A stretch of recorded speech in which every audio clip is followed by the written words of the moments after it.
Leave everything on this journey to me.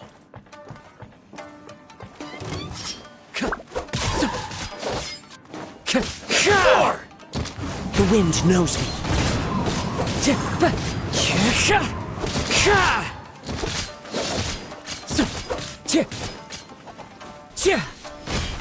Into the wind. Very lucky day.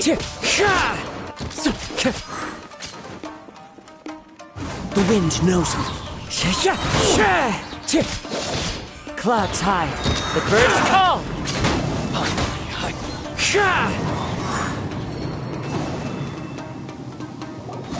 How are you feeling? I'm all right. The blade is performing largely as I expected. Having gone so long without proper use and maintenance, it's become very difficult to use.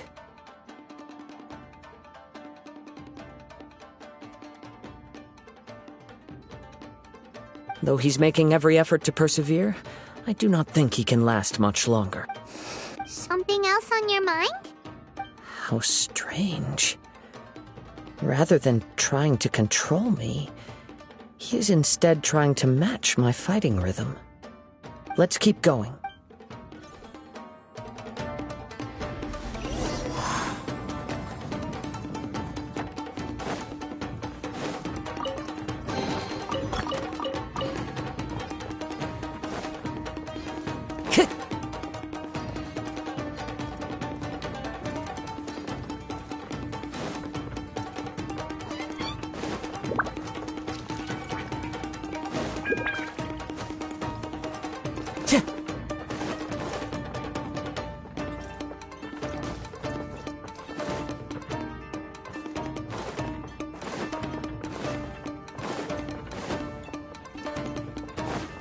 Time to go.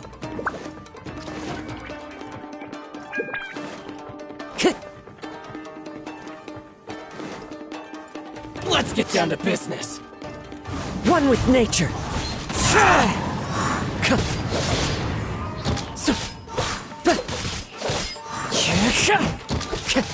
The wind knows me. As one with wind and cloud. One with nature.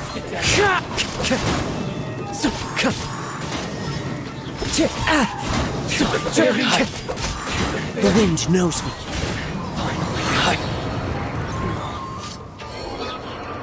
Whoa! Something's up with the blade! I can sense that his strength is slowly fading away. The blade is becoming more and more difficult for me to wield. He cannot hold out much longer. If he keeps persisting, he will likely But what would that do to Amino? I will be careful with it. He also says he does not have any plans to give. He's still trying to achieve his goal.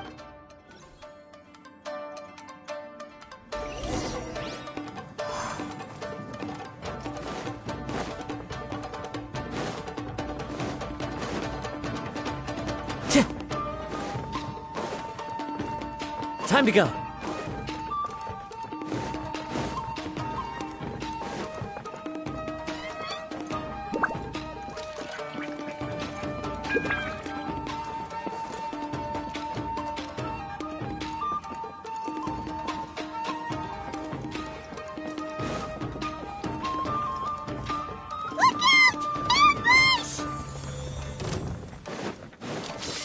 Into the wind.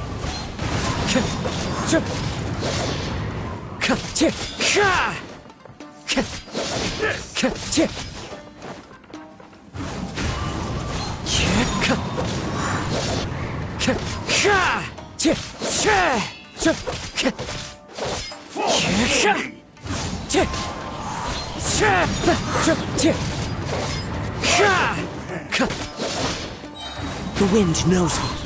Clouds high. The birds call.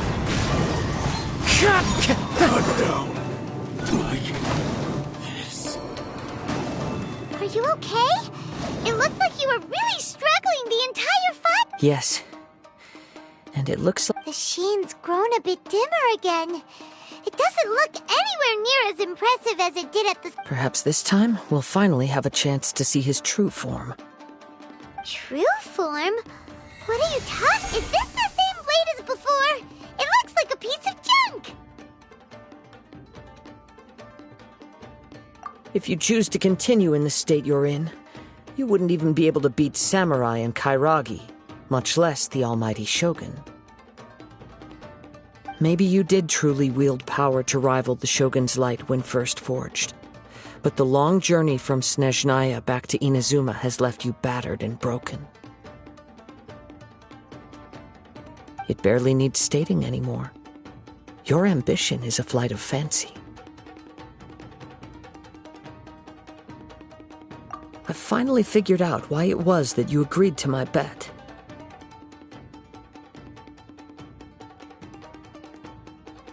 You wanted to reach a state of harmony with me. For perhaps then you would still be able to wield commendable power.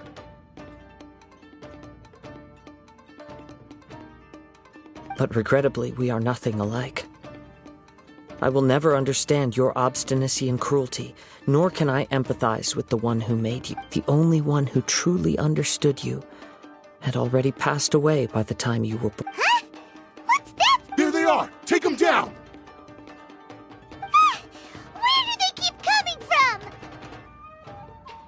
Yup, we can help! Don't worry. I'll use my own blade. It's just more of the same.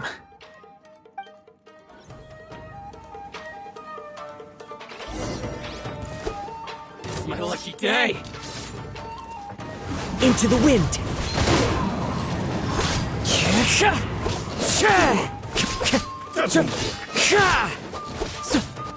The wind knows me.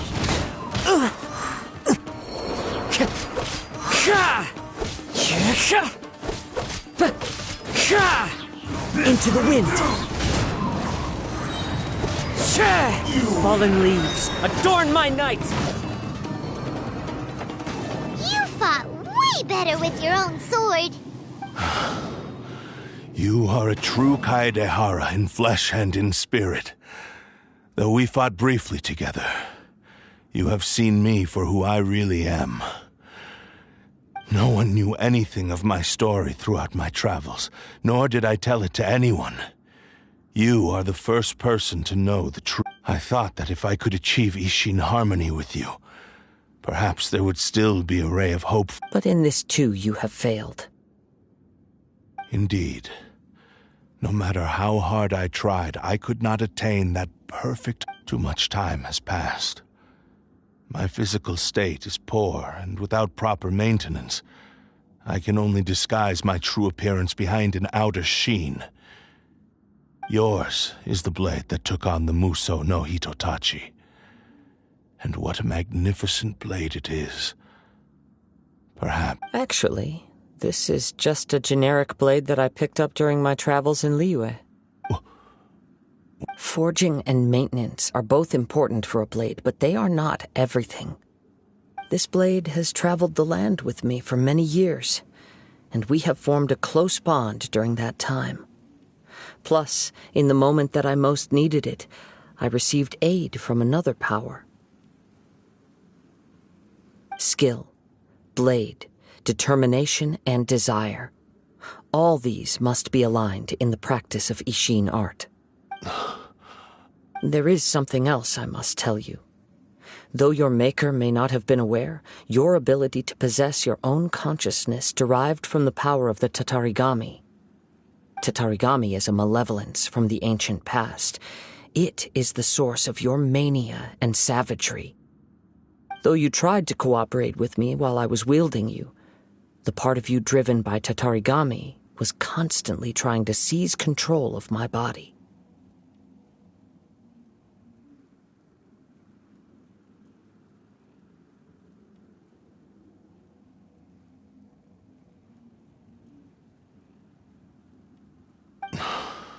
I sensed it, but I couldn't change it. It is an integral part of my consciousness. I resisted its temptations because I wanted to save Amenoma Yuya. But I do not know whether you yourself have any intention of trying to fight it.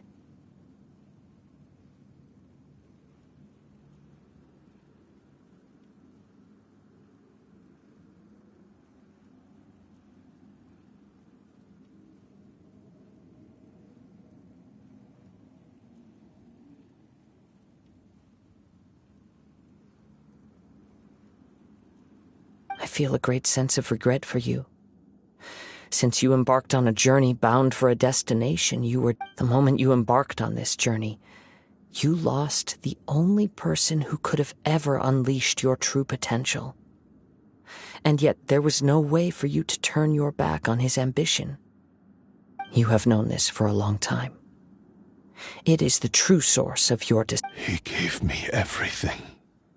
My life, my form. How could I possibly deny him his wish? I said to him, "Do not worry. From here on, I shall forge your legacy." How could I go back on... Aww. I believe our bet is now settled. I have nothing further to say. Where are you going, Kazuha?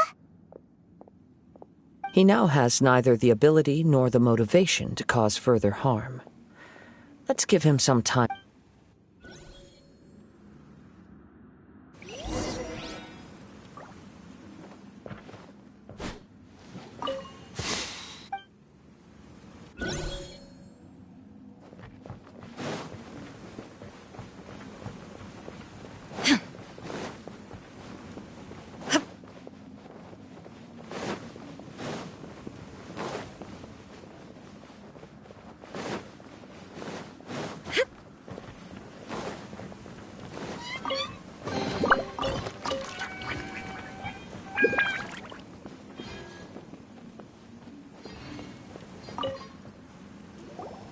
When I touched the hilt for the first time, it's as if I was transported to a strange dimension.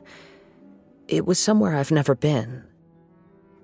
A bladesmith lay quietly on the bed, his frail face barely visible under the moonlight. His breaths were weak, and a newly forged blade lay by his side, listening attentively to his final word. Wow. That was the Blade's memory. What? Indeed.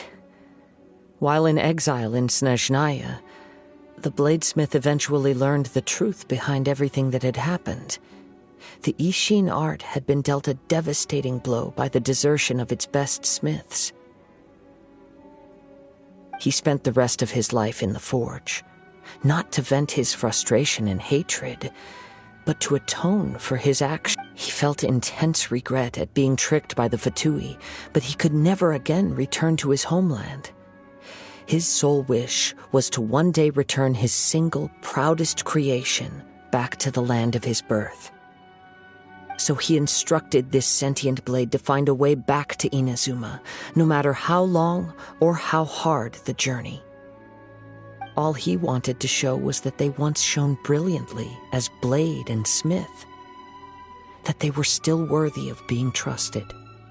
So that's the true story. But after that, the blacksmith's intentions were worked by the Tatarigami, slowly turning his proud creation. Right. I believe the bladesmith might never have known that the power he worked with was that of the Tatarigami. The hatred within that power is what sent the blade down its ill-fated path. This blade has committed unforgivable atrocities, but only because it lost its original master. No one was there to correct its errors when it was losing its way.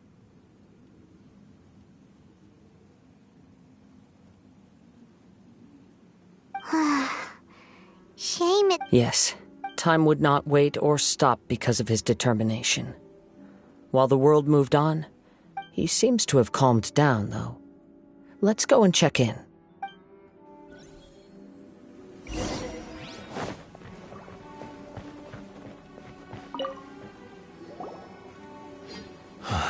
When I look back at the past, I can remember the day of my forging like it was just yesterday.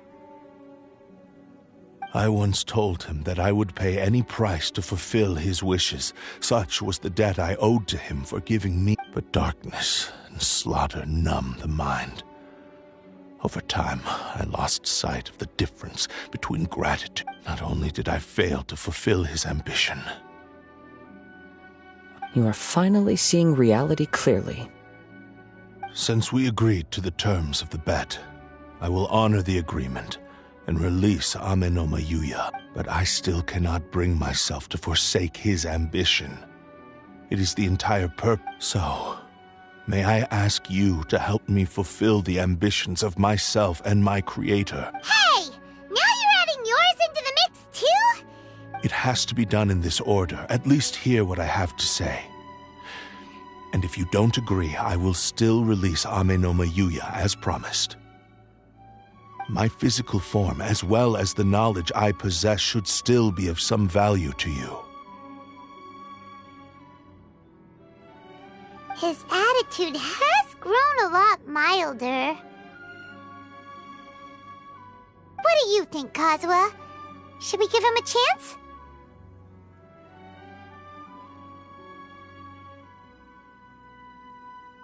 Let's hear it.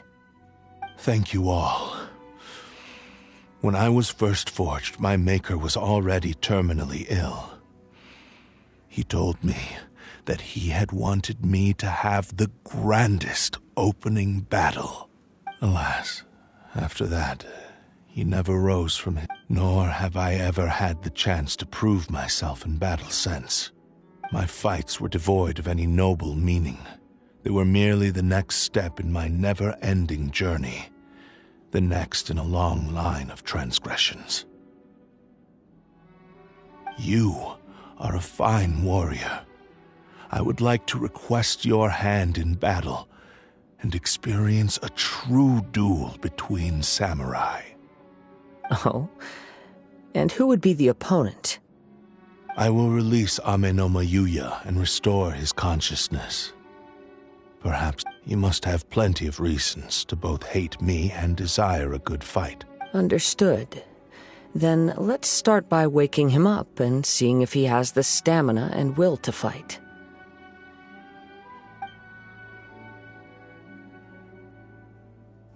I see. He used my body to inflict harm on... I utterly despise him and his actions. But since he stayed true to your agreement by releasing me, he must still have some remaining semblance of honor. If a duel can help to set this state of affairs in order, I am willing to put myself forward. I do not wish to be a mere victim in this story.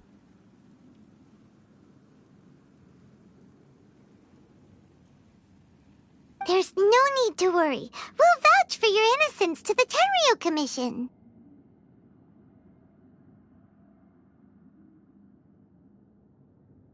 Thanks for your help. Who knows how this would have ended without your intervention? All right, then let's move on. More Ronin could appear at any moment. We can't... In any case, for a final duel, I think we should aim for...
Hat as an umbrella?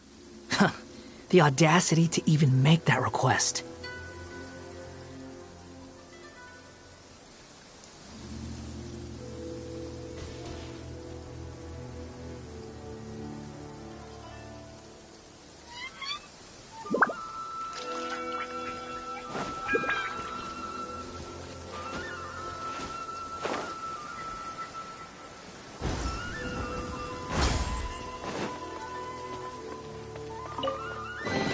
Take it and have fun.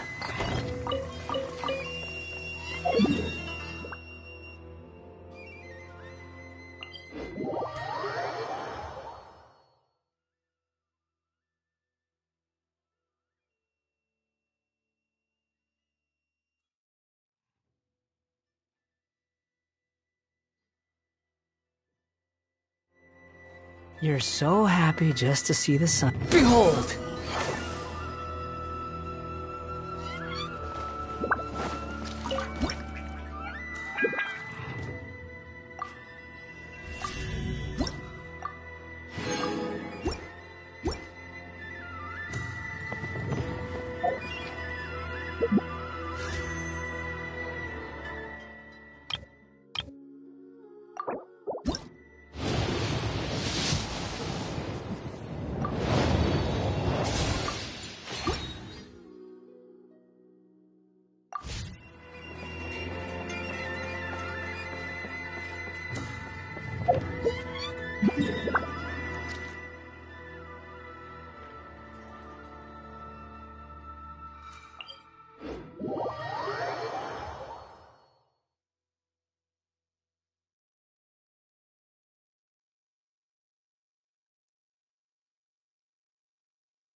You want to use my Squall and Fury?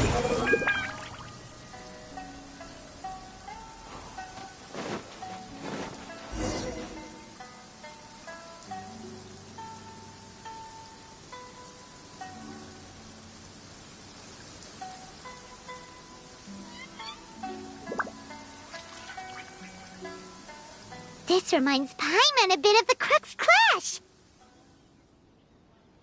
Yep, we still can't let our guard down. Even now, Paimon has... Still, even if he's way past the point of redemption... Are you ready? Ready? Okay. Successor of Ishin art. Successor of Amenoma art. Honored to cross blades with you. It is my honor also.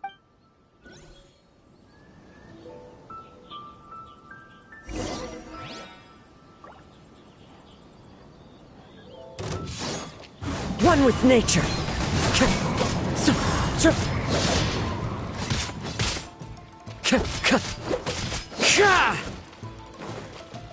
Wind Strider. Time to go.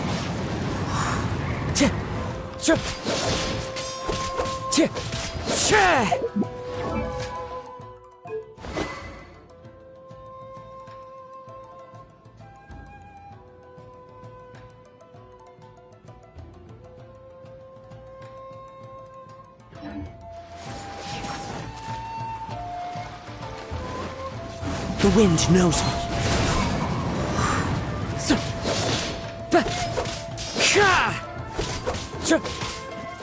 Time to go. As one with wind and cloud. Into the wind.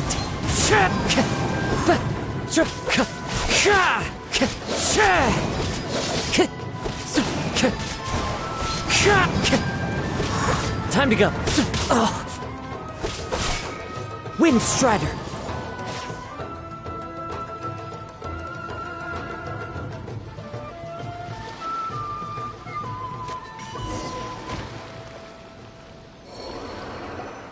Thank you, although he appears battered and broken.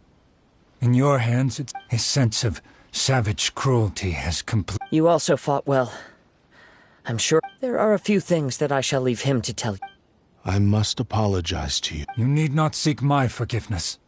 Nor do I have... It is too late. I do not wish for forgiveness. I only hope that you will see my transgressions as mine alone. I strayed far from the straight and narrow path, but the Ishin... I beseech you, please understand this. Yes. I too trust Mr. Kaedehara to do the right thing.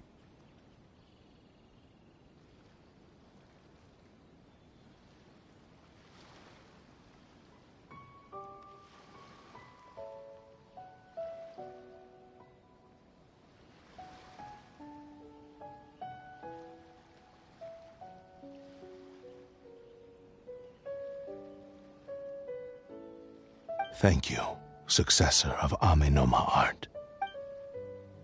This blade has also told me that he has another wish. He would like to visit the Amenoma Smith. Maybe we can go back there together. What does he want? I am not sure, but I think that all this is about to come to an end.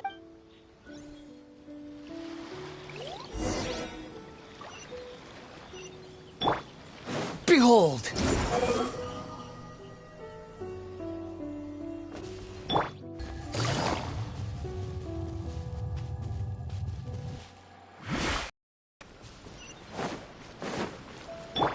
The wind rises.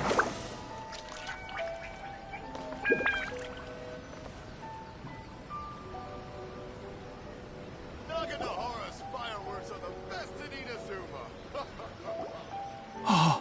It's Yuya! You have returned! I am sorry to have troubled you. It's all thanks to them that I was able to return safely. A prized Ishin blade.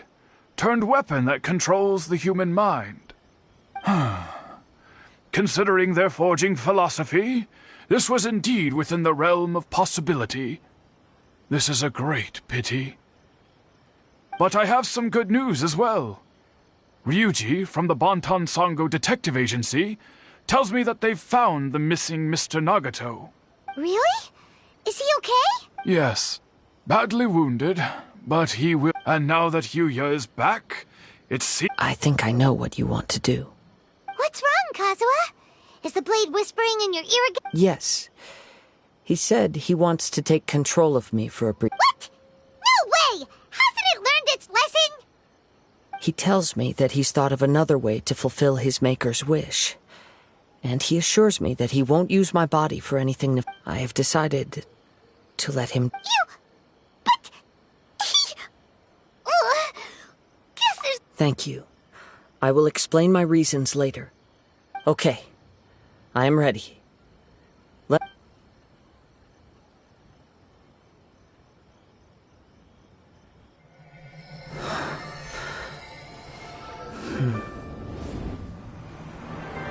My power is almost spent. Without him, my eventual demise is inevitable. But if I abandon the future to give everything I have in this moment, my physical form can be forged anew. Everything? You mean... Yes. The cost is my entire consciousness.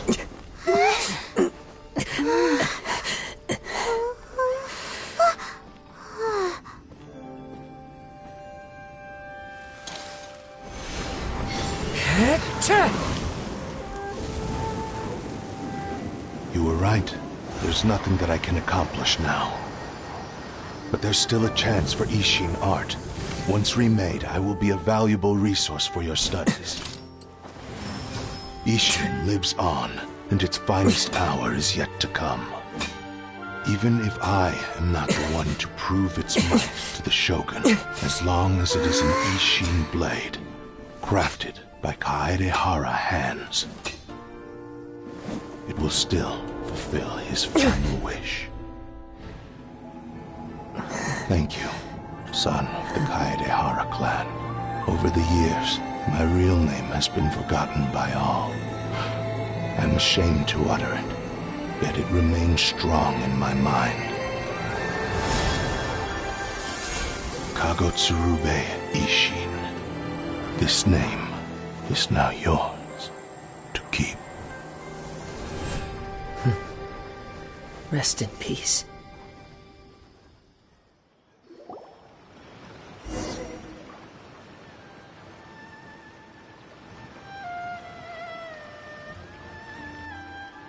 So, that's why he said it had to be done in that order. His consciousness will disappear forever after fulfilling the bladesmith's... Kagotsurube Ishin. It seems like deep down he disapproved of his own actions, and thus chose to bury this name deep within his heart.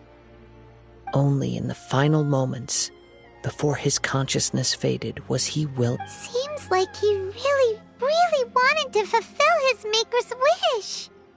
The same fervent ambition that gave him the motivation to keep going forward also fueled the stubborn determination that blinded him to the path ahead.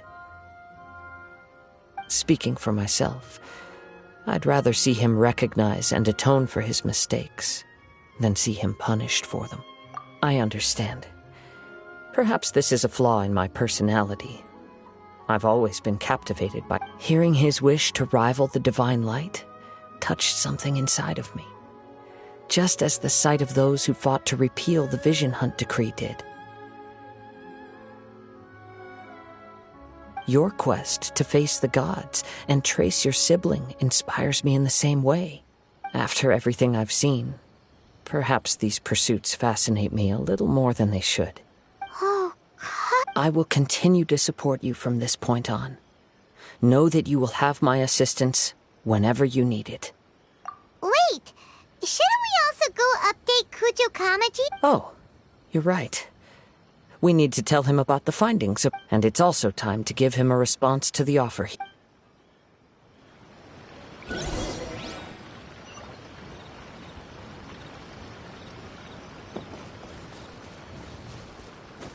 Behold!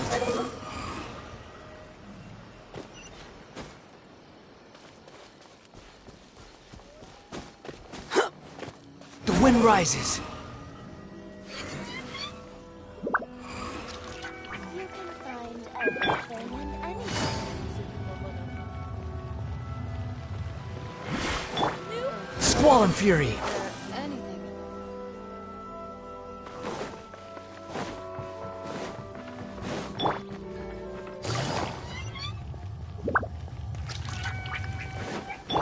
Behold!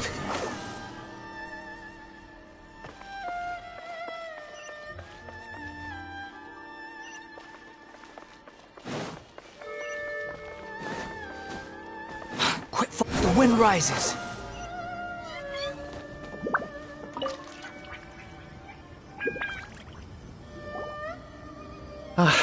You've returned. I hear that the issue has been resolved. Though this was a treacherous investigation. The Tenryou Commission has already attended to the danger at the warehouse. The investigation into Amanoma Yuya should conclude soon. I do not believe he will be charged. Wow, you sure kept your ear. Then we needn't recount all the details again. Now, as to your earlier offer, I wish to give you my answer. Please take a look at this blade. What's this?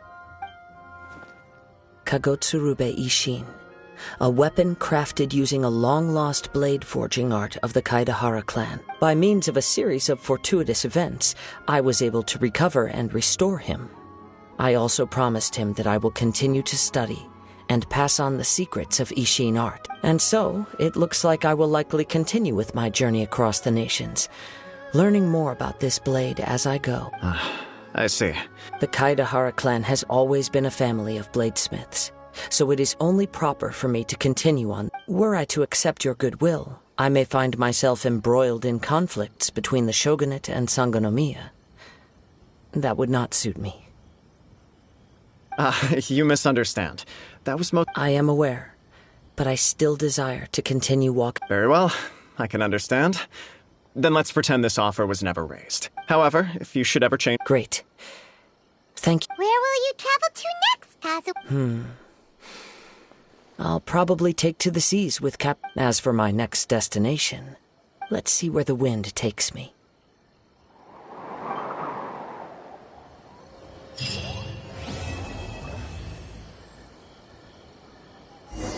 You must have a whole bunch of questions after our last conversation with Nahida. I'm always ready to ask her a million more questions.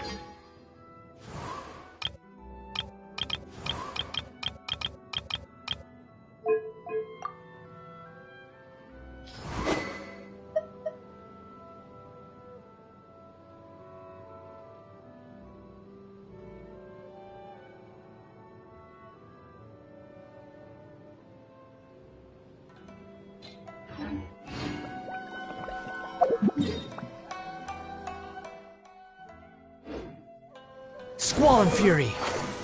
Like, about these descenders. So, does that just mean people like you who come traveling to Tevat from someplace else? And as for your brother... Whew, so many questions. Let's go find Nahida and see what else we can find out.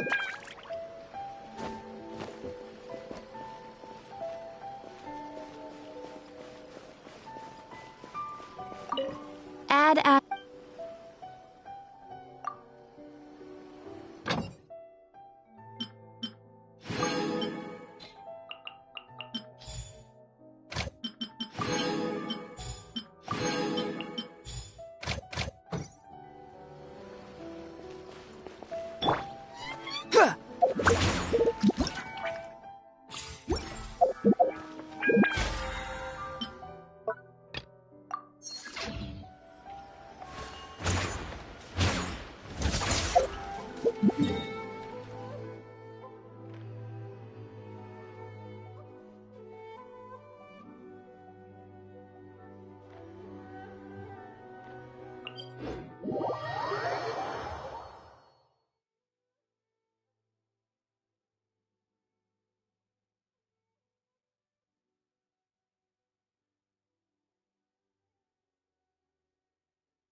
I've got a sharp tongue? I just tell it like it is. If someone can't handle it, maybe that's their problem.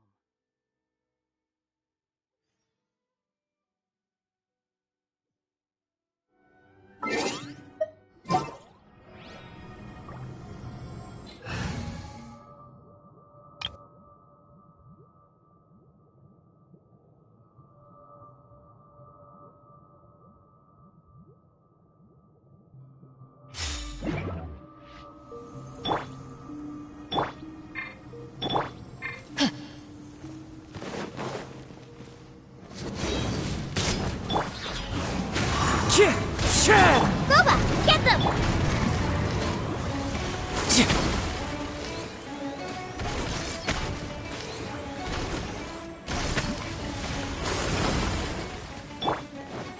Out of the frying pan! Huh?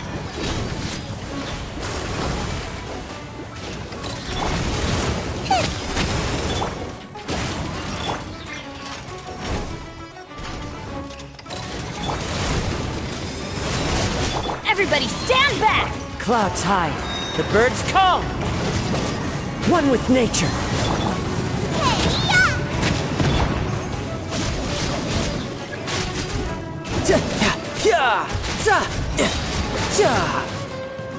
No time to lose.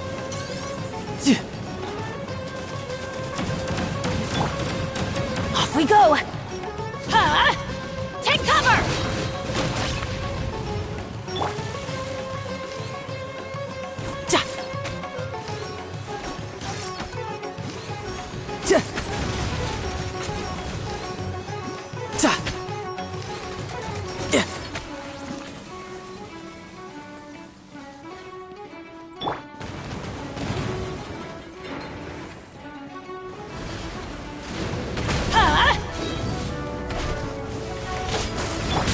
Nice and spicy! Brace yourself! This is gonna hurt!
Come on, serious suggestions, please. I'm not trying to write a thriller here. It's supposed to be an essay, you understand? An essay. That means facts and logic.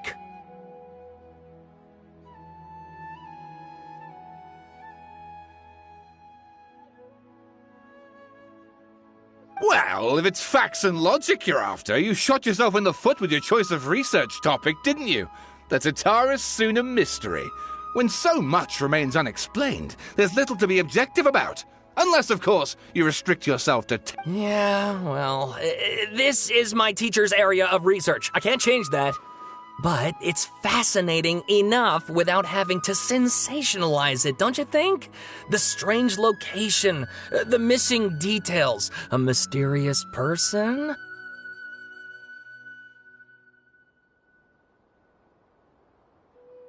I want to write my essay on something interesting, and I'm interested in getting to the bottom of all this. That's the only reason I came to you.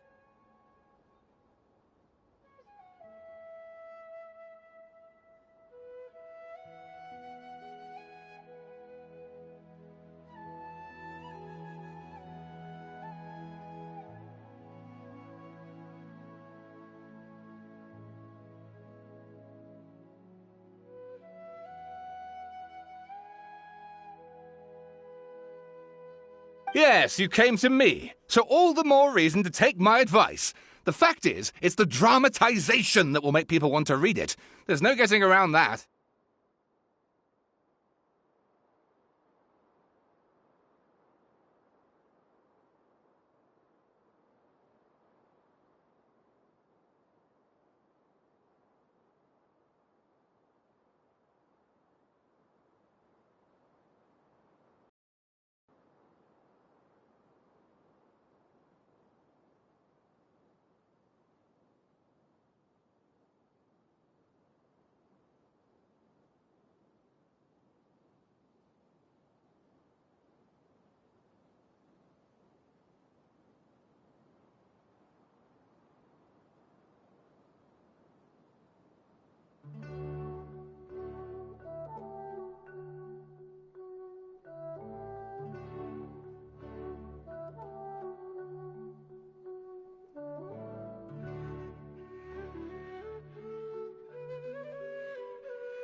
Did one of them just mention Tatara Suna? But that's all the way in Inazuma! Is it just Paimon, or is it kinda unusual for someone in Sumeru to want to write a paper about that? Everyone here's just going about their business. Maybe it really is just Paimon. Guess people here are free to research pretty much anything. Great! Let's go find out what this Tatara Suna mystery is all about.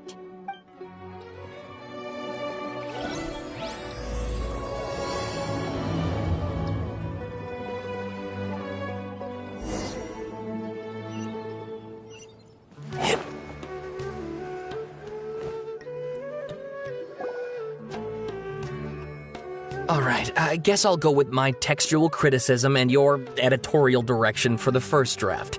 I have a feeling that the missing Kabuki Mono will end up being the main focus of this paper.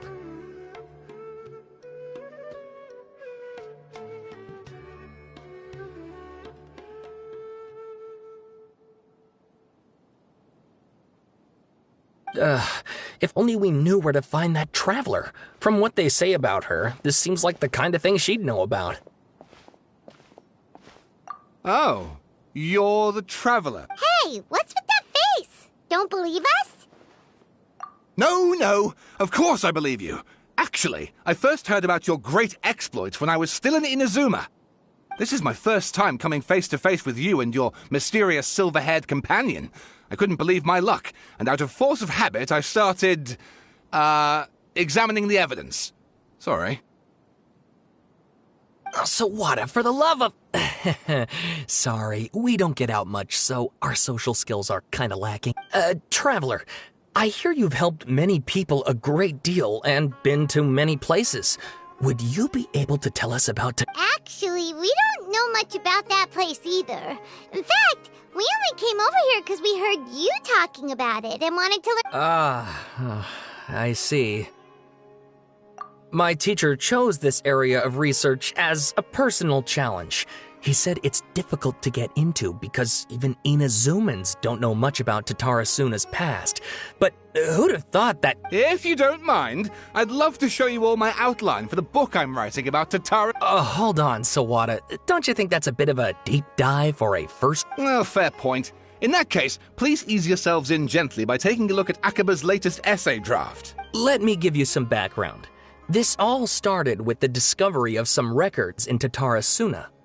The writings mentioned someone by the name of Mikoshi Nagamasa, who crafted a fine blade.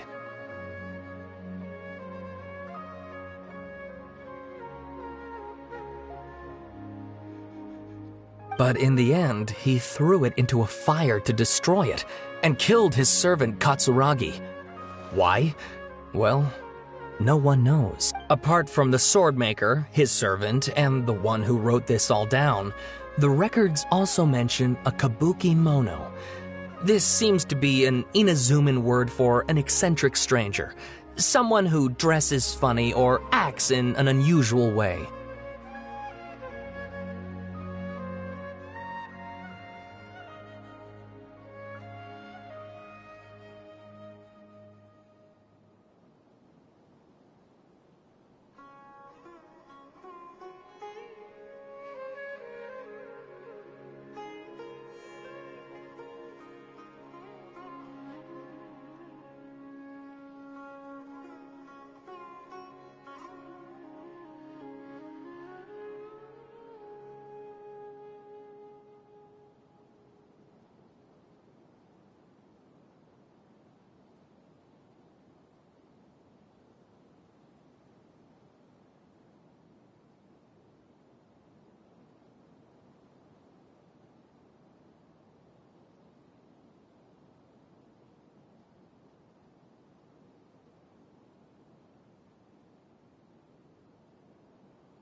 That's right.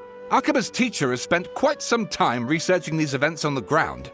This Kabukimono lived in Tatara Suna for a while before disappearing without a trace. Afterwards, as Akaba mentioned, pretty ugly. So first this strange person goes missing, then a murder happens? Seems kinda fishy to Paimon.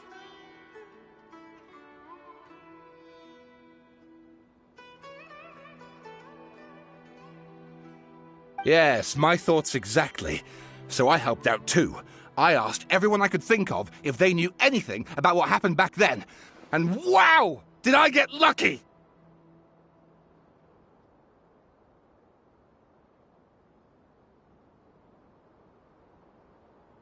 Stop shouting! This part's important. I just wanted to make it stand out.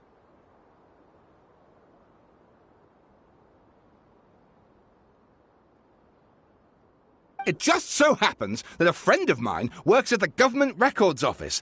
He looked into it for me, and I can now confirm that all the aforementioned individuals did, in fact, live in Inazuma over 400 years. Even back then, Tatara Suna was already at the center of Inazuma's smelting industry. The man in charge was a government official named Niwa.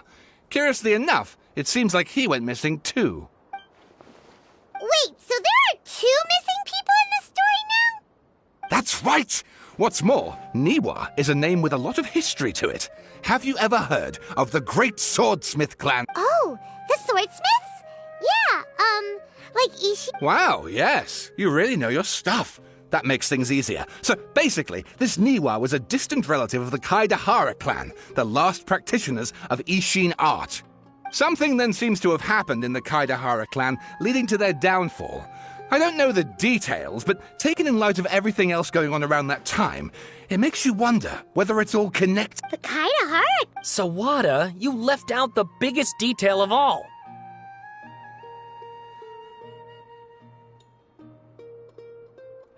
Oh, yes, of course. How could I forget? Brace your minds, ladies and gents, for they are about to be blown. Or maybe you won't believe your ears. I wouldn't blame you, of course, because in all my years as a writer, this is by far the most. Get to the point, for Pete's... According to information acquired by Akaba's teacher, the Kabukimono was not a human, but a puppet. A puppet?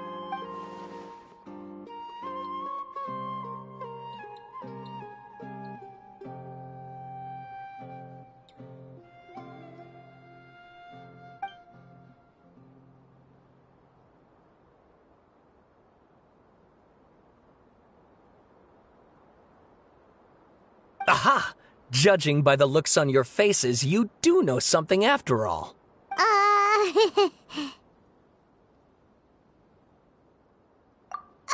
No! Paimon just meant, how creepy. The way you described it makes it sound like a ghost. I agree. It does. But considering that non-human races in Inazuma are by no means uncommon, spooky events are to be expected. And that's exactly what my book is about. Please, take a look.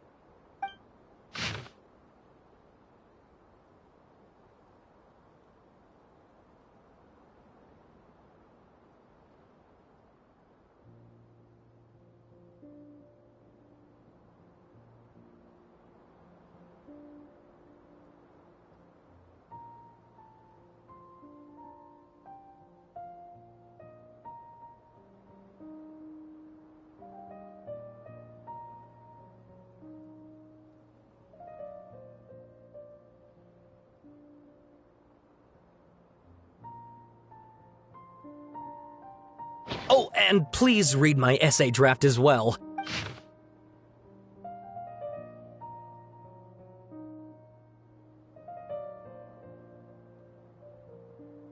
Sawada was encouraging me to follow his more creative approach, but I think essays should be grounded in facts. I don't think explaining everything away with mysterious Oh, how about if I plug the holes in Sawada's narrative with political intrigue? Like, I could put a turf war between rival factions at the center of the whole series of events. Wait, you're allowed to just make stuff up? Pretty sure you've gone from essay to guessay there.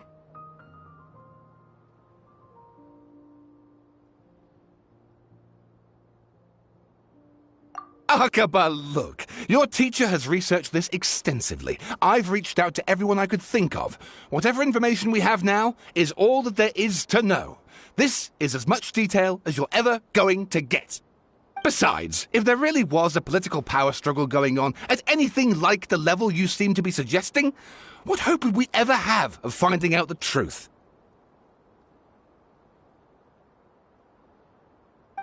Good point. Okay, back to the drawing board, I guess.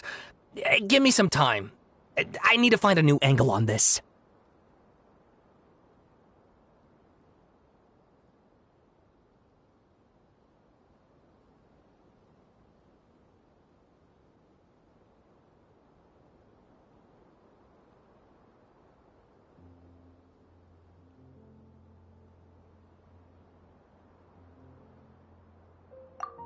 Some other stuff to do, so we'll have to say goodbye for now. Good luck with your essay! All right, thank you. If you find out any more info about all this, please do let me know. Thanks so much.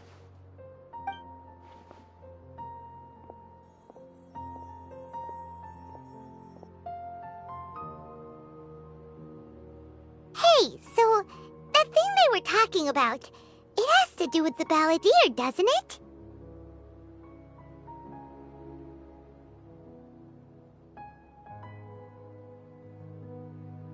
Okay, then, even if we did know something about it, we probably couldn't share it with them, huh?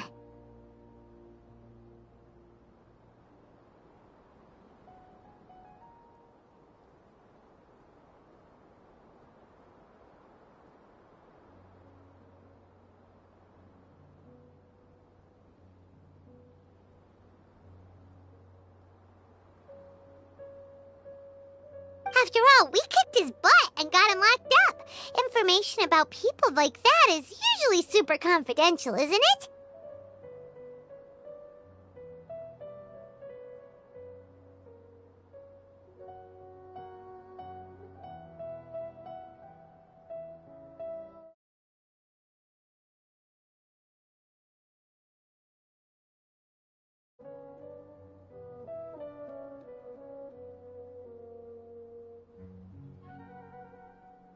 If you ask Paimon, Akaba should just pick a different topic.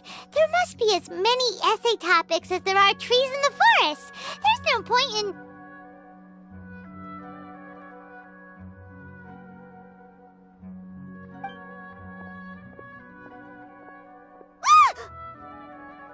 Hey, did you see that? He literally just went by, over there. It looked like... the balladeer! No, it can't have been. He got locked up. Oh, quick, let's catch up and see.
The wind rises.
Traveler, Paimon, there you are.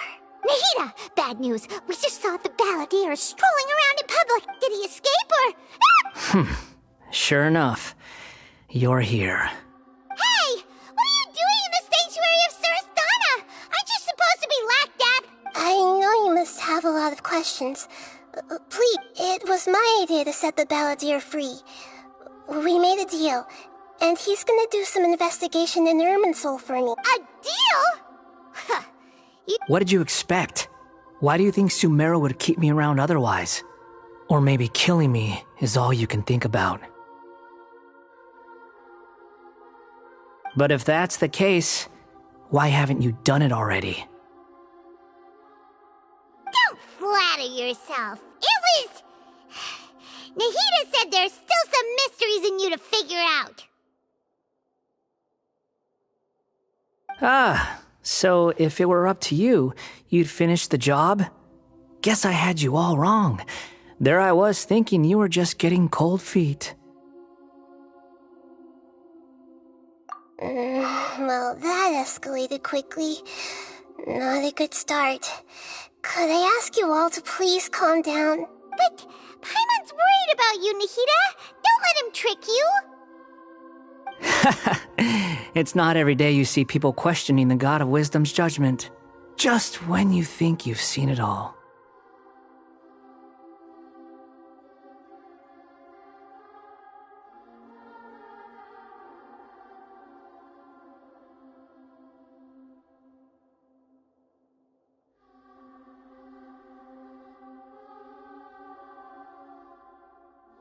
Don't you dare try to drive a wedge between us!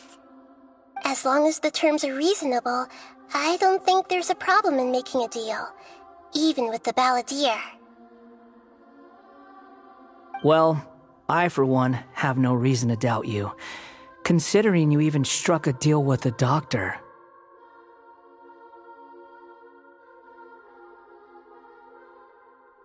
Yes, one in which I gained valuable information. You'll come to understand more about that in the fullness of time. The balladeer's power was all but completely spent after your battle. He's no longer strong enough to be a strategic threat to us. That puts him in quite a precarious position.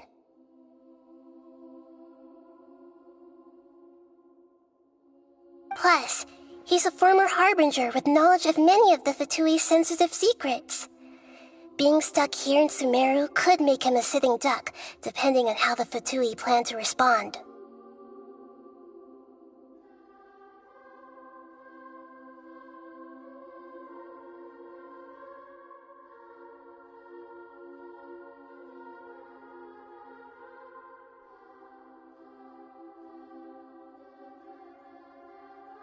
Wait a second.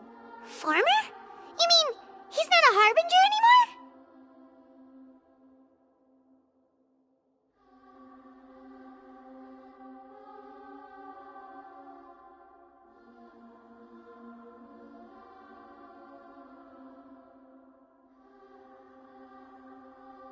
I take no pleasure in saying this, but it seems as if the doctor had no intention of welcoming back a loser, so...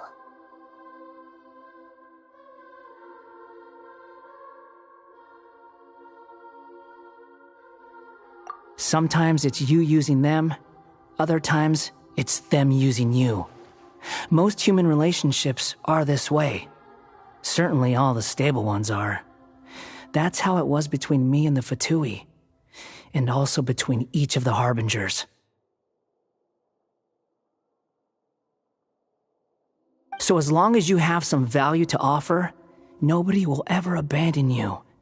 But after recent events, even I have to admit that I'm not worth quite what I used to be.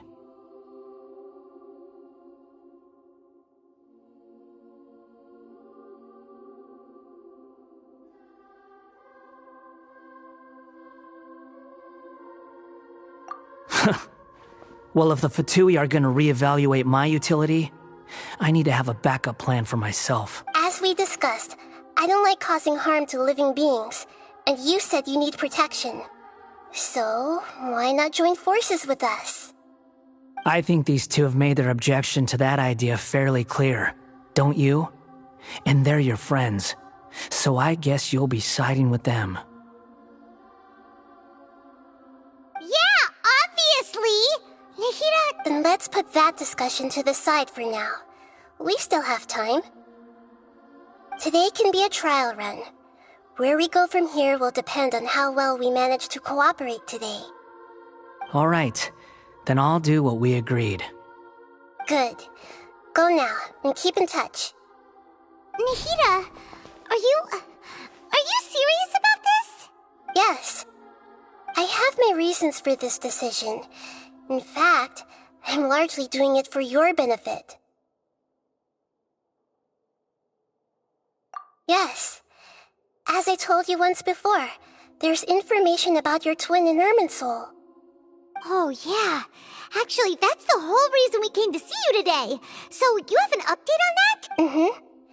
You may remember me mentioning that the Fatui had not included your twin's details in the Descender category. This is an extremely important point.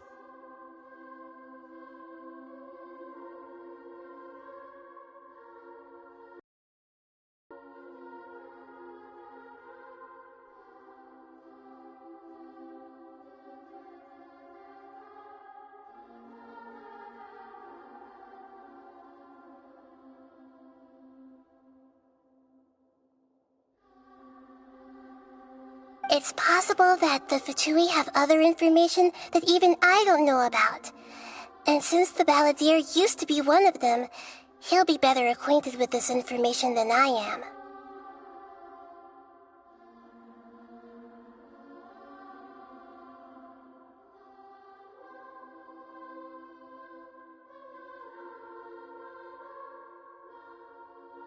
He was granted the power to connect with Irminsul when he almost became the god of a new era.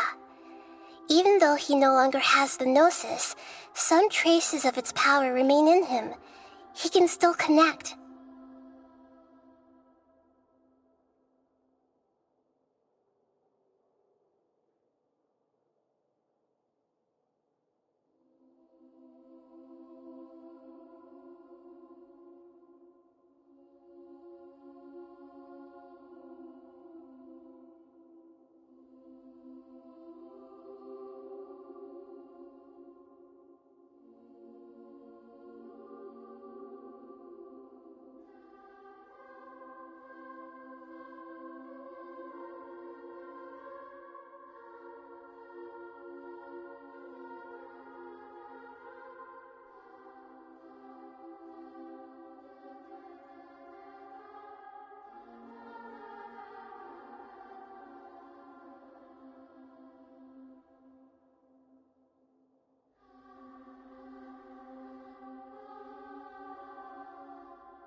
The amount of information in Irminsul is vast beyond description. Sifting through all of it without knowing what to look for would take too long, even for me. So I asked the Balladeer to search in Irminsul for any information about the Descenders. He's more familiar with this kind of information, and should be able to find it more quickly. Exactly! Or what if... Paimon just doesn't trust him! He's treated us as enemies every time we've run into him! I understand. But sometimes, everything is dictated by which side you're on. How things will go in the future depends on what information he brings back. And Traveler, I know what your heart desires most of all.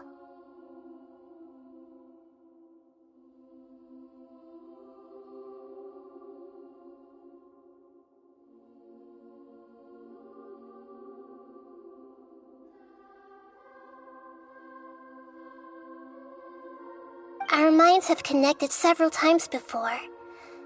There is a corner of your heart reserved for an intense longing. A feeling of being all alone in the dark, searching for the one candle whose light still burns.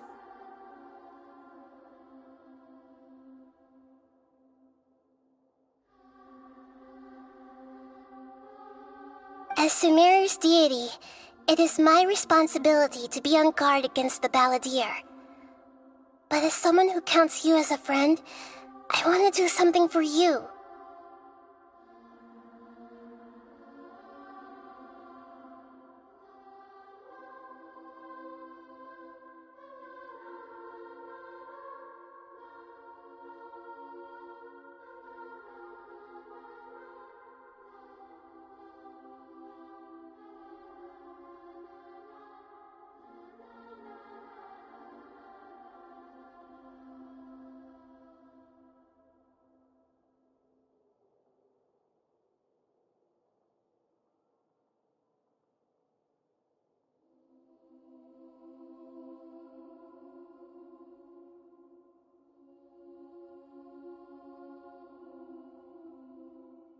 If this deal with the Balladeer can give you the answers you've been longing to find, then it's worth it.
It's my pleasure, really. You're Sumeru's hero. You've more than earned it. Paimon's still worried about this idea. Is there anything we can do to help? I was going to contact you about that, but then you suddenly showed up on your own accord. Seems like we have In fact, I was going to ask you to supervise the Balladeer on my behalf while he carries out the task I assigned. Even though he only has a fraction of his full power left, that's still a fraction of a former Harbinger.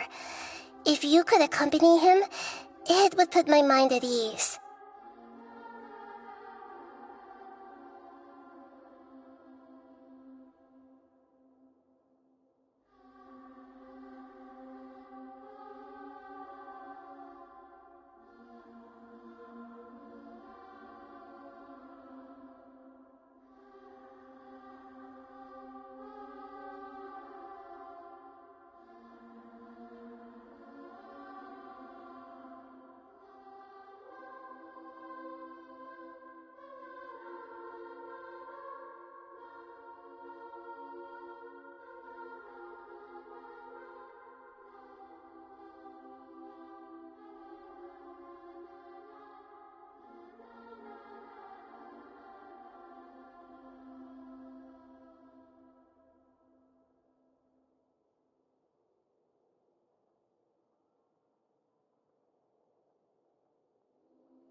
Of course, I'll be there to help guide you through Irminsul from the outside.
Great, thank you. Prepare yourselves. I'm going to transport you into Irminsul.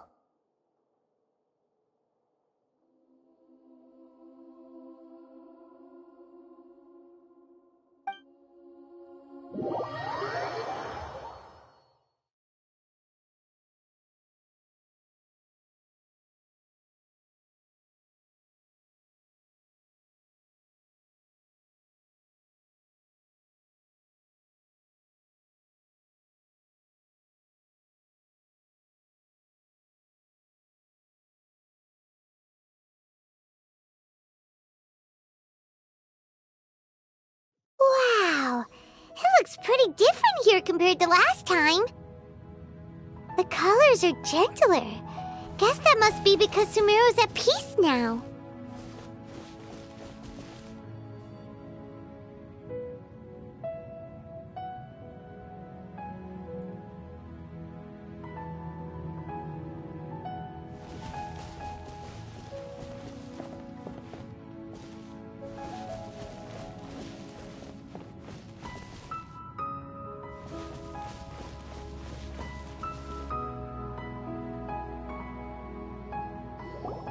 Look at that. Hot on my heels. You know, you didn't have to cut your catch-up short just to keep me company. Oh, but I guess you panicked when you realized that I might enter Irminsul ahead of you. Shut your beak, jailbird! No way a prisoner gets to be so smug! I understand that prisoners have to put up with harassment from the guards, but right now, I'm on temporary release, so maybe you should think about backing off a little. Sounds like a successful rendezvous. I need to be quite clear about something. In a few moments, you'll be entering into the innermost region of Irminsul. It is an environment like no other, and the most important place in all of Sumeru. Unlike anywhere else, Irminsul's inner region consists exclusively of torrents of information. You must put aside your differences and be extremely careful as you navigate your way through.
I know there are many grievances between you, on both sides, but it is essential that you remain calm after entry. This is as much for your own safety as anything else.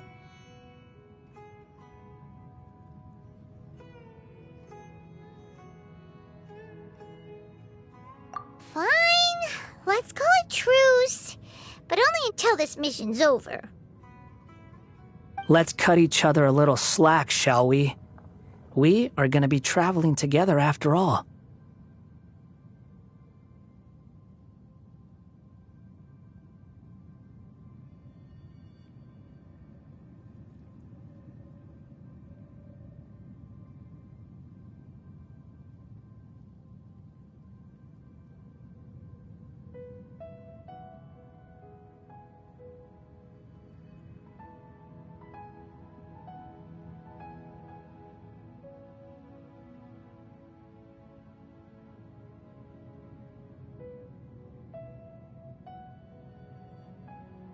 Per my agreement with Lesser Lord Kusanali, I'll be at the front. It's my job to lead the way and get rid of any obstacles in our path. All you have to do is keep your pretty eyes open and try not to fall behind.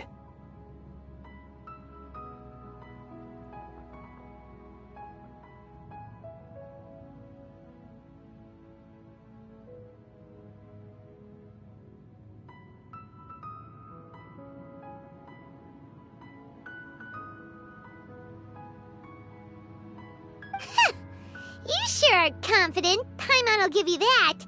You make it sound like you're even more experienced at adventuring than us.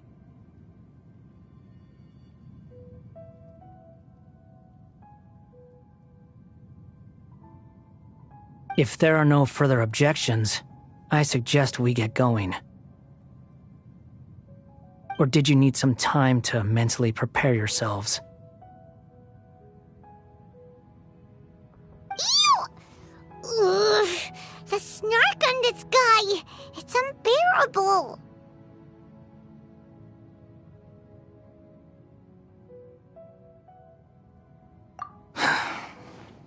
We can start now. Irminsul access granted. Initiating connection procedure. Is this a small sapling? Oh, darn it! Come on, let's catch up with him!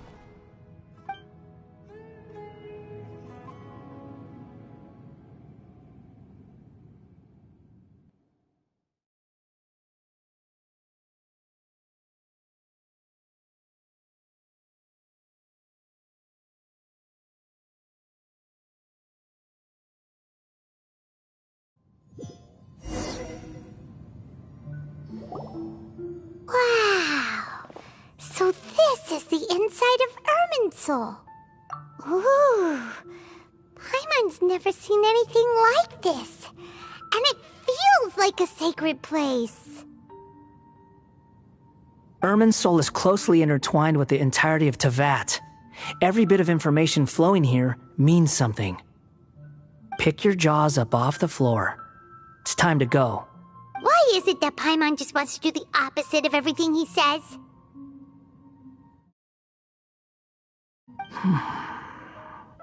Lesser Lord Kusanali, we will now proceed to the heart of Irminsul.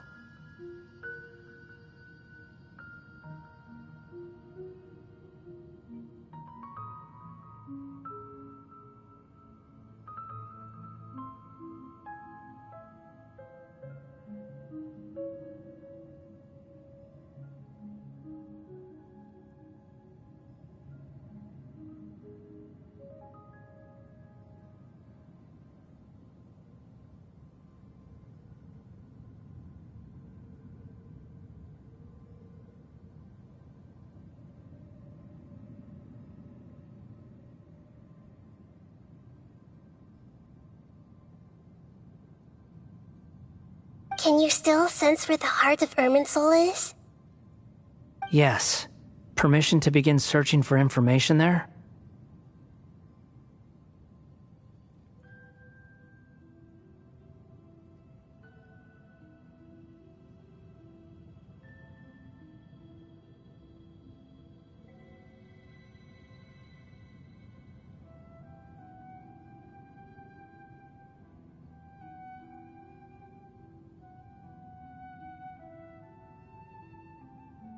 Permission granted. Go ahead.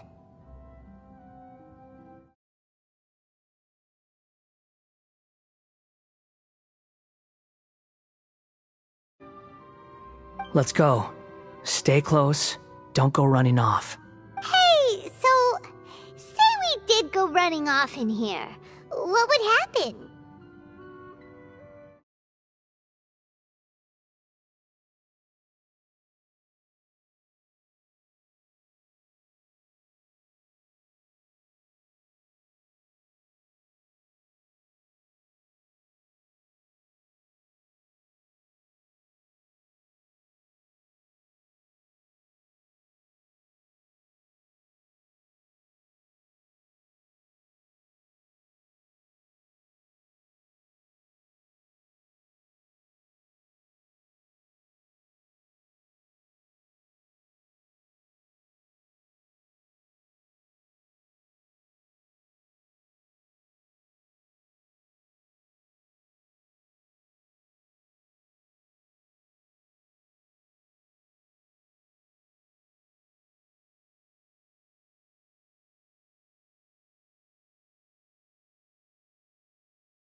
What are you smirking at? I was just imagining the look on your travel companion's face if you went and got lost.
Anything's possible in here. You can't rule anything out. So if you want to stay safe, your best option is...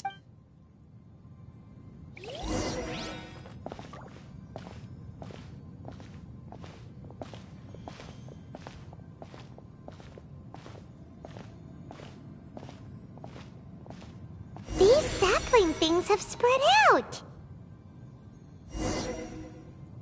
Those are all packets of information from inside Irminsul. Be careful not to touch them.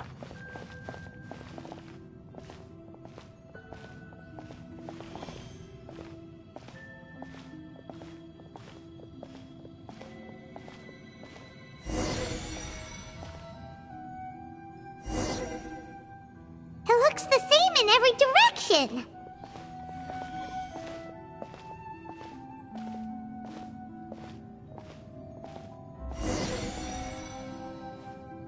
No wonder he mentioned about getting lost. Huh. What do you know? He was actually telling the truth. Is he mocking me again? What is it this time? There's a time and a place to lie, but this definitely isn't it. So why don't you relax your guard a little?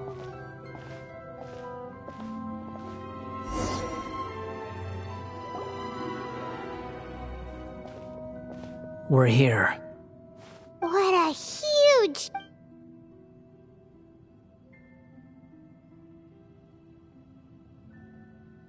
Lesser Lord Kusanali. Good, you made it. Are you ready? Ready when you are. Then please begin. Preparing to access cognitive currents. Establishing waypoint. The Balladier's actually doing what Nahida tells him. Guess he must want to stay alive.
The rest is up to you.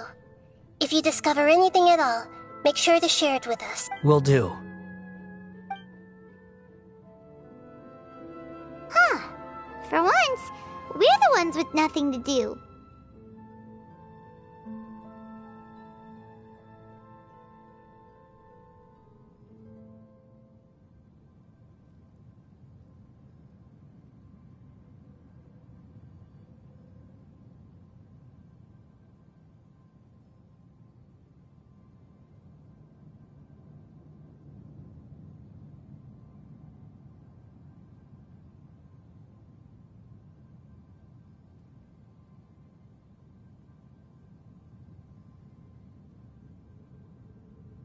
Traveler, Paimon, would you like to talk?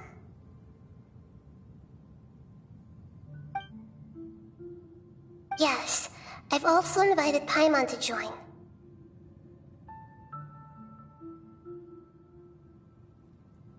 Huh? What the? We can talk to each other inside our heads?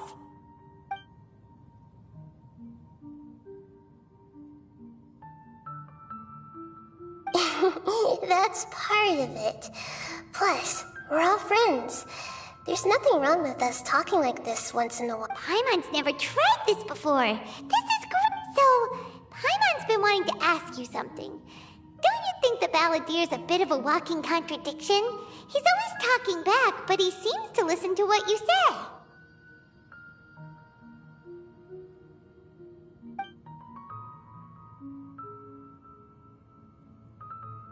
As I've told you before, there are still some mysteries for him to resolve. Things that are clear as day to me, but that he has yet to understand.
Perhaps today will be the day that he finds some answers.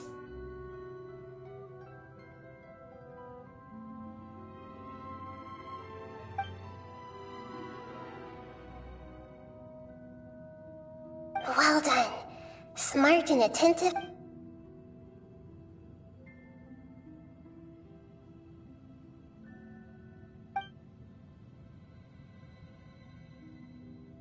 So, you made contact with that part of his mind.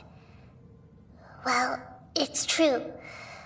Betrayal turned the Balladeer into the person. Huh. Paimon thought nothing could get under that guy's skin. Turns out, he can get hurt and angry just like anyone else. Everyone has a history, Paimon. Even if you're a puppet created by the Electro Art. Speaking of puppets, we ran into two people at the Academia today talking about an essay. Turns out their topic was about the Tatara. If you mean the mysterious events, the Kabuki Mono and so on, yes. I know about all of that.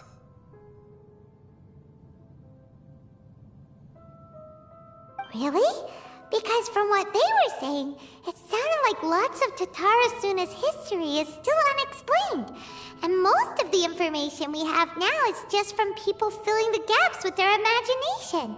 At least that's what they thought.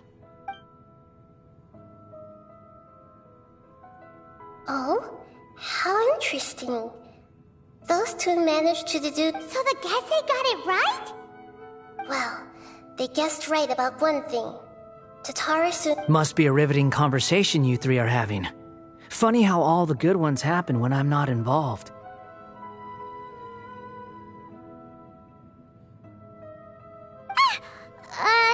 What makes you think we're talking to each other? Don't insult me. You're having a private conversation without me. Obviously, I must be the topic of said conversation. Of course you do. You can't have your prisoner knowing too much. So, Still looking. Don't get your hopes up, though. You and your twin come from outside this world. It wouldn't surprise me if there was nothing on either of you in Irminsul at all.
Wait! How did you know about that? Didn't Ahita tell— It's not like we've never met before. And anyway, you're world famous. It'd be more surprising if I didn't know a few things about you.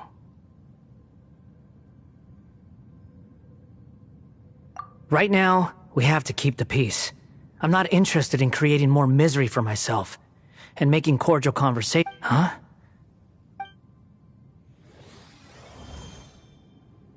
This light. It looks similar to those saplings. Anonymous data. Hey, don't you forget the agreement. You have to share— Shh. Just wait. Mr. Niwa, are you certain this is worth the risk? We are talking about Tatara Suna's furnace, after all. It may not pay to act rashly.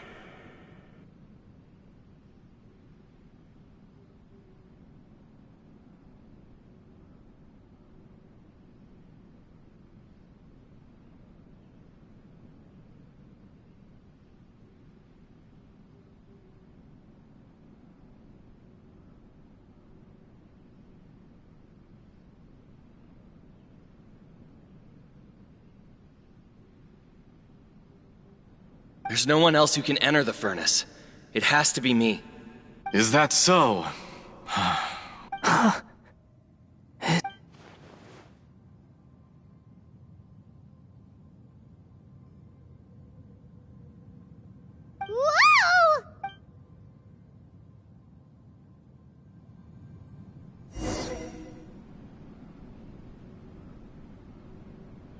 I have been in Tatara Suna for some time now. You have shown me great hospitality, as has Mikoshi Nagamasa, and indeed, everyone else.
Under your leadership, Tatara Suna is a warm, welcoming place.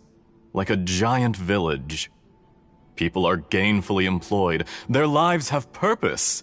They are motivated.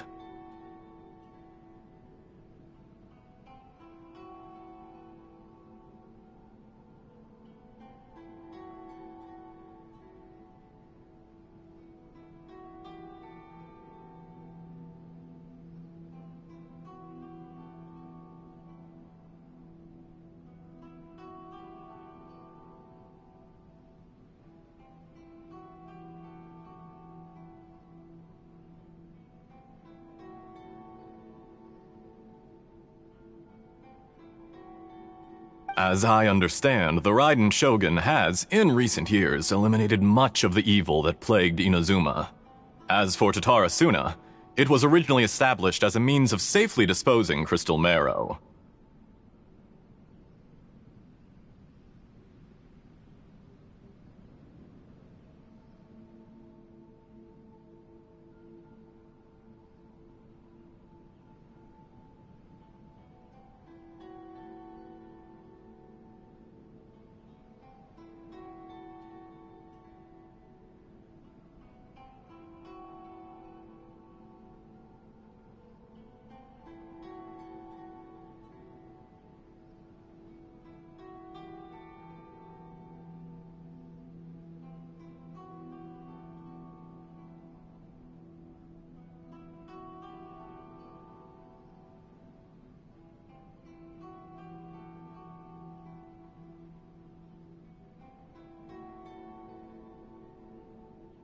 The forging industry with crystal marrow as a raw material has since flourished, giving rise to generations of swordsmiths.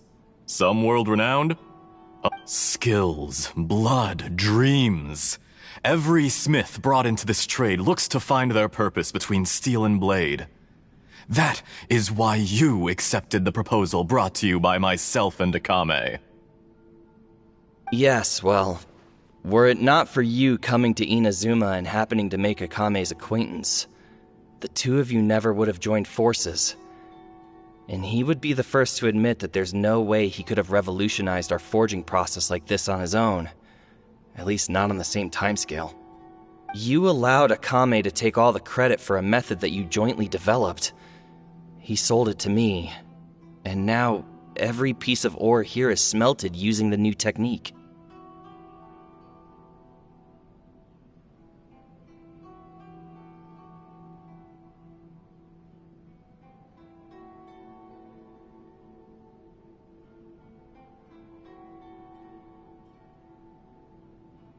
Even now, you remain one of Tatara Suna's key consultants, working right here alongside us. I believe it is you, sir, who are truly responsible for the changes in our manufacturing and forging methods. You flatter me. From the outset, I saw much that was commendable in the forging industry of Inazuma, and it has been my great honor to befriend you all.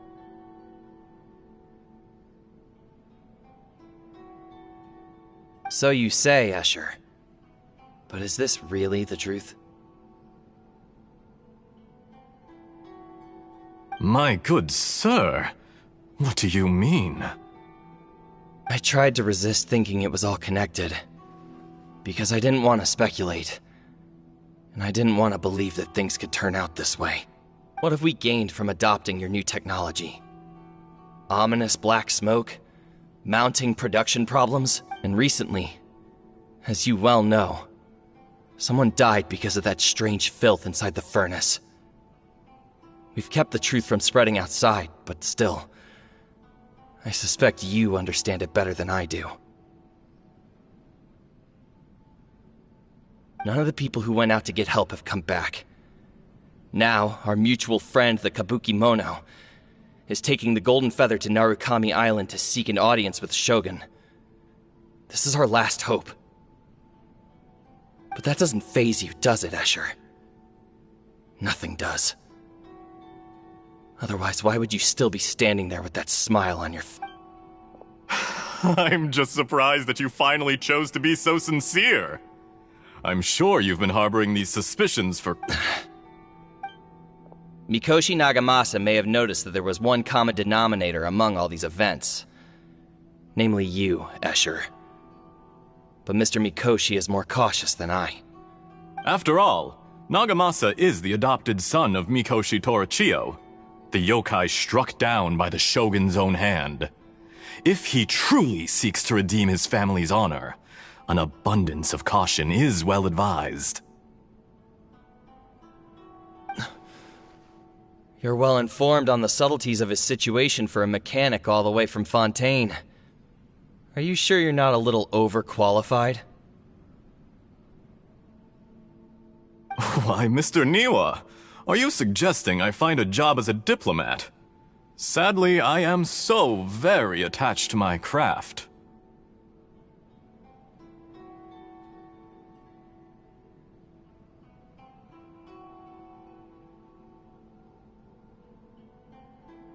Enough, Escher.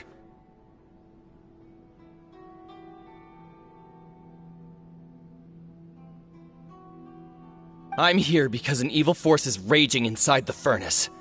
And someone needs to take your new device inside the high-risk zone so we can absorb it and put an end to the problem.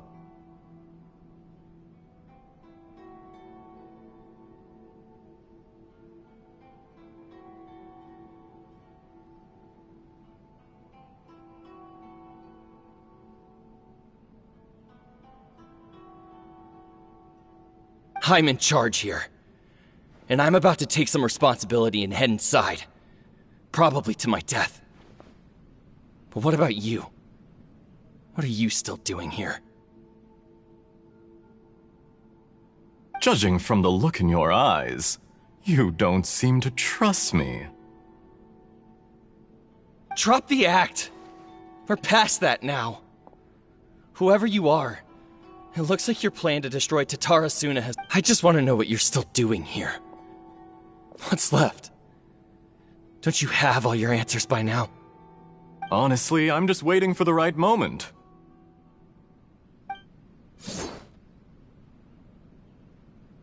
A moment like this, where you finish talking and I stop you from entering the furnace. You...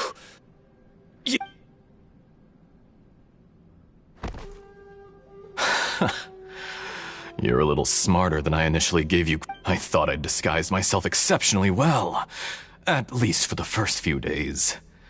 But to my surprise, you had your people. It's a long journey from Inazuma to Fontaine, but that didn't stop them.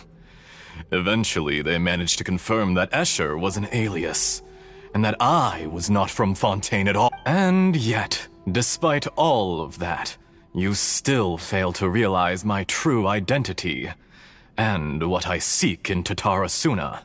Did you really think you would be able to see through my plan?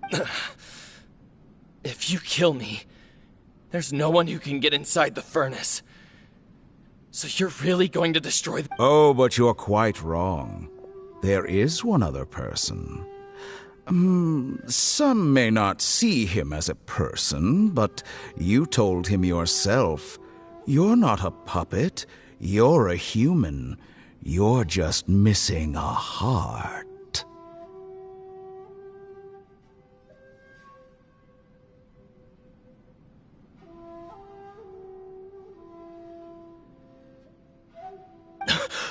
Whoever you're working for won't get away with this. They'll be found out. But this makes no sense. What are you really trying to accomplish by all this? Why go to all this trouble? It's no trouble at all. Patience is a virtue which I have in abundance. This is all part of a carefully controlled experiment. If you must know, I'm happy to divulge my true identity. I'm a Fatui Harbinger. Call me the Doctor. The Fatui? Who? Just to create a minor inconvenience. That's it? That's why you gave us your cursed technology? Just to let loose the evil energy from the crystal marrow? Look how even the righteous soul is filled with venom when faced with its demise. My device functions precisely as you say. It is the only chance you have of preventing a catastrophe and keeping the truth from the outside world. However, I did not make it with you in mind.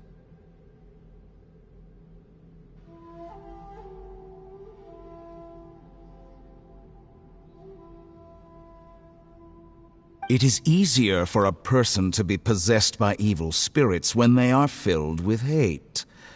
So give in to your fury. I want to see what happens when a malevolent heart is placed into an unsuspecting. Make no mistake, even without you, that pure, innocent puppet would only end up being used by someone else instead. What other reason would a human have for befriending one who is not of our kind?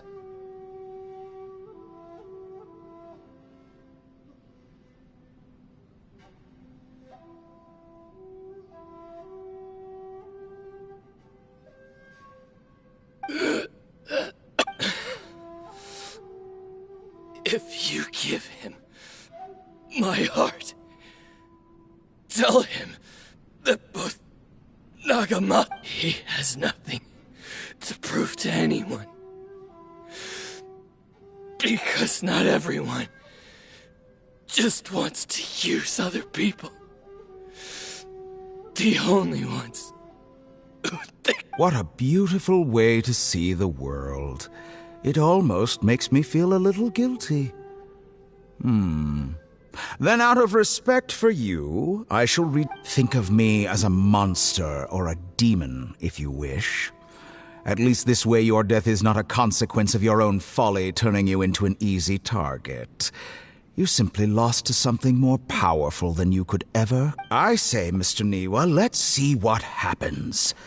Will your puppet friend become a human? No, that will prove quite... Mr. Niwa. Already dead. What a pity.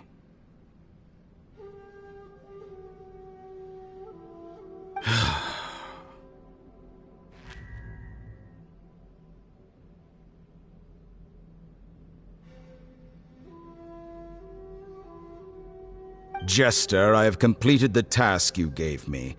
Creating a gap and infiltrating Inazuma's inner workings. What fun it... I'd like to introduce a puppet to you. If he proves useful, let's make him our newest comrade. And if not, let's turn him to dust.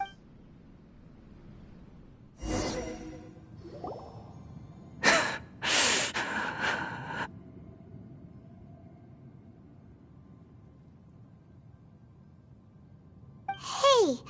Dottore.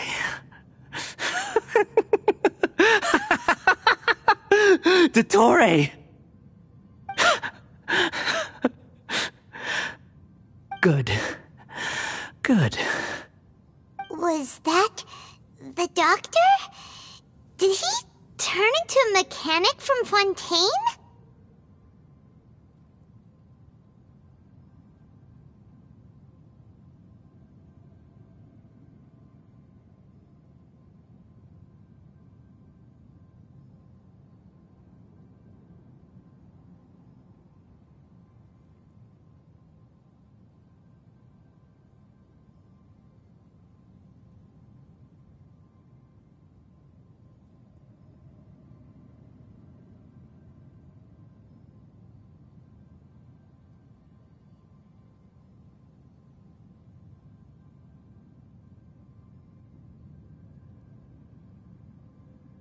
But why did we see things from his perspective? When I touched the doctor to confirm whether he'd eliminated all his segments, I read this memory in his mind. You have to admit, it must be the truth. Maybe so, but it means nothing. Does it? But this memory shows that Niwa didn't betray you. He never meant for you to be the one to take the device into the furnace. You know very well what that means. Even more so than I.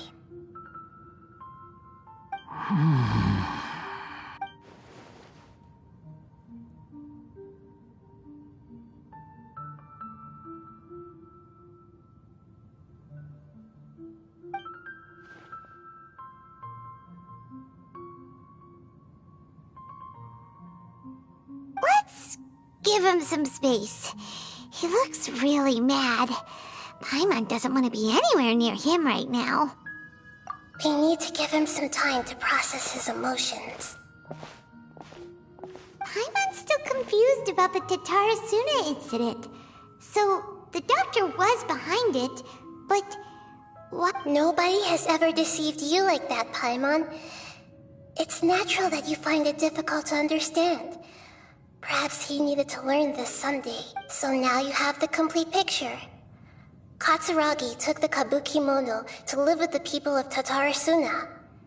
Later, the doctor showed up, disguised as a mechanic from Fontaine. It was all a horrific experiment planned by the doctor. Everything he did was just to plant seeds of disaster in Inazuma that would bear fruit in the future. Of all the unwitting participants in the doctor's experiment, the balladeer became the main test subject.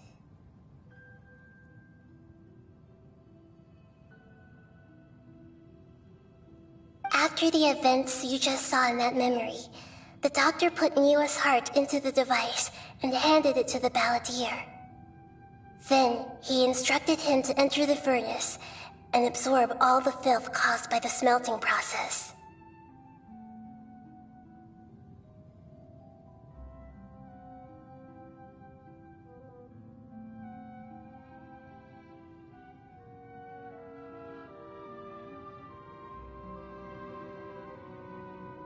The load was far beyond what he expected, but the balladeer survived. He left the furnace in sheer exhaustion and said to the mechanic, "This device seemed..." The mechanic answered, "Niwa fled this place for fear of punishment, but he left you a gift. He said it's the one thing that you've been looking for." He took it straight from the chest of one of his innocent servants. The mechanic removed the withered heart from the device as he spoke.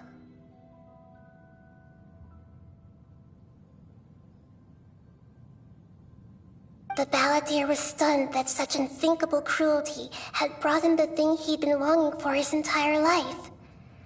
A heart acquired through cold-blooded murder is a cursed thing, but it has protected him from the filth. He thought Niwa had completely betrayed him, and yet this very betrayal had ensured his survival. Overwhelmed with anger and sorrow, the balladeer threw the heart to the ground and left Tatarasuna without looking back. Holy moly! So the doctor killed an innocent man and pinned everything on the victim? That's terrible!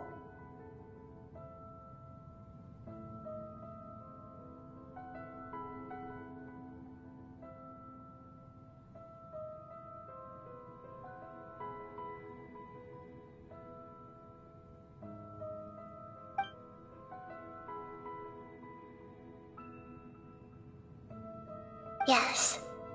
Only if he understands this can he choose a new path forward.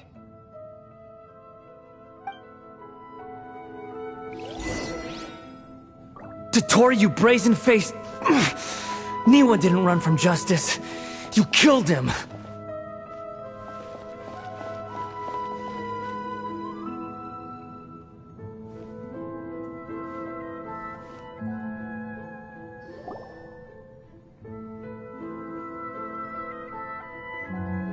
Shall we see how he's doing? Hey, you alright? That's a scary expression. Are you worried about me? If we didn't have such a history, I'd almost think that qualifies me to be your friend.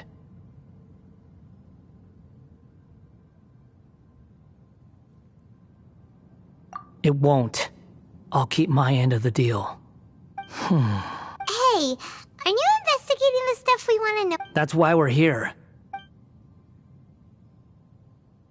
But unfortunately, there's no information about the Descenders and... Even if you can't find anything, that seems to confirm it. Irminsul does not keep records on the Descenders. Anyone who comes from beyond this world is not counted as part of Tevat. Oh, does that mean we have to leave empty-handed?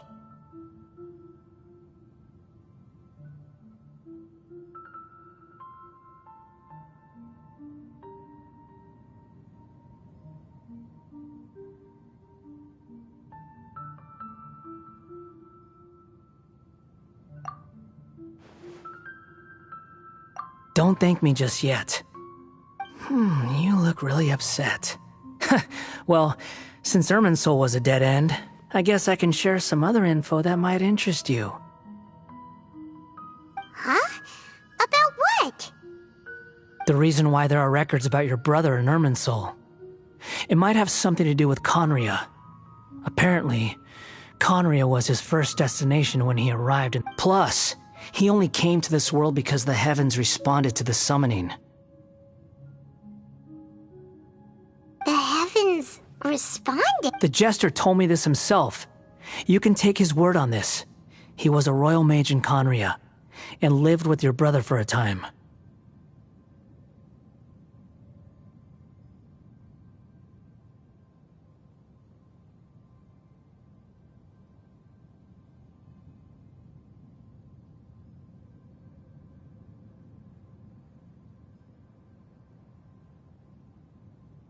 I don't know the details. It's up to you whether you want to believe me. All I can say is, I wouldn't lie to you about this. Did you get all that, Lesser Lord Kusanali? Yes. Astonishing news. Does this info count towards my mission? It wasn't from Irminsul, but was it valuable? Very valuable. Good. In that case, I'll take some time for myself now. Lesser Lord Kusanali was right. My power's all but completely spent. Even if I use all of the divine power left in me, I can't sustain this shield for very. I shared a secret with you, and now you owe me. So in return, I'd like you to answer a question for me. Give me your hand.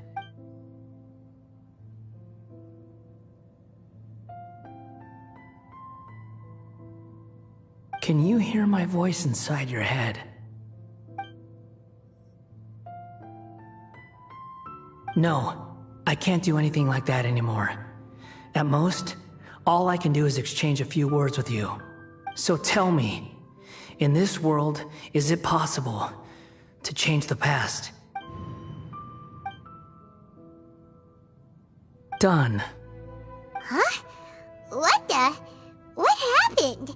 Paimon only— Nothing. I was just thanking her for helping me.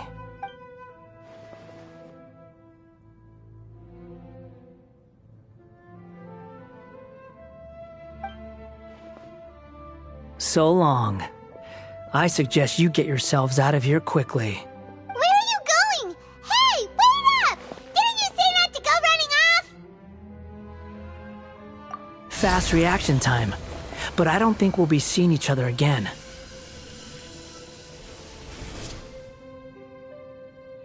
From this day forth, the names Balladeer and Kabukimono will cease to exist. Those who died in Tatarasuna because of me deserve another chance at life.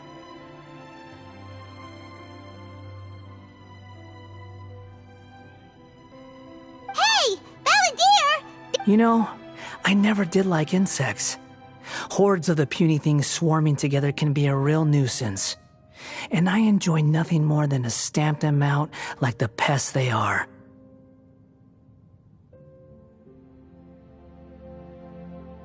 But if a colony of harmless ants isn't threatening anyone, I guess they deserve to be left alone. Luckily, everything can be set right. It's time to solve this once and for all.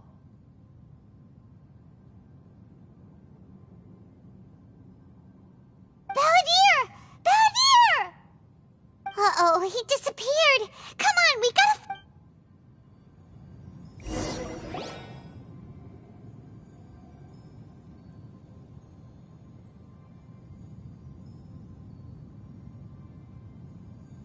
Oh no, he's really gone.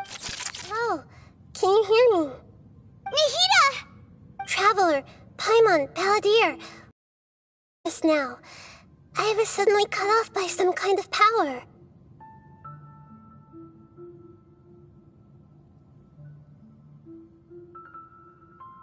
It was the Balladeer's fault.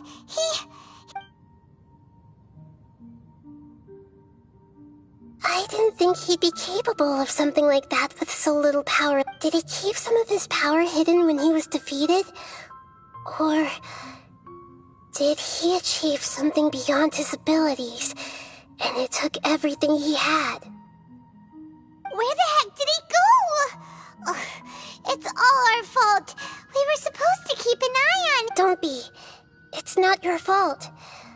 Please, let me handle this from here, even though I'm not sure I can solve it. We're running out of time. Follow my lead.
Squall and Fury!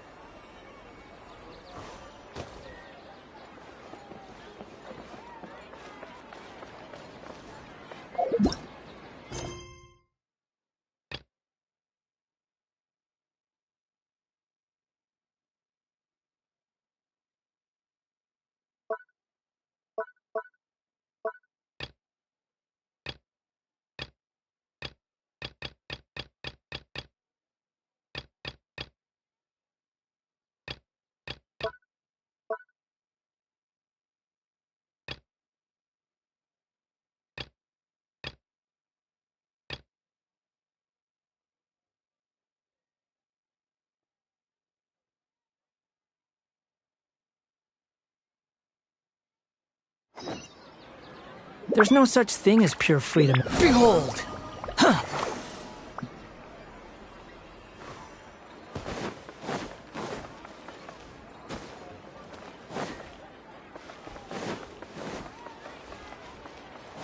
The wind rises.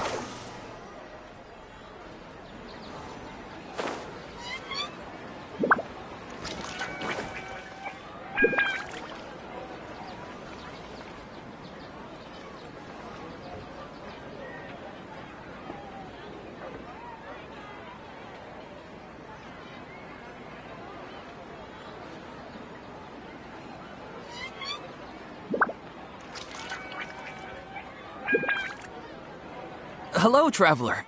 Have you ever heard of a moment of dreams? Oh, that sounds like some kind of sweet drink. I'm afraid not. It's the name of an event we started to hold regularly. Dreams have become quite the hot topic in Sumeru, and many people are excited to share the dreams they've seen at night. The same goes for me.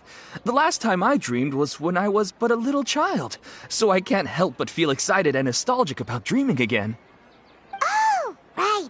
Everyone's able to dream. Yes, we organized an event to give everyone with new dreams a platform to freely share their experiences. And thus our event, A Moment of Dreams, was born.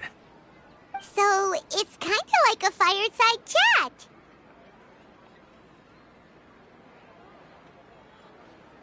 You could say that. We hear all sorts of wild and fabulous stories every day. Really, why not have a listen for yourselves?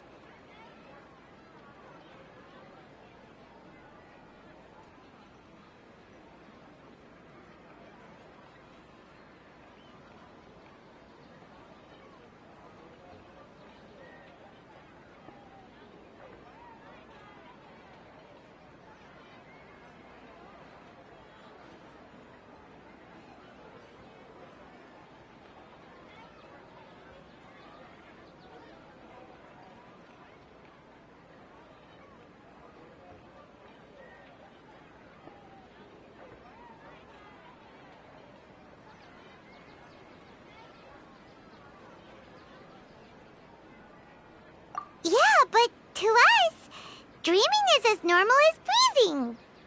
Wait, but if there are free drinks and snacks involved, then Paimon might consider it. Oh, really? So you mean you've already seen many dreams? Mm-hmm. But no need to get so excited. It's really nothing special. No. We need experienced participants like you to share your experiences with dreaming. Please allow me to address you two as dream experts. Oh, expert? Now you seem interested. Please, follow me to the meeting place. Rest assured, you'll find all the drinks and snacks you'd like there. Wow, how accommodating. Sign us up. But wait, Paimon's getting ahead of herself again. We should see what the Traveler thinks first. Why aren't you saying anything?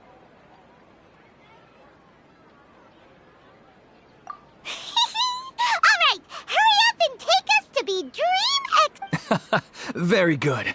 Follow me then.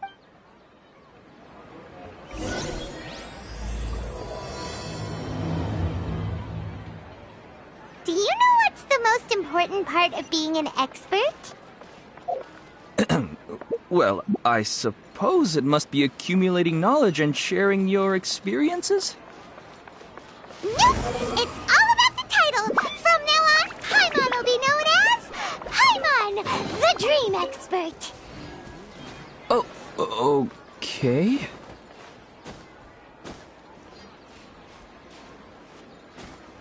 Hup. Behold!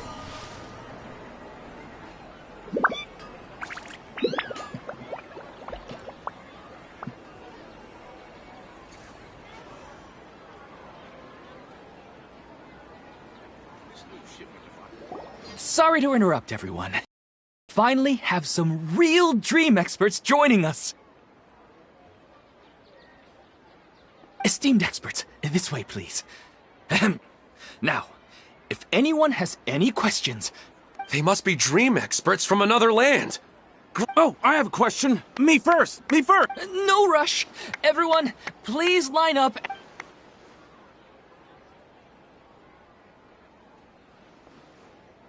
Whoa, Paimon didn't expect them to be so enthusiastic. My question is simple. My everyday life is very difficult, so I would like to become a slime in my dreams. How can I do that?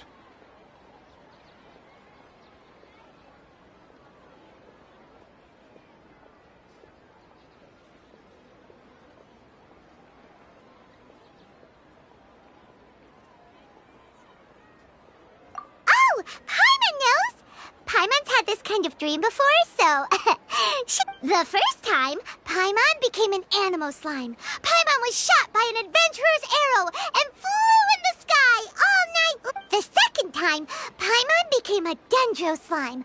A group of kids thought Paimon was a radish and pulled out all the grass on her head. Oh, it was super painful. The third time, Paimon became a cryo slime. In the end, Paimon was captured by a chef and turned into a smoothie.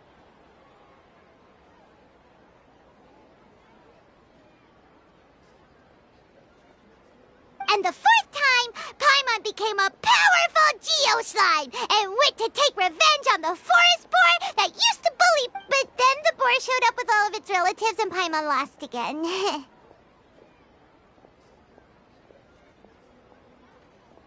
Wait, why did all of your dreams end so tragically?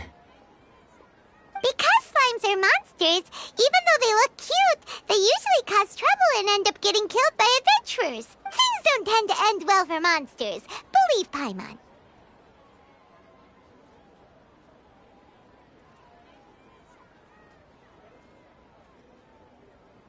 I suppose you're right. They are monsters, after all. I just want to experience a different life, but it seems that becoming a monster would be even worse than my current life. Maybe I'd be happier if I became just a regular finch. Or fish. Looks like being an expert is way easier than Paimon imagined. Next! Oh, it's my turn. Esteemed expert, I want to know what posture I should sleep in, so I can have the same dream as the one I had last night. Well? Hey, you're supposed to be helping. First, why don't you tell Paimon about the dream you want to have again? Oh, it's quite ordinary. I sat and chatted with my wife on a sunny day, listening to the breeze blowing. Why don't you just find your wife and talk with her? There's no need to wait for a dream. Well, unfortunately, she passed away.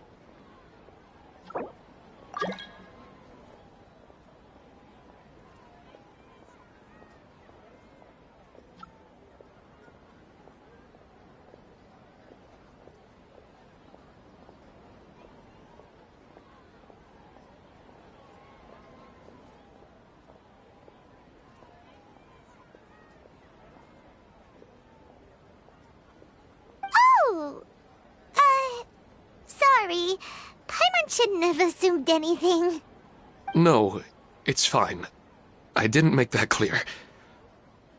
I just want a chance to see her again. Yeah, it's not really about posture. What you think about right before falling asleep is probably way more important. Oh, is that all I have to do? Think about it.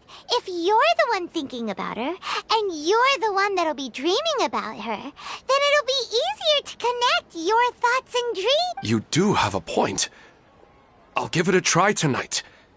Thanks for... Oh, my turn.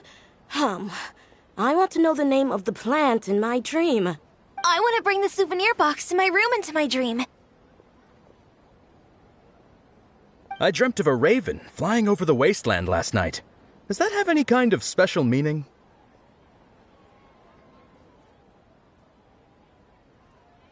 Hey, no rush! One at a time!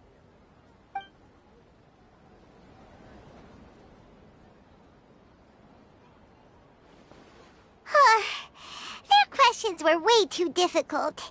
We don't actually know anything more than they do. We're just more experienced dreamers, that's all.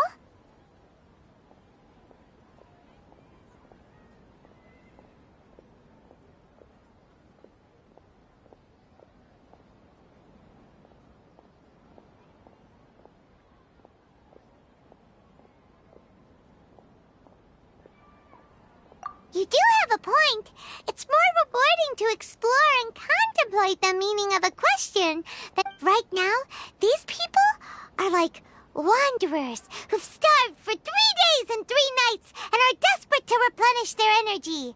Any explanation they get now is like pure sustenance to them, no matter how good the explanation really is.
Oh, and now that Paimon has said that, you know who comes to mind? Bingo! If she was here, she'd probably be making some similar analogy.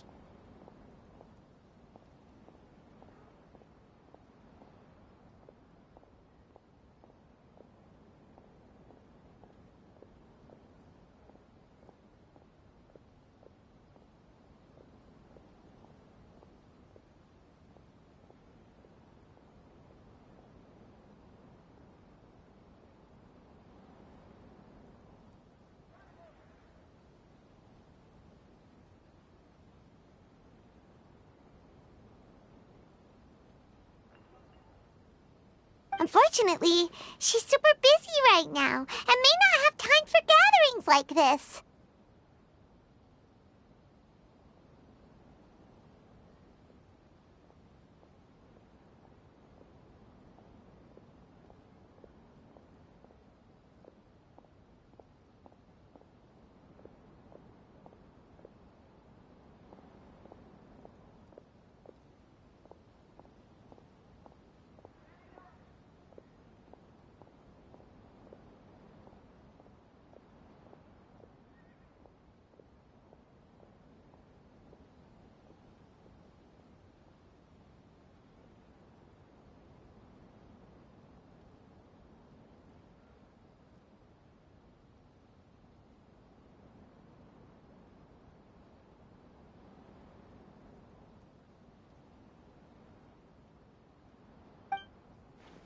Dear experts, we have another guest who would like to consult you.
We answered all the questions just now. We're not really all that knowledgeable.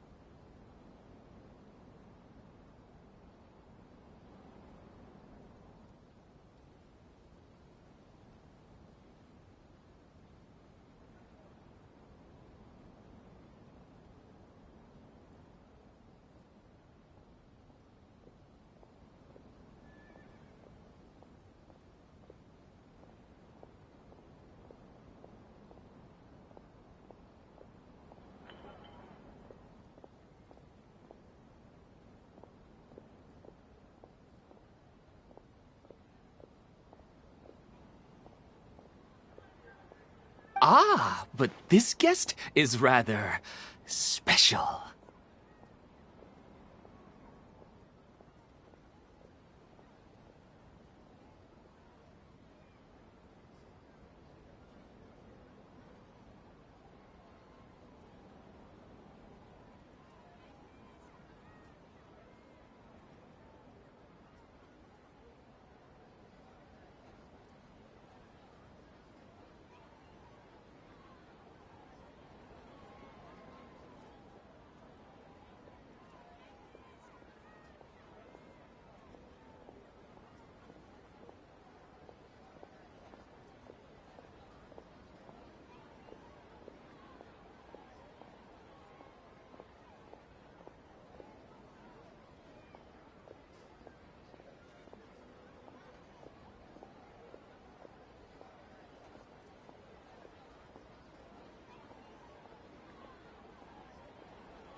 My question is, why didn't you immediately tell me about such an interesting place?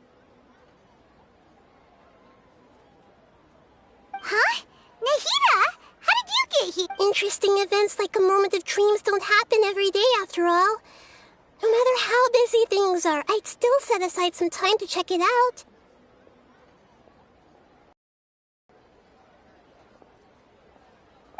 Anyway, I really didn't expect to meet you. Oh, right! If there's anyone that understands dreams, it's you! You should be able to help us answer all these questions. You're not wrong. Alright, they can ask me anything.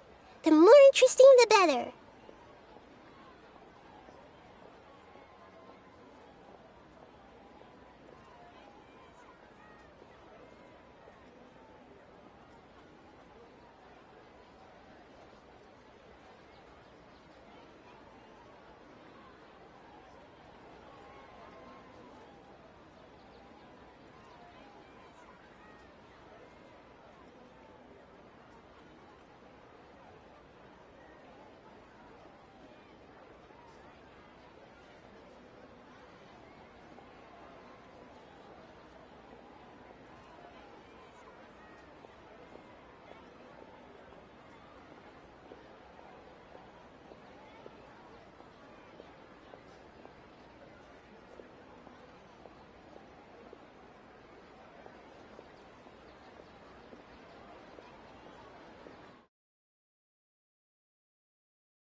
Huh?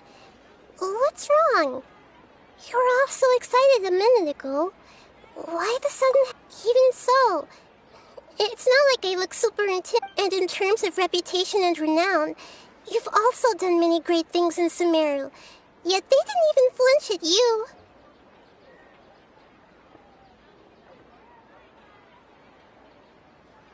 Alas, the interesting questions have all vanished in an instant. It appears I'm the one spoiling the fun here. I'll see myself out. Oh, that's not true, Nahida. I don't want to get in the way of the original purpose of a Moment of Dreams, which is to let people gather here and freely share their marvel. Now the atmosphere here is like water poured into a container. The water is more secure and settled, but it has lost its free-flowing nature from the... I just want it to be another drop in the water, not the cold and restrictive container. She's sulking. Hey! It's alright, everyone! No need to be shy. The Dendro Archon is really nice, so please just go ahead and ask. Otherwise she'll leave. All right. I'll give it a try. Oh, it's the slime guy. Hey, drop the nicknames, would you? Besides, I don't want to become a slime anymore. Maybe a finch or fish is more suitable for me.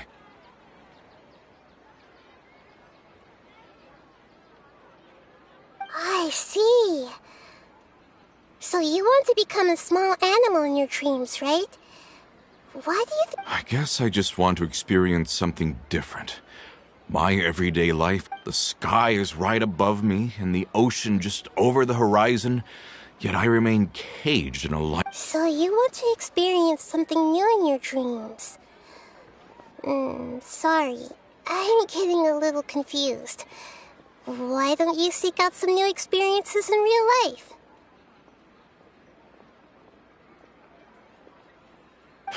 Because if I don't work, I won't have any Mora. Sure, I don't want to be out hammering nails and cutting wood every day, but I have aging parents and young children to take care of. By the time this all dawned on me, I realized that my life has already been filled to the brim by trifling matters, and I have no more freedom. But if that's the case, then even if you became a flying bird or swimming fish, you will still be hammering nails and cutting wood in your dreams.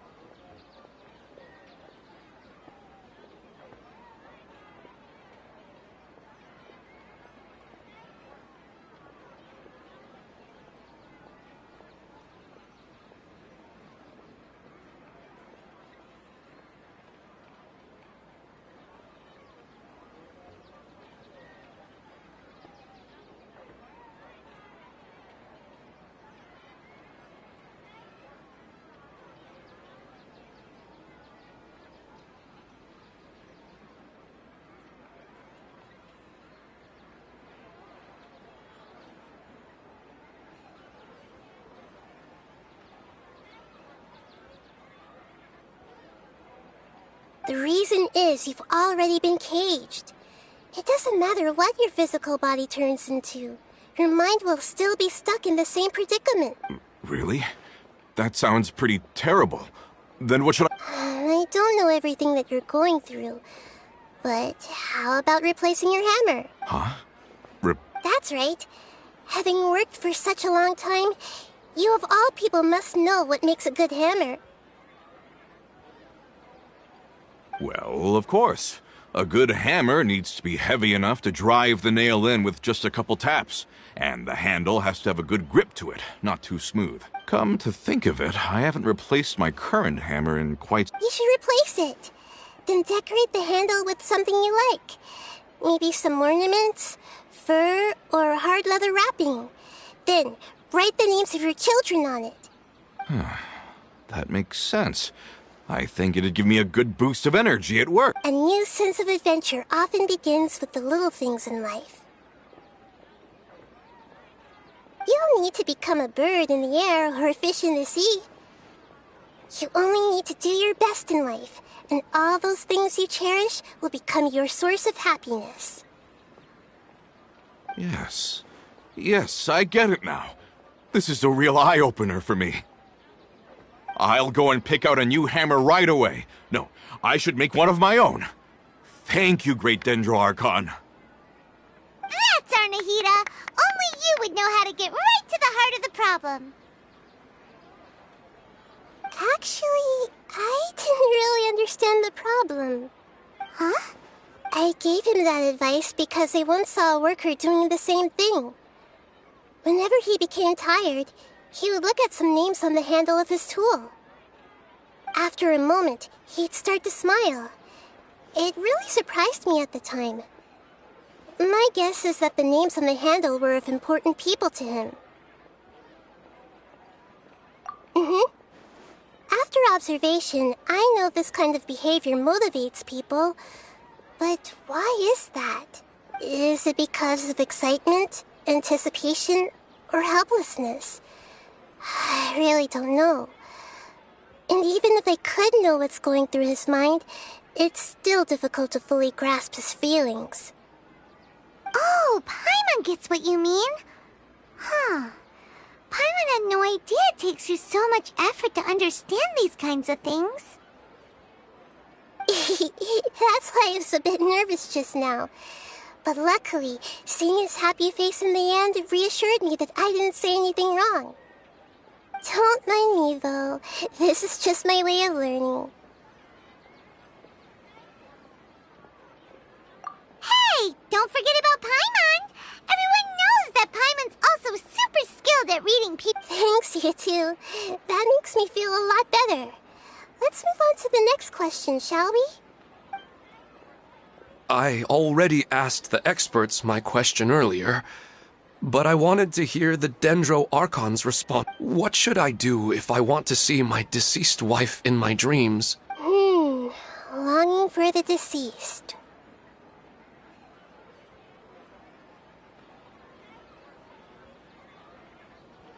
Even if you keep reliving those beautiful memories, it'll only highlight the emptiness in your real life. If your wife were still alive, she certainly wouldn't want to see you like this, would she? No, I suppose not. But our time together in my dreams is not just reliving our past together. I don't know. Maybe it's because I miss her too much. But it's really as if she had come back to life in my dreams. She even remembers each and every dream. After I wake up and then continue dreaming again later, we can pick up our conversation right where we last left. That's really amazing. Statistically speaking, continuous dreams are extremely rare. It's almost as if my wife has obtained a second life in my dreams. But the more vivid she appears, the emptier I feel, and the more painful it is when I wake up. I don't know. Maybe all of this is rooted in your deep longing for her. Were there any unresolved matters or regrets between the two of you? I don't know. I suppose my biggest regret is that I couldn't spend the rest of my life with her. I really felt like I was ready to move on. I wouldn't be so hesitant now if it weren't for these hyper-realistic... You know, they say that whatever's on your mind... But dreams are, and will forever be, just dreams. We are people living in the real world. It's not good to be overly obsessed with dreams. All it'll do is fill up your mind and eat away at your thoughts. Yes, I know. That's why I'm also a little disappointed in myself. And it's probably not good to let her see me in such a state. Anyway, thanks for your...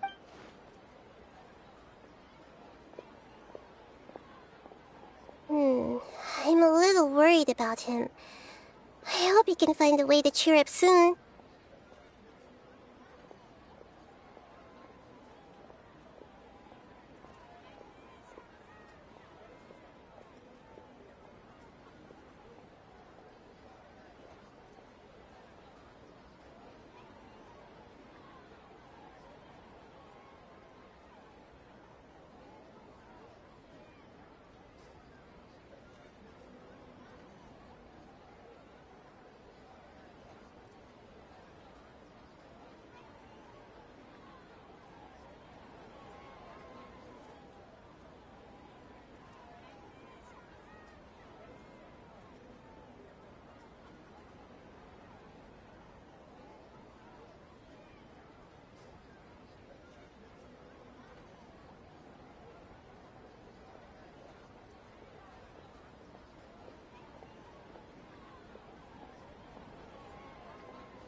I think I can handle things from here.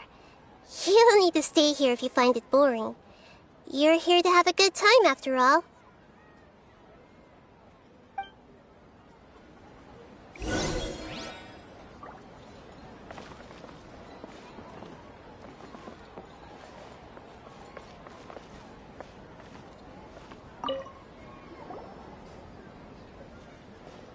Are you feeling any better? Yes. I think the Dendro Archon made a really good point. I need to stop dwelling on my wife like this and move on with my life.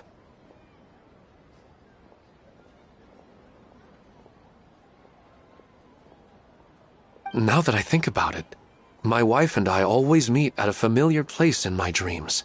I know where that place exists in reality, but it's a bit far and dangerous. I don't dare to go there on my own. But at the same time, I feel as if I should go and have a look anyway. Perhaps I'll be able to move on once I see that there's nothing there. Otherwise, I'll keep on feeling like everything is covered in a haze, like I'm only half awake. Once I can stop dreaming about that place, I'll probably be able to get my life back together. Actually, you two are adventurers, right? If it's okay with you, could you escort me to that place?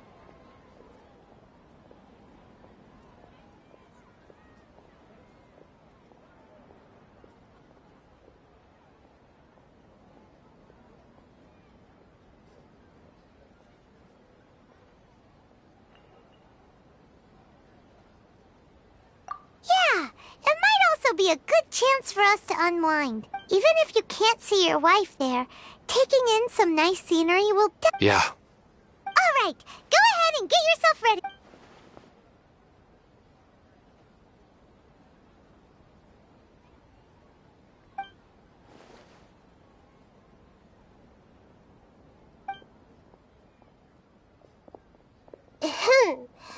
Are you headed off to some interesting place without telling me again? Huh? Wait, aren't you supposed to be answering questions?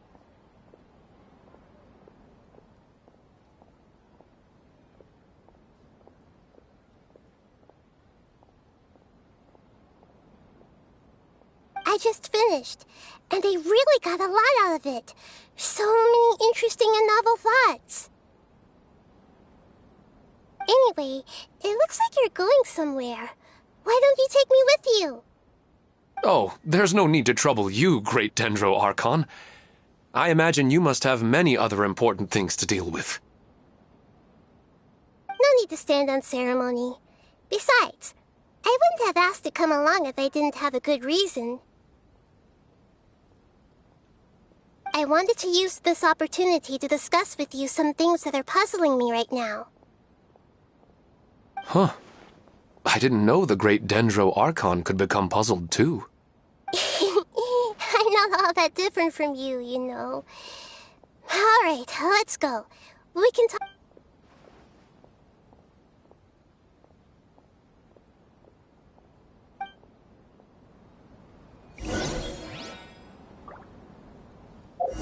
Why isn't it working?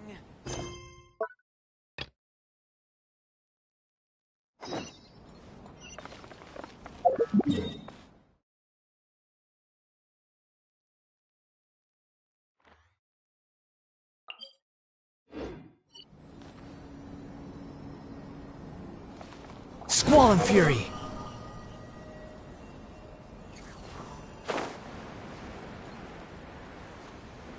Yeah!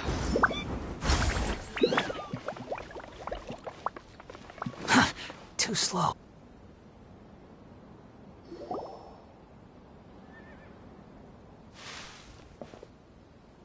We're out!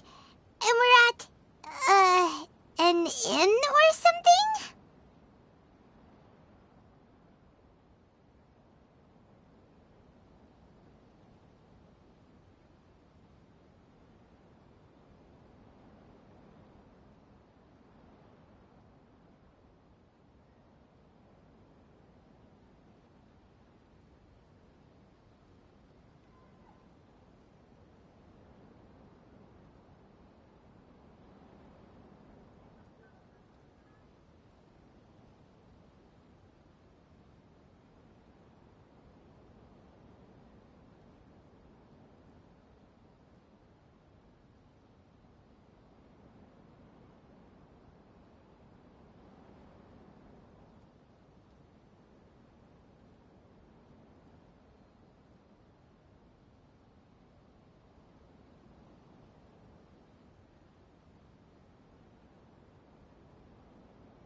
This is an emergency. I'll have to ask you to stay here for now. Everything's arranged, and nobody will disturb you.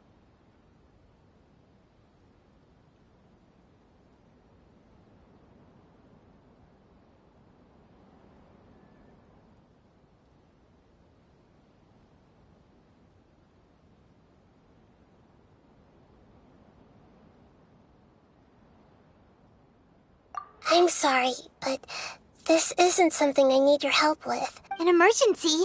How bad is it? Nahida? Don't worry. If my assessment is correct, though there may be some minor disturbances, it won't lead to a disaster.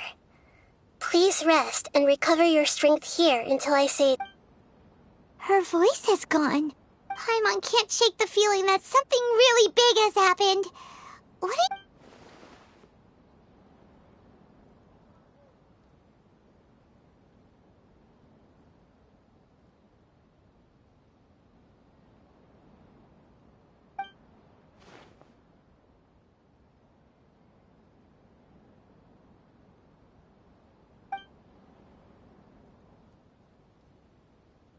He wants to change the past? But surely that's impossible! Right! You can't just rewrite history! All that stuff happened already in real life! It's like, imagine Paimon drank all the water in this inn. Even if no one was there to see it, Paimon would sure as heck remember drinking it! So, why does Paimon still have a bad feeling about this? Paimon can't help but feel scared about what he might do. Oh, Paimon's so confused. Huh? Ah! Sorry, Paimon accidentally... It's the Balladeer's fault for causing Paimon all this mental... But erasing yourself from history? It's unthinkable. Is that really possible in Irminsul?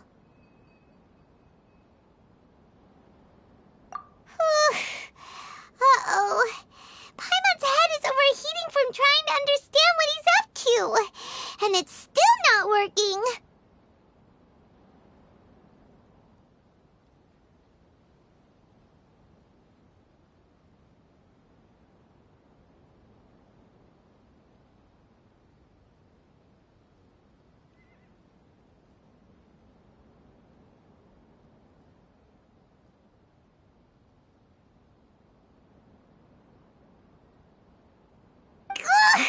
Paimon's had it with that little brat. He's been nothing but trouble ever since we met him.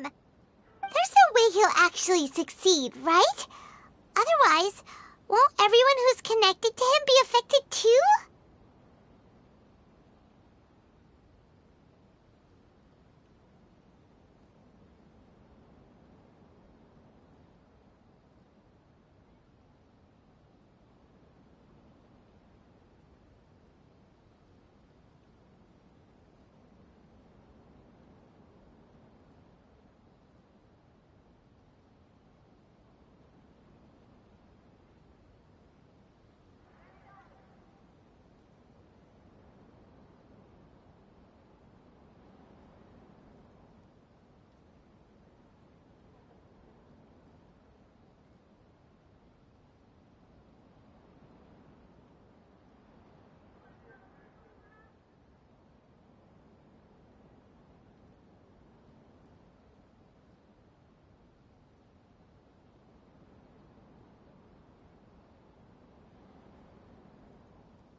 can do about it at this point. Hey, have you got any ideas on what we should do next?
Seems like now there's nothing left for us to do but to go to sleep.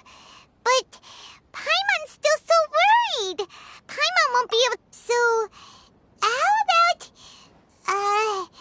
we list all our favorite foods to take our mind off things? Heck, if that doesn't work, Paimon's probably gonna collapse of anxiety here. Alright, Paimon will start. First dish. Munstack grilled fish. Oh, and chicken mushroom and Drayan chili. Also a...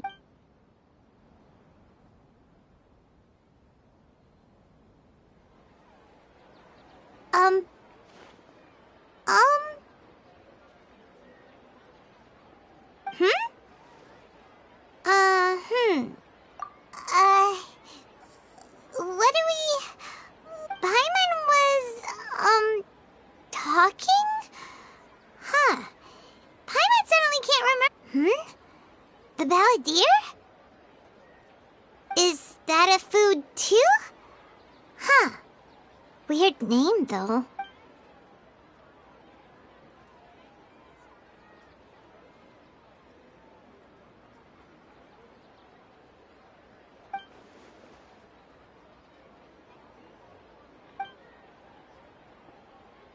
What's wrong? Your eyes are like saucers. Was it something So, the balladeer. Is that someone's name?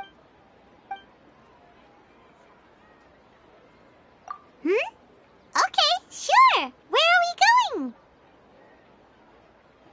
Huh? Fine by Paimon, but is everything okay? You're acting like this is an emergency.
Behold!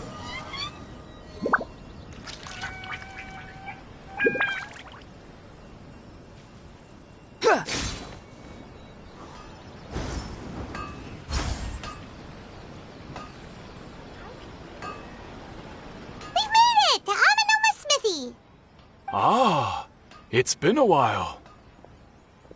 Of course. Go ahead. Oh. Now there's a question I wasn't expecting. The once renowned Raiden Gokuden, comprised of 5 branches. The art of forging practiced by these 5 clans, most of the great swordsmith clans of old, have since fallen into decline. But fortunately, Kaedehara Kazuha recently returned to Inazuma and took up the mantle of the Ishin art. Now, if my memory serves me right, you yourself were present when he... Oh, yeah, we were! Paimon remembers that now. They learned a bit about the decline of the Raiden Gokuden then, too. It seems like such a shame. That, my friend, in fact, this was not made known to me for most of my life. All these years, I knew of those great clans' demise, but never the cause. Only recently, when the question was on my mind, did I ask Kaedehara Kazuha about this. He told me that, as we are both heirs to a branch of the Raiden Gokuden, it was right that I should know the truth.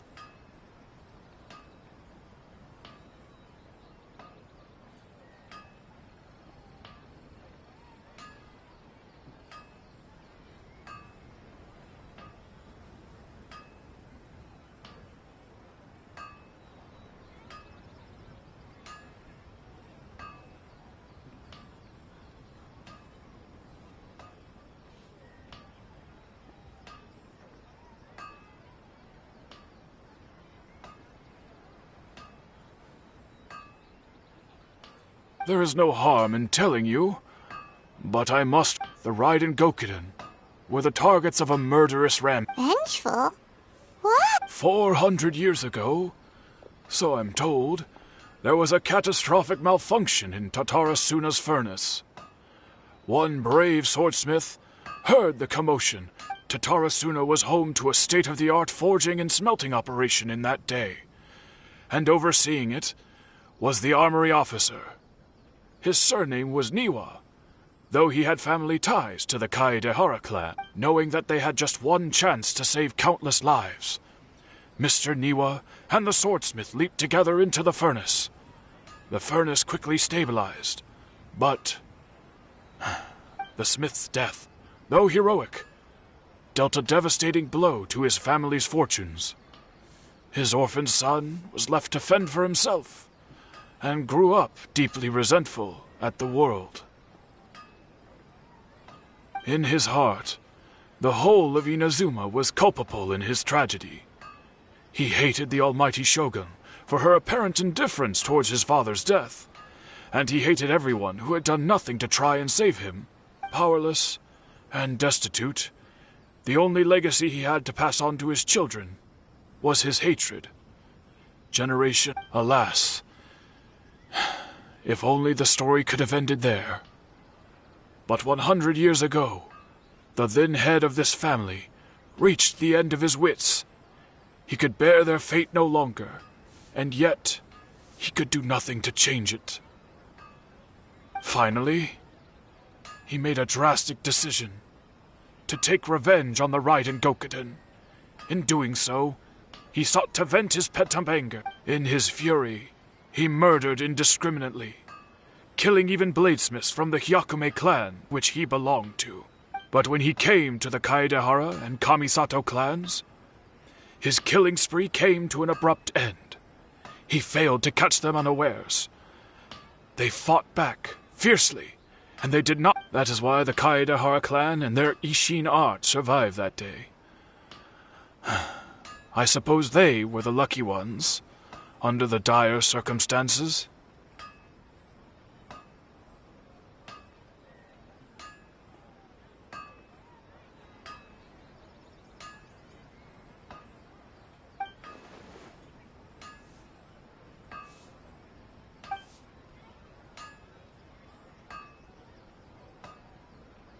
Was there anything else you wanted to ask? Kazuha? Why, yes. Just yesterday, in fact. We spoke for a while over some tea. He seemed well.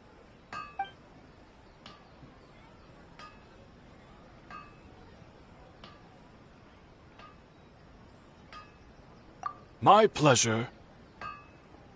Don't tell Paimon. There are other places you want to visit too, right? On to the next stop! Lead the way, Okay. Unrelenting patience and the willpower to move mountains.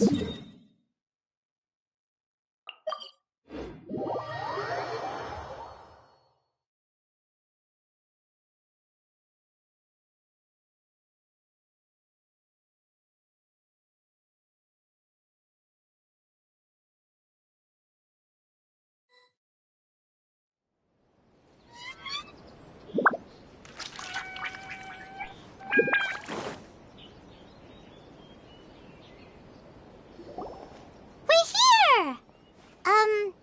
This is the Yashiro Commission's headquarters, so...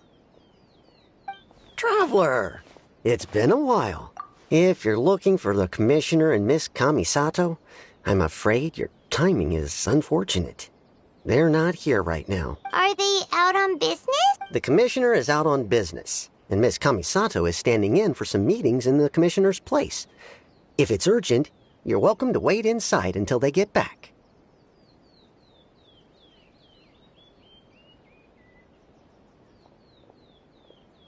What do you think? Shall we go in?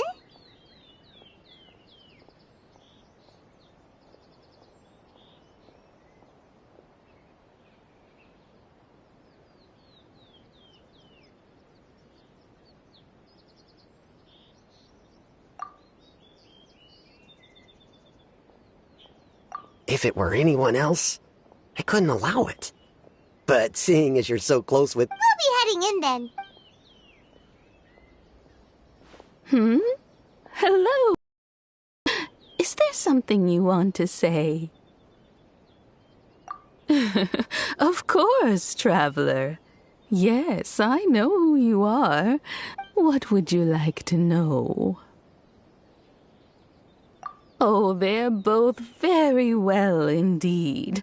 Lately, Miss Kamisato has been rather busy attending all kinds of meetings. As for the commissioner himself, well, you know, busy as ever. That much hasn't changed. Although he does seem to be in a rather good mood these days.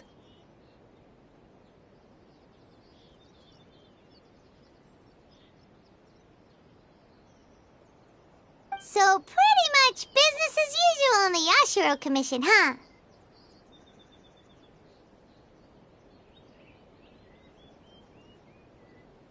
Very much so.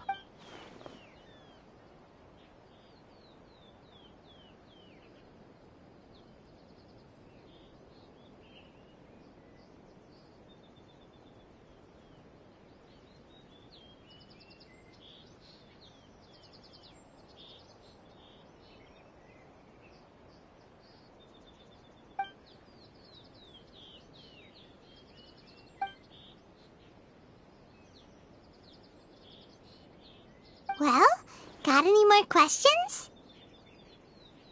You're very welcome, Miss Kamisa. I must say,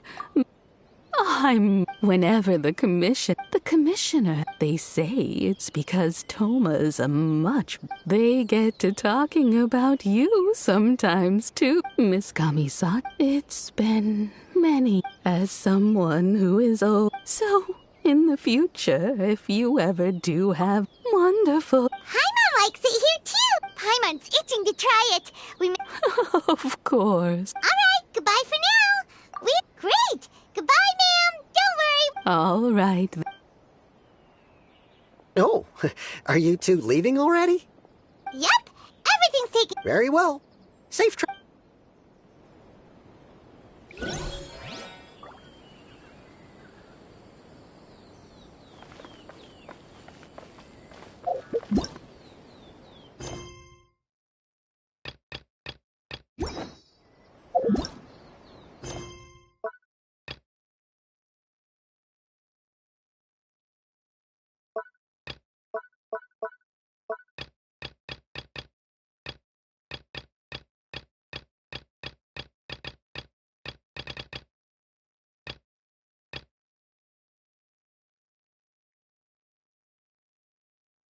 You think I've got a sharp tongue? I just tell it like it is. If someone can't handle it, maybe that's their problem. There's no such thing as pure freedom in this world. Even the wind cannot blow on forever. You think I've got a sharp tongue? I just tell it like it is. If someone can't handle it, maybe that's their problem. There's no need to exchange pleasantries. It's rather pathetic to force a conversation just to occupy silence. You want to use my hat as an umbrella? The audacity to even make that request. You're so happy just to see the sun again. How childish. How irritating. Fundamentally speaking, there's little difference between snow and rain, yet people lavish praise only upon the former. Fate can be truly arbitrary.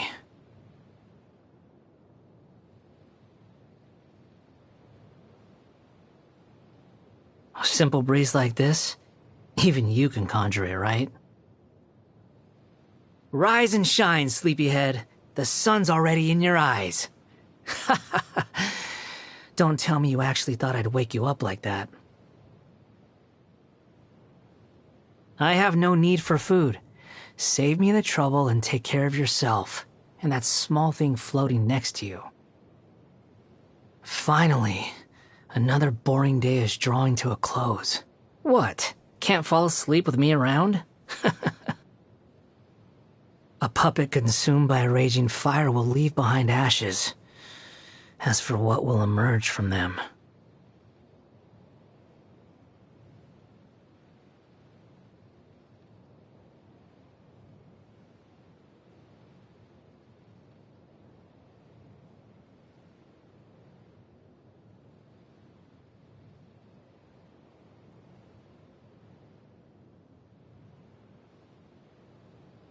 Hobbies? Those are for idle bodies who have the free time to think about such things. Do I look like I have any interest in distractions? I'm trying to figure out a way to get rid of you, so I can go commit atrocities. Wait, did you think I was being serious?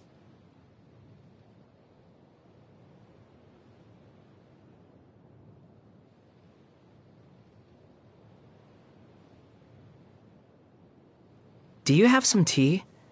The more bitter, the better. It leaves the most fascinating aftertaste. I'm no fan of dongo, or any other sticky sweets that make me feel like my teeth are fusing together. Keep them to yourself.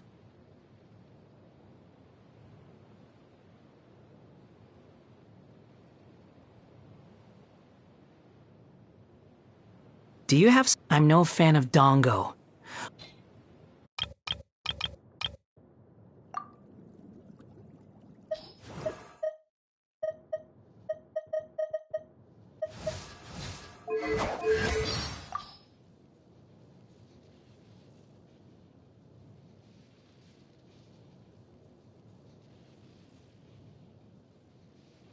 I admire her humility.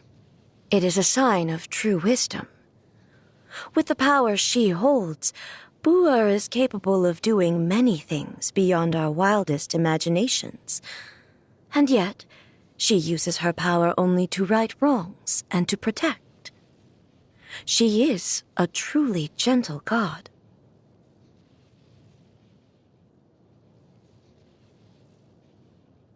Oh, don't listen to the Shogun. Desserts. Cavities are no big deal. You can just replace your teeth. Anyway, I just don't see how desserts can pose a serious obstacle to my pursuit of eternity. Foolish question. There are only two kinds of foods. Those that must be consumed to nourish the body, and those that harm it.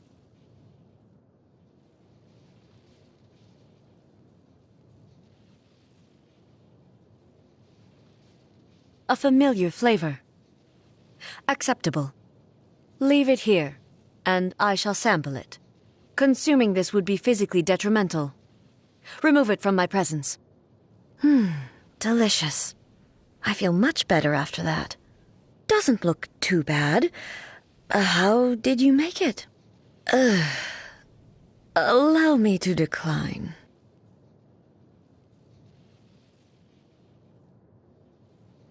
Is today the day of your creation? Return to the city with me. I will read out a speech for you in front of all my attendants. Embarrassing? Huh. Understood. Happy birthday. Let's celebrate together and make it a moment to remember for the whole year until your next birthday celebration, and so on and so forth. Then, you shall have an eternity of happiness.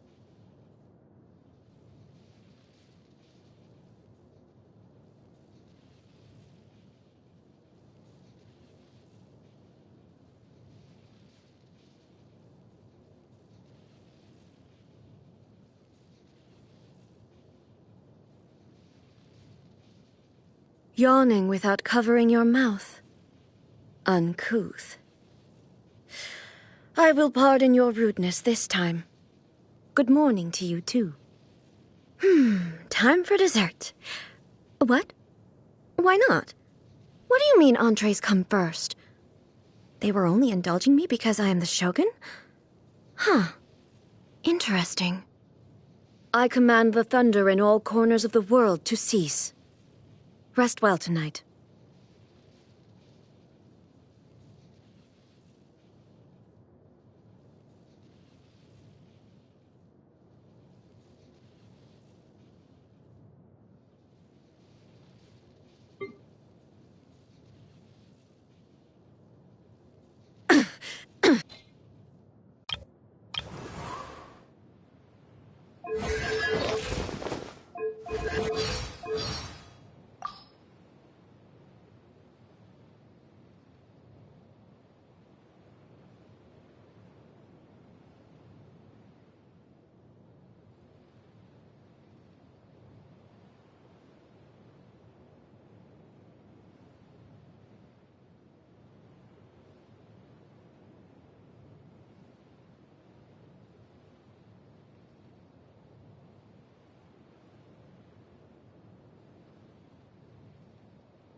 for?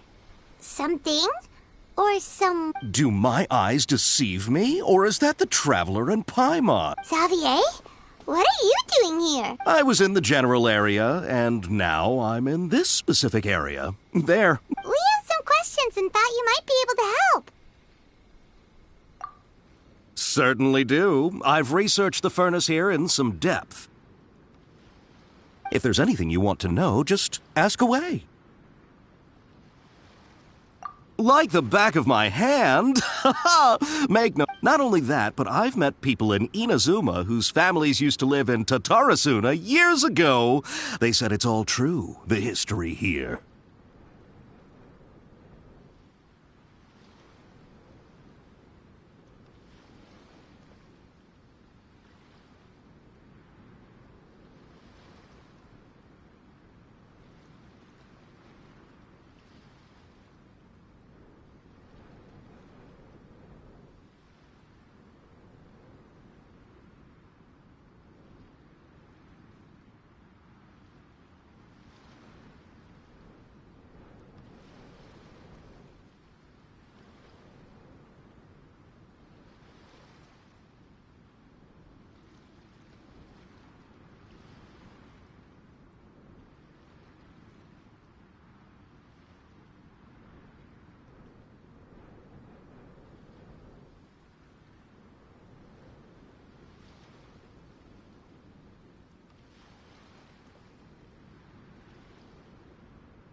Oh, well, it's a long story. I'm told that its history is one of the most foremost forging and smelting operations in the nation. Goes back around 1,000 years. Still, the furnace has had a couple of serious maintenance issues along the way.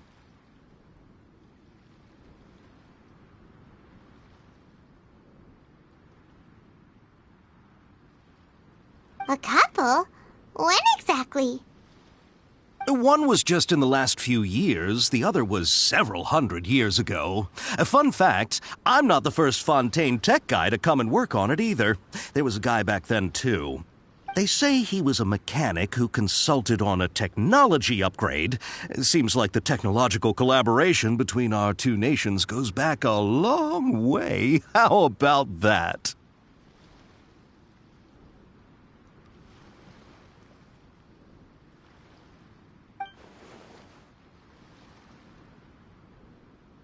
Hey, weren't you gonna ask Xavier something about Tatarasuna? Come on, ask already! Oh, I didn't realize you two were here for a history lesson.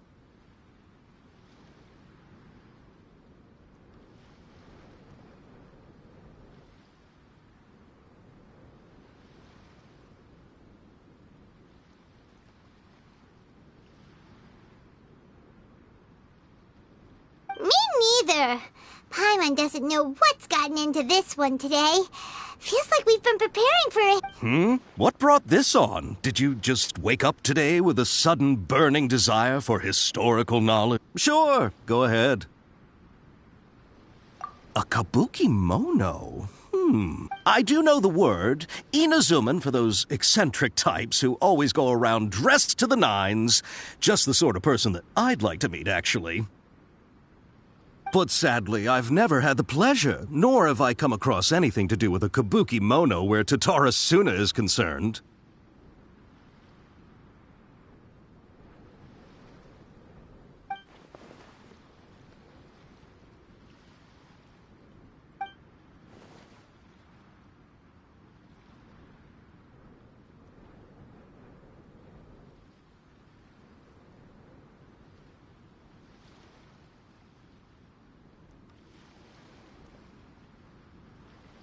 Of course! Don't mention. Oh, we're leaving? Oh, you're most welcome. More than happy to help. Farewell.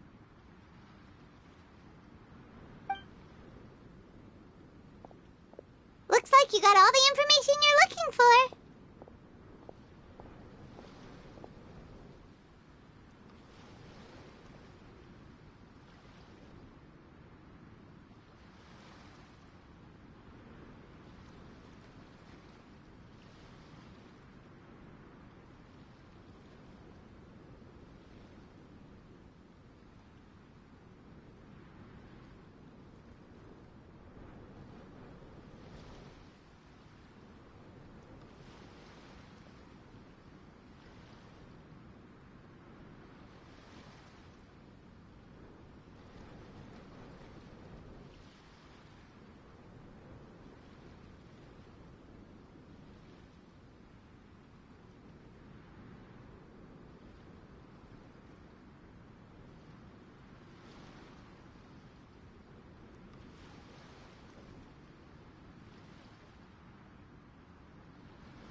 Sure, but what's up with you today?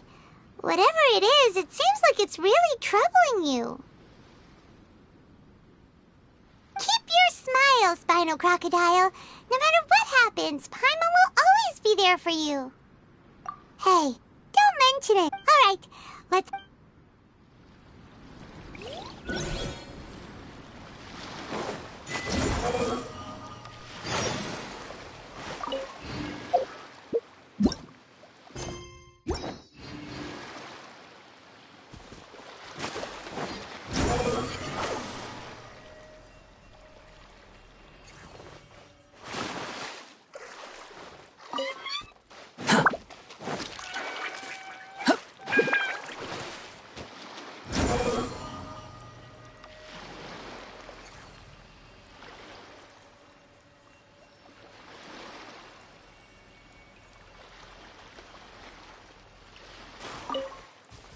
Quit following me.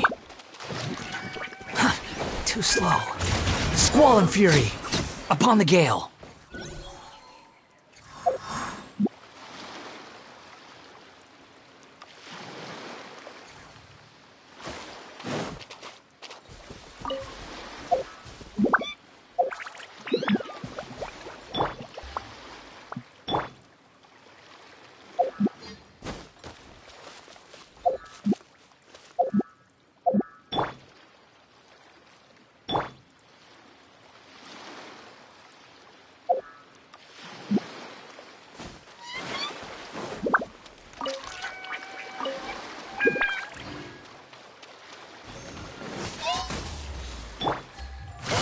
Gotcha.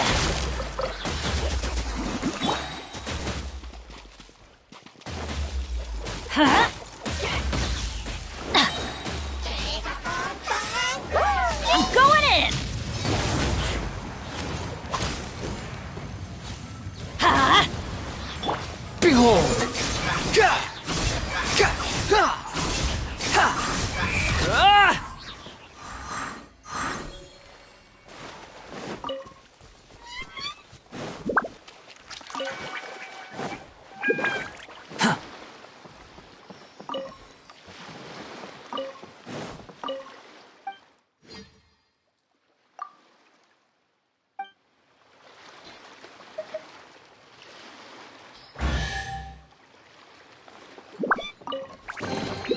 Take it and have fun.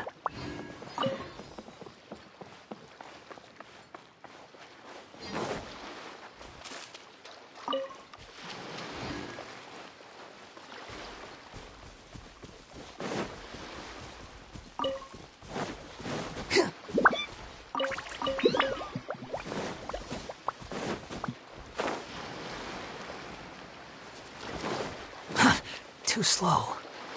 Squall and fury.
Hey, it's them!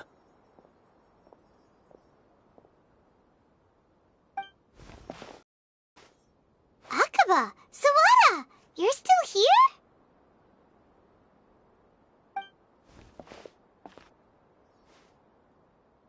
Indeed we are. If you have a moment, we'd love for you to join us once more.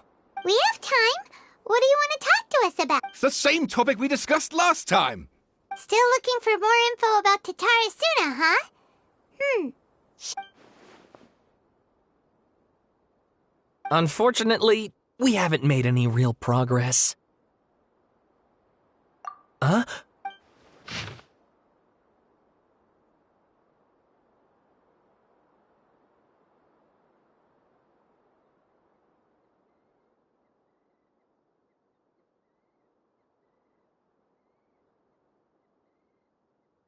I presume you'll want to read mine as well?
Well, what do you think? Hey, Traveler. Remember how last time Akaba was saying how he wished he could gather more information about all this? Well, we just got back from Inazuma. So how about we tell them what we learned? What did you find out? It's a long story. Wow, so many details. Thank you so much for sharing that with us.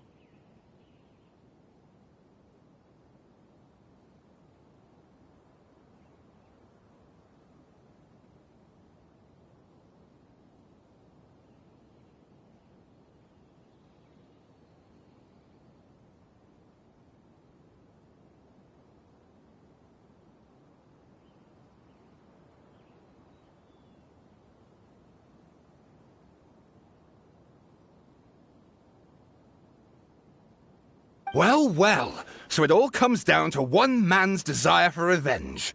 Huh. You heard this from a member of the Amanoma clan, you say? Then I guess it must be true. Ugh. So there's no ghost story here after all. This new information actually lends further credence to my hypothesis. Evidently, swordsmiths were seen as having an incredibly prestigious role in society those days, to the extent that harming them was conceived of, at least by the perpetrator, as a way of exacting revenge against those in power.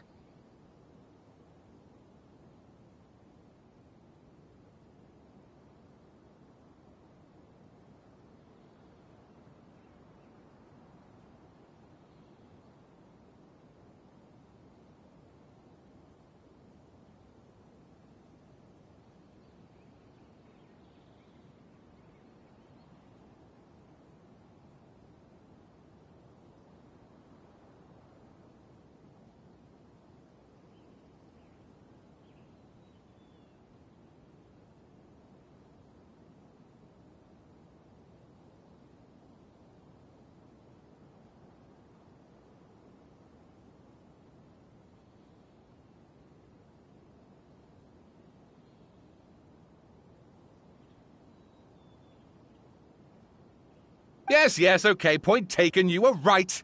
But that just... And they're back at it.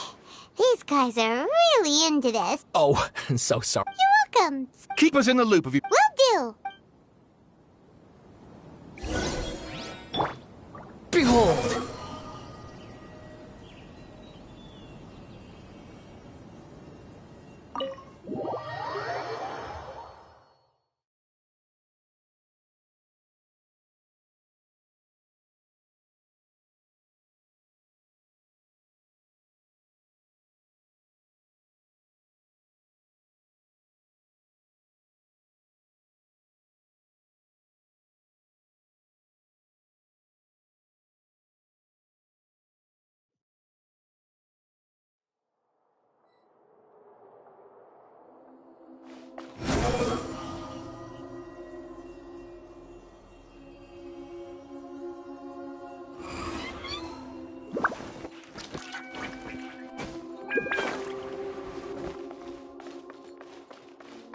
Squall and Fury!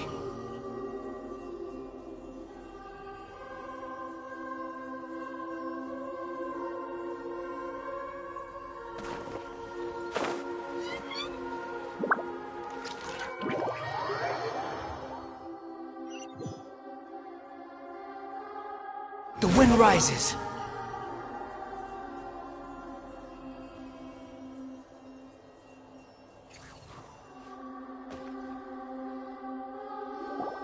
Nahida, we're here!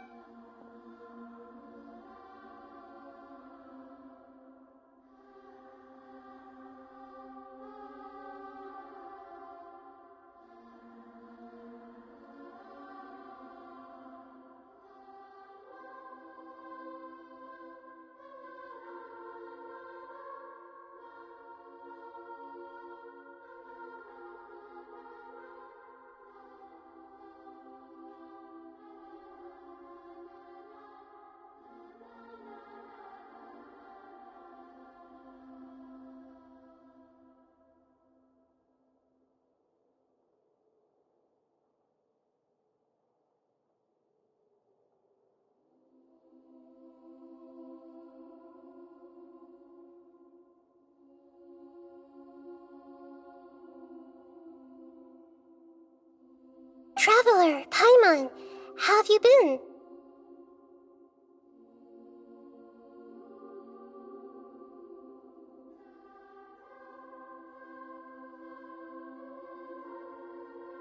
Ugh, where to start? Paimon hasn't had a moment's rest this whole time. That night, we ended up chatting and chatting until suddenly the sun was up. The balladeer? You look troubled. Is there something you need?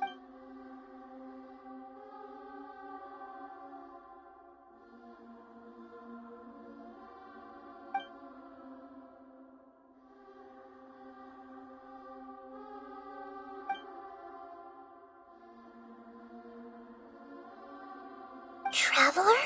Hey, what's wrong? You look so upset.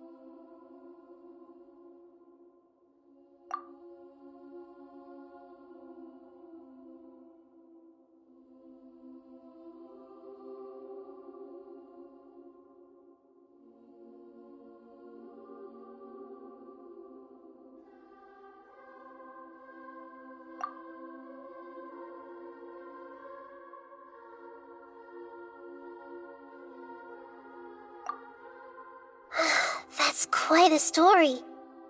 So, this puppet known as the Balladeer erased himself from Irminsul, hoping that he could change the... But how was he even able to do that? As the Traveler said, he very nearly became Sumeru's deity.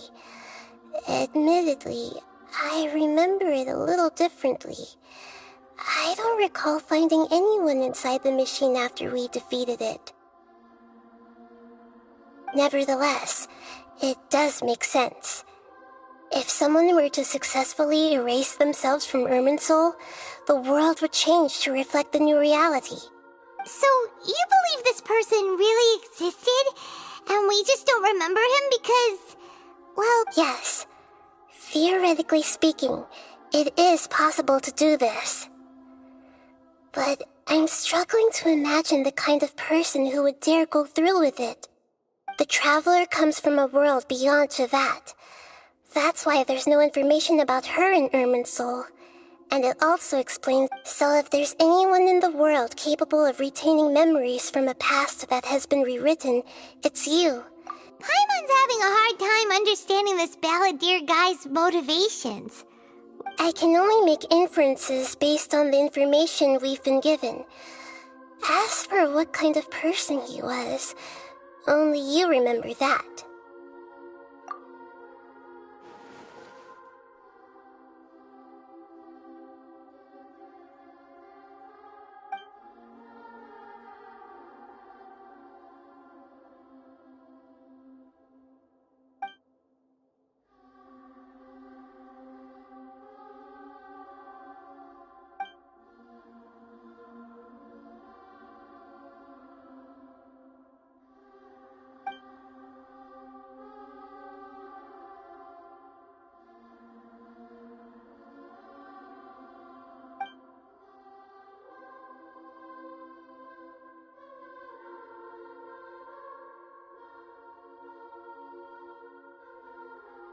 Something else worrying you?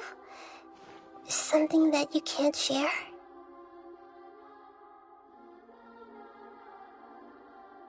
It couldn't change the fate of the ones who had died, right? Once the balladeer realized he hadn't been betrayed after all, it must have completely changed his view of the people of Tatarasuna. Now he saw them as friends again. He couldn't keep hating humans after that, and if he thought there was a chance he could save his old friends, it would be hard not to try.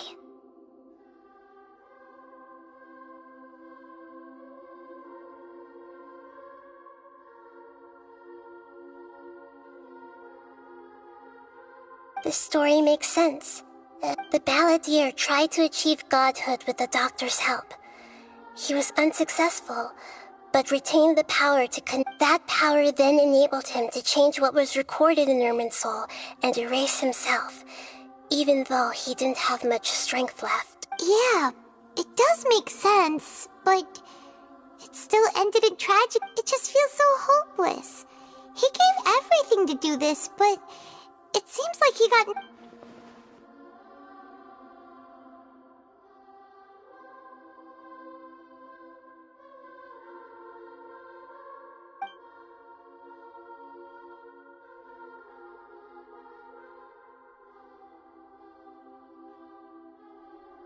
Please wait a moment. I want to check something. Found it. This should be the one. It turns out that I have a strange way of confirming everything she has told us. What is it? A record from a personal collection. It was tucked away in a corner. You should take a look.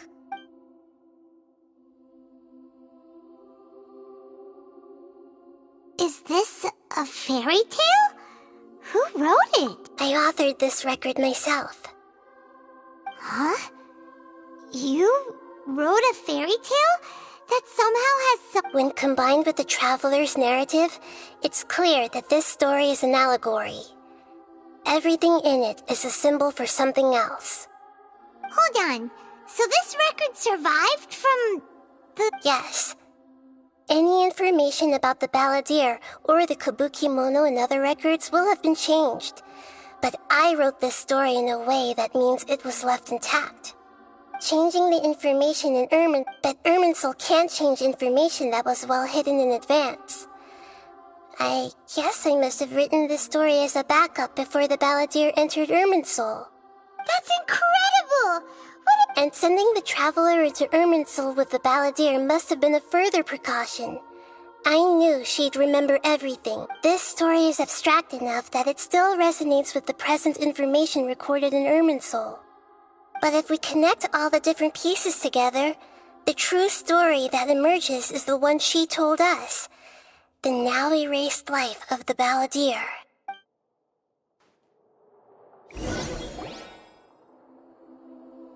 There was once a lone monster shaped in fox fur. The monster found a family of foxes, joined them, and they became friends. The monster lived with the family day and night, and everyone treated it as one of their own. Once in a while, the monster would take off its fox fur at night and lament to itself as it gazed at its reflection in the water. I am a monstrosity, Yet they are too foolish to see it. I pity them. But the monsters soon found solace when another came to live among the foxes who was not their kin. A kitten, carved from the wood of a white tree who had been abandoned by the humans.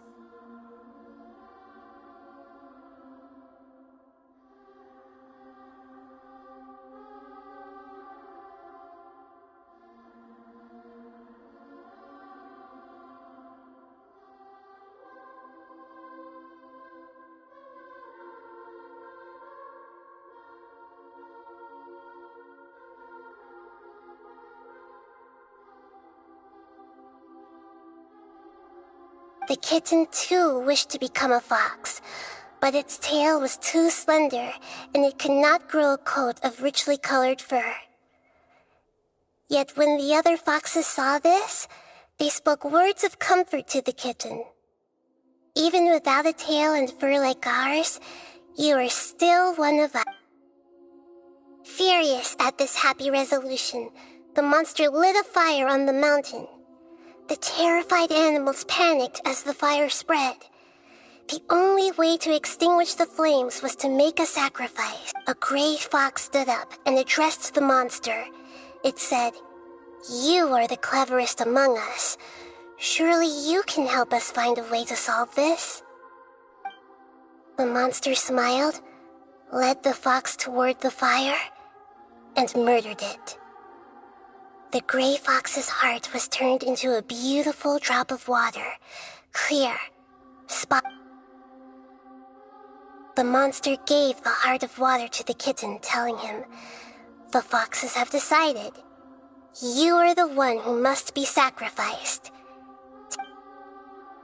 The fire was extinguished, but the kitten lived. It left that side of the mountain and found a little bird who had a broken wing. The two promised they would spend their whole lives together, but the little bird did not have long left to live. It passed away soon after. After burying the bird, the kitten left the mountain for good.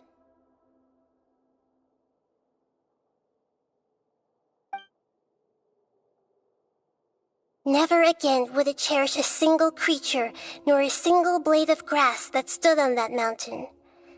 The kitten spent the nights wandering aimlessly, gnashing its teeth at the moon. How it wished to swallow the moon and devour the moonlight. If the world could only return to darkness, then it would finally be peaceful and content. I will become the new moon, the answer to everything. Then, no one will know that there were once birds, foxes, and cats in this world. And no one can know that they were different.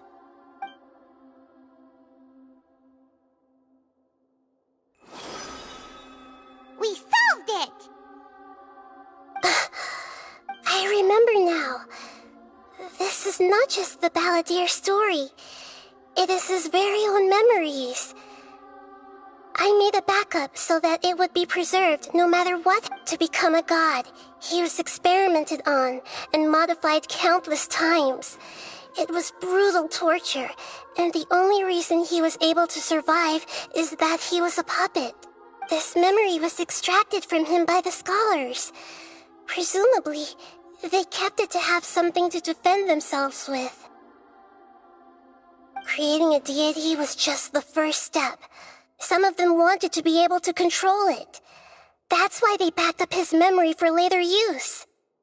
I buried it deep inside one of my own dreams, and then hid it inside an allegorical story so that it wouldn't be all— It's hard to believe that this person really existed, let alone that he tried to get rid of us on more than one occasion.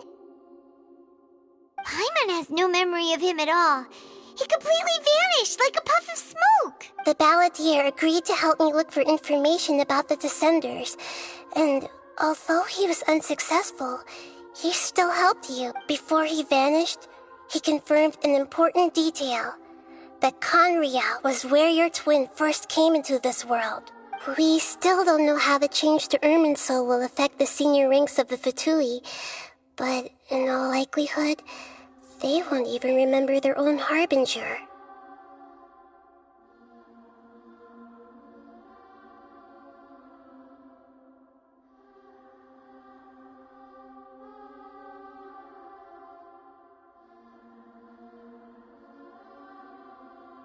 It sounds like Paimon wouldn't like this guy a whole lot if he was still around. But still, Paimon doesn't like the way it all ended that much better. This is why wisdom alone cannot answer all our questions. We look, we see, and we comprehend, but the question still troubles us, so the answer is not everything. People yearn to find the truth and then conquer the troubles they face. When you give someone the truth, you give them a chance to choose their own destiny. To others looking on, this may seem like a pointless endeavor, but for him, the chance to act on his desire to disappear must have meant a lot. Never forget that even when we walk beneath dark clouds along a road filled with suffering, the light of wisdom is always there, guiding us, and that is what you have been doing all along. Yeah, Mihida's right. Cheer up! How about we go get something to eat? We can pick up this heavy Good idea. Paimon, why don't you take her out for a walk to clear her— You got it! Come on, Traveler! You need to get out of your head for a while. You'll feel much— Let's go get a snack from one of the stalls in the Grand Bazaar! That'll be sure to lift our spirits. It must be really tough being the only one who remembers.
Behold!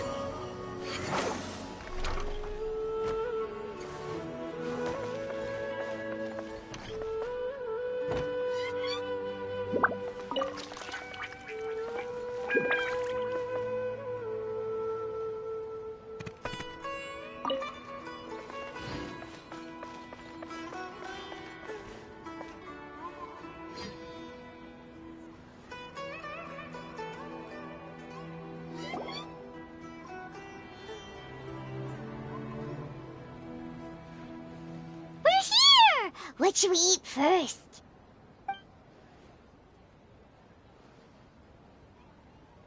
Hey, are you gonna answer or what?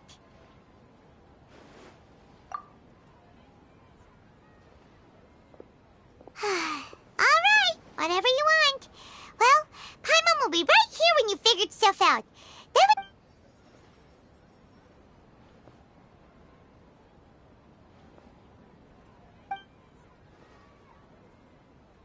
What is it? Have you figured it out?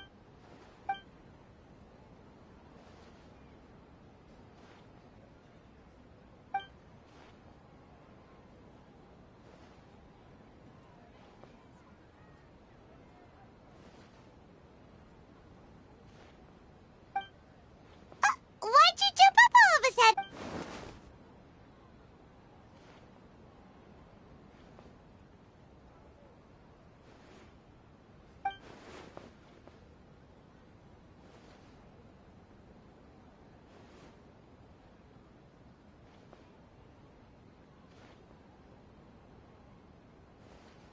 Excuse me, boss. There seems to be a small problem with the last bill.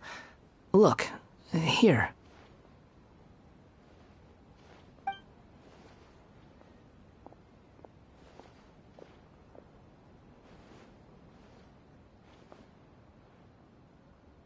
Hey! Hey, wait! You mean me? No, not you. That kid! Didn't you see?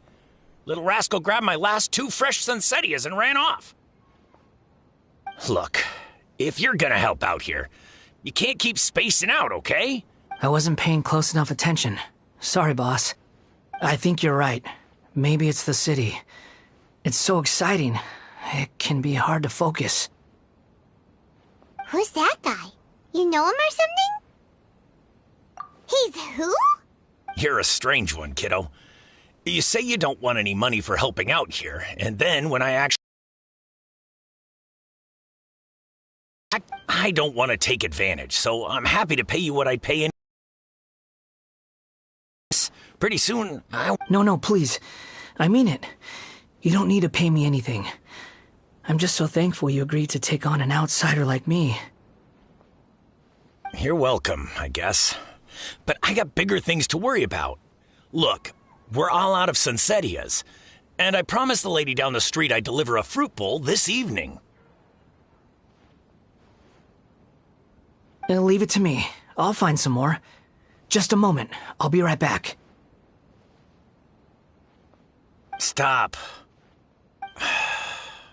I'm gonna level with you, kiddo. I've never met a worker who said they didn't want a wage before. And at first, I got greedy. Couldn't believe my luck. But I figured you'd start asking for something in return of it. You don't want money. You don't take days off. And in your free time, all I see you do is wander around, taking in the sights. Are you a drifter? That's right, I am. We can talk more about that later. First, let me get those fruits you needed. Sunsettias, was it? Hey, what do we do now? Okay, stay out of sight. Don't...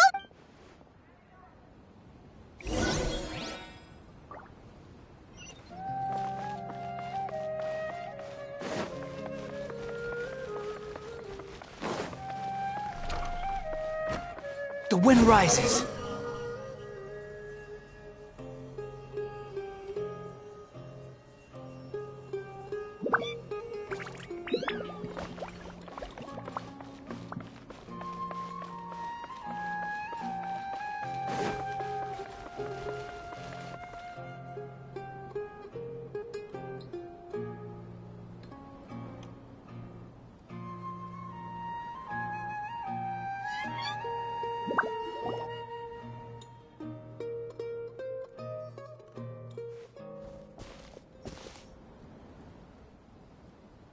Yeah, this'll do. Even though you say he's the balladeer, what are we planning on doing? Stealing his Sunsettias? Isn't that a bit too cruel? Oh, all right. This should be enough. Guess I should wash them. Huh? You two over there. Is there something I can help you with? He spotted... You've been following me all the way from the city. I'd have to be blind not to notice. Have we met before?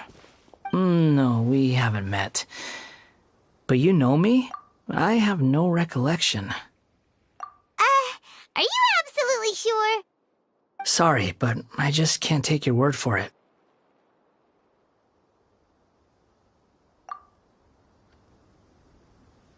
A puppet? What makes... Huh?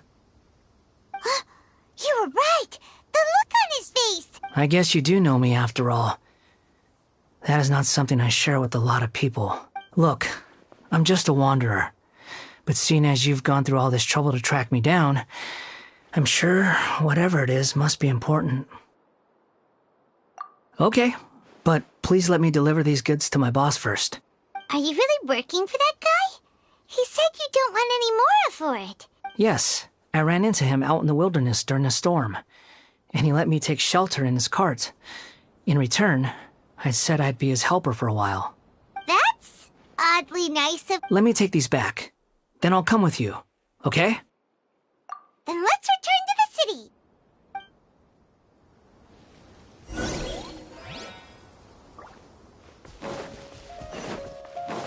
Squall and Fury!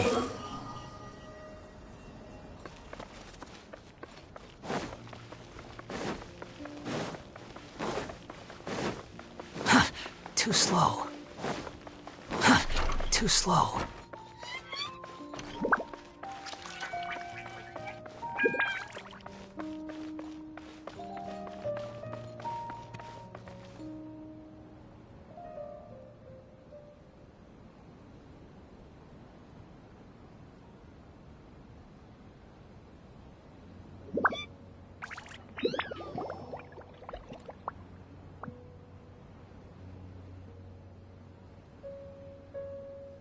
Here you go, boss. I'll leave them right here.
Oh, you really went and picked some more.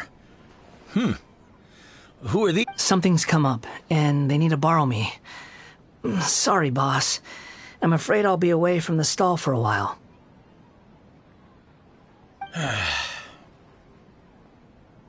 I was just about to pay you anyway. Go wherever you want, kid. Don't waste your time here. What? I get it, okay?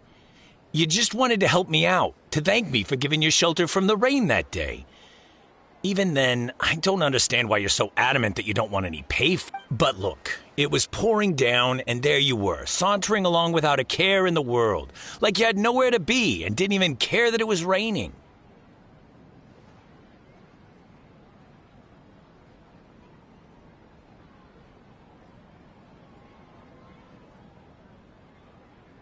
Imagine you were me for a second. It's a little weird, right? Why is this guy traveling during a rainstorm if he's not trying to get somewhere? And why is he taking a shortcut through the open country if he's not even in a hurry? But anyway, taking you in didn't put me out even slightly. You don't owe me a thing for it. Certainly not all this. Your time is valuable. You know? But I don't...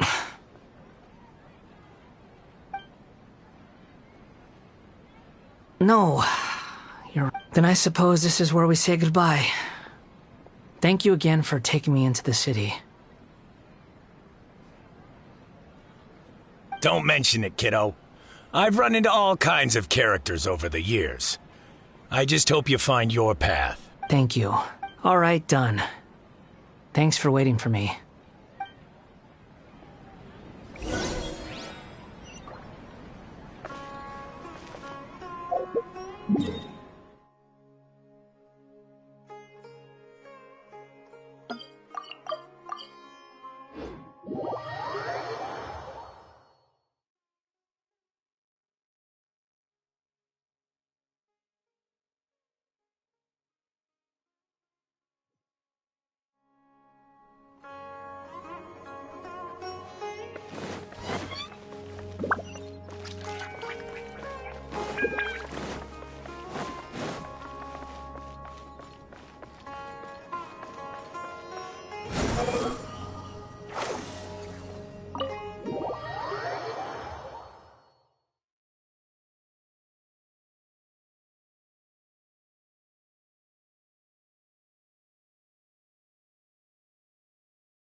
The wind rises.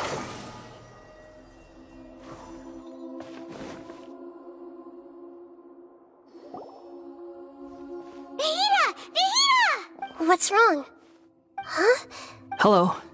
I do apologize for the sudden intrusion. We found this guy in the street, but he doesn't seem to remember anything. So, yeah, quite an eventful walk. You say that you are trekking across Teyvat to train yourself. Many other Inazumans who describe themselves in this way call themselves Shugenja. Why do you refer to yourself? Well, it seems more relevant in my case. To me, it sounds like a plant with no roots. But these two claim that they know me, and that I have a hidden past unknown even to myself. I wouldn't call it the past, but rather... I don't like to rely on using terms like this often, but in your case, it seems that it ought to be called, previous incarnation. Oh, like a past life or something? Yes, something far more distant than the past. Okay, I have to ask. What was I like in my... Oh, you want to tell me, but you can't bring yourselves to say it. Looks like I didn't have the most wonderful existence in my previous incarnation. If it's that difficult to talk about, I have no doubt it will be just as difficult to hear. But I'll be able to handle it. Please, tell me... Is truth something you care a lot about? Yes.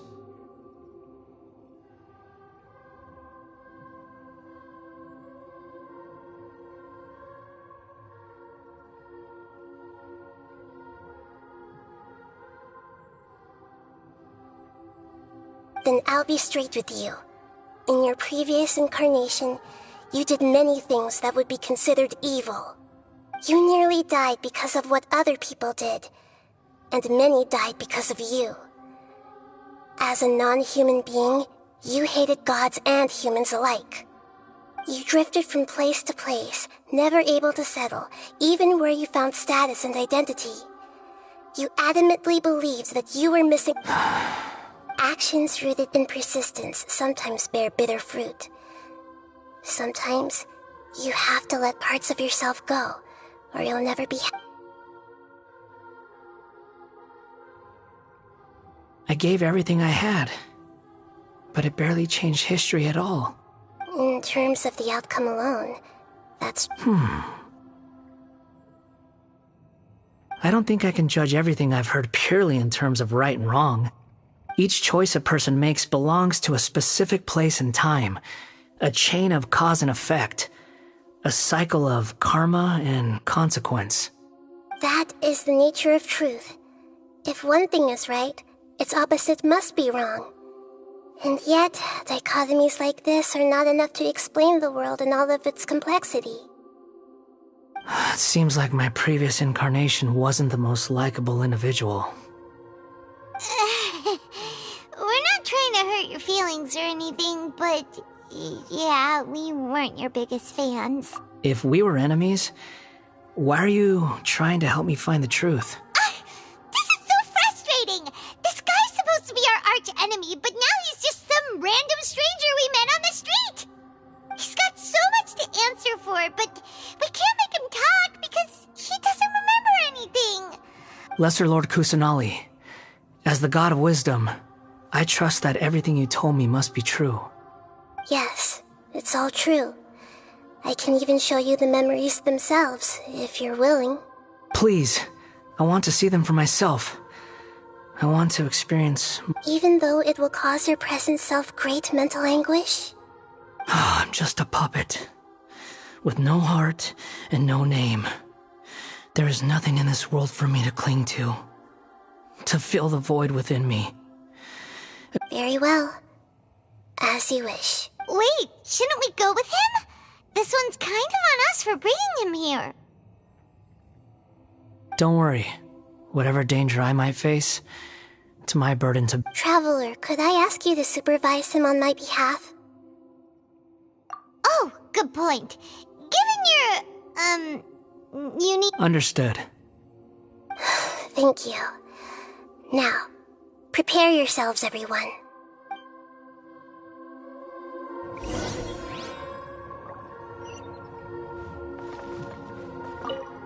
No matter what lies ahead, I'll face it. Whatever it takes. I'm just sorry that you have to join me for the whole thing.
This looks like Inazuma.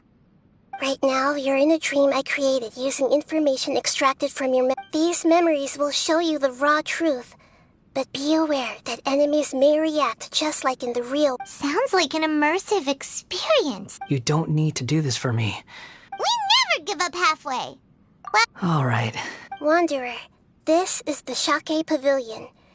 In your Balladeer incarnation, this is where the Electro Archon placed you after your creation. You had a great many memories. Is that because this is kind of... You could say that, in a sense. I hear footsteps. This place is huge. I can't believe the landslide didn't fill it in. I wonder who built it. The Crystal Marrow Miner? No, there's no way. Look at this exquisite construction work, and so well preserved, too. No mining crew would be capable of this. There's someone passed out on the ground. Who are you? You're awake. What happened? How... Not a scratch.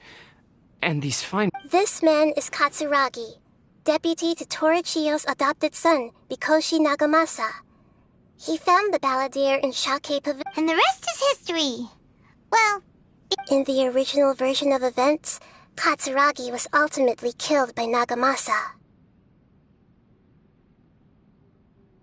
Let me get you out of here. Our people are nearby. Hang in there. During the Tatarasuna incident, Niwa was murdered by the doctor, disguised as a mechanic.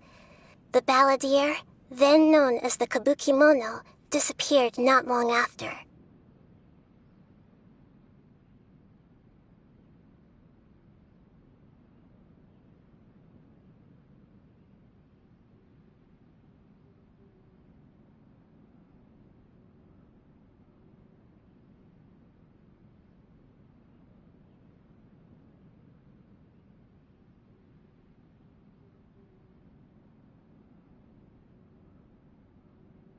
As the second in command at Tatarasuna, responsibility for what had happened fell to Mikoshi Nagamasa.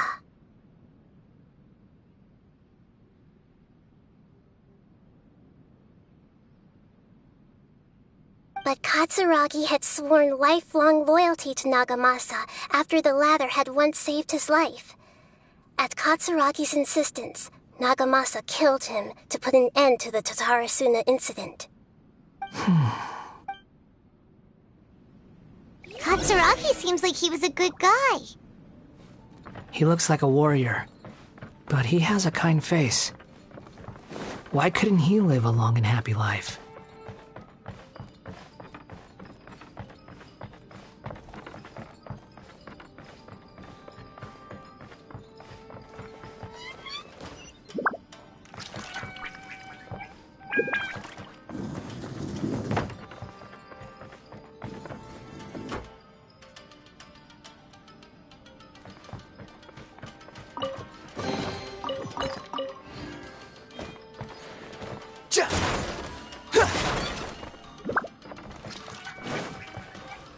Nagamasa, I found this young guy in a cave sealed off by a landslide. He doesn't remember his name. Well, we need to call you something. I hear the workers are calling you the Kabuki Mono. That's fine with me. Katsuragi, report to Niwa. Tell him we have someone new joining us.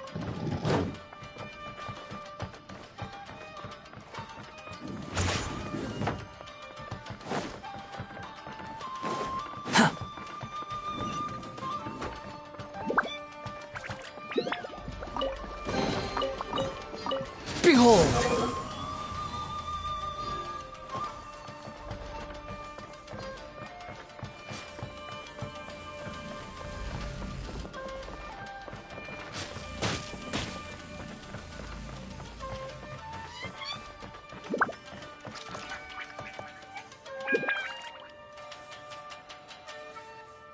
The wind rises.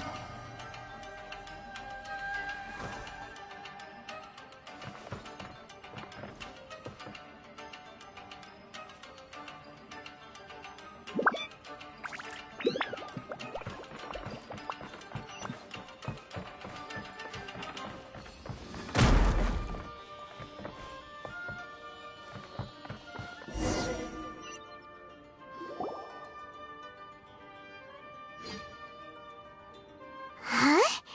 What are we doing back here?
This is where you were born? It's pretty. But there's nobody here. I was abandoned, like you. I lived here for a while at first, but there's nothing for us here. We can't stay. Okay. I heard my mom and dad used to make swords, but the factory manager died, and then my dad got sick. He kept coughing all the time, just like me. Then Mom started coughing too. But you can't. You promised me. Yup, we're family now. We're gonna be together forever and ever. This child didn't have a name. Or rather, the balladeer didn't know what to call him. His father died before he could name him. After his mother died, the child stayed in their straw hut alone.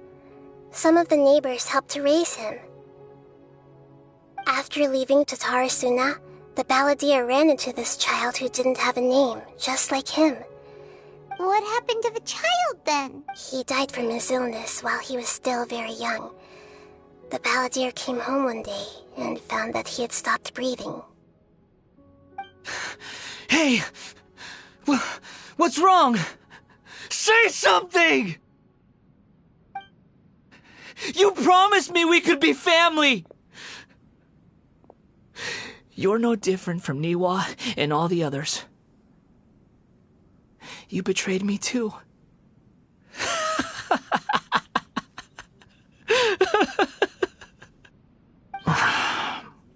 The voices have gone. Let's keep going.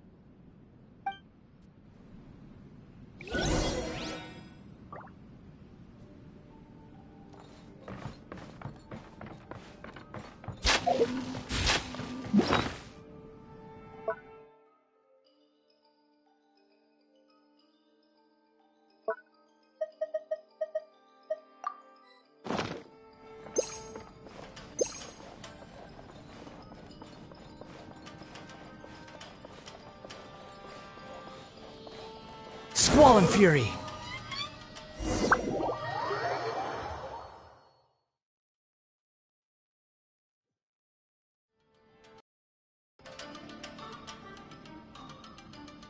Behold! You do realize you're blocking my path. I come not to obstruct you. I've been waiting. What you are truly is a weapon, one that could be wielded with an iron will. Or you could continue to drift aimlessly. Are you trying to win me over? The long-fated rebellion has begun. Why not take your place at the banquet and join those who shall feast?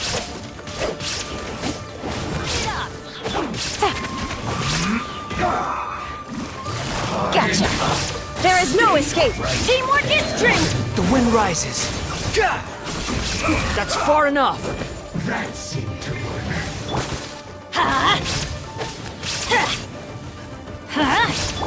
Illusion shattered! Send this quickly! Busted. Things are about to get dicey.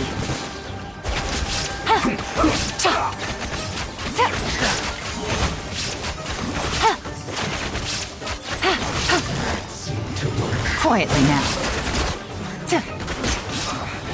I guess this is it. Ha! Well met. Everybody stand! Don't be a killjoy! We've Now you shall perish! Ha!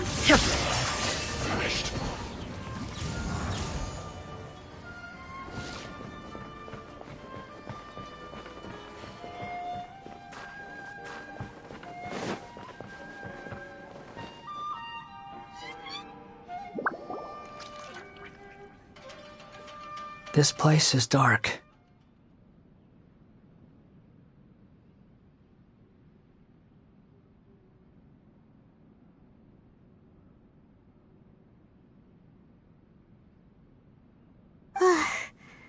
Paimon knows this place. It's the Delusion Factory in Inazuma. In the original version of events, the Traveler once encountered the Balladeer here. Such a creepy atmosphere. And so familiar.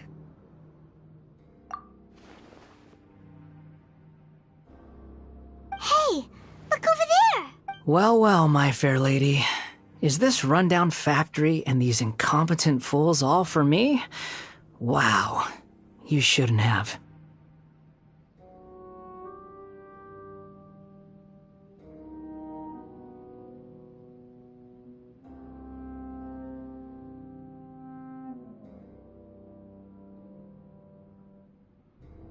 Huh.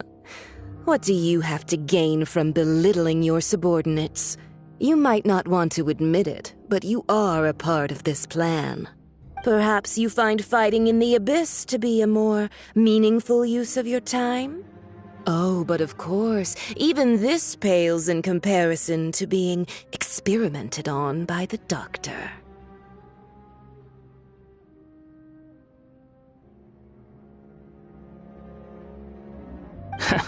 What a sharp tongue you have. Funny how negotiating never seems to be your strong suit. For the task ahead, I suggest you keep your true feelings to yourself.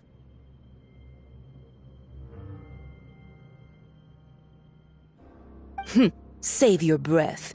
I know what I have to do. I'm sure you think so, but I still think you need to hear it. Don't start thinking you're invincible, and don't let your emotions get in the way.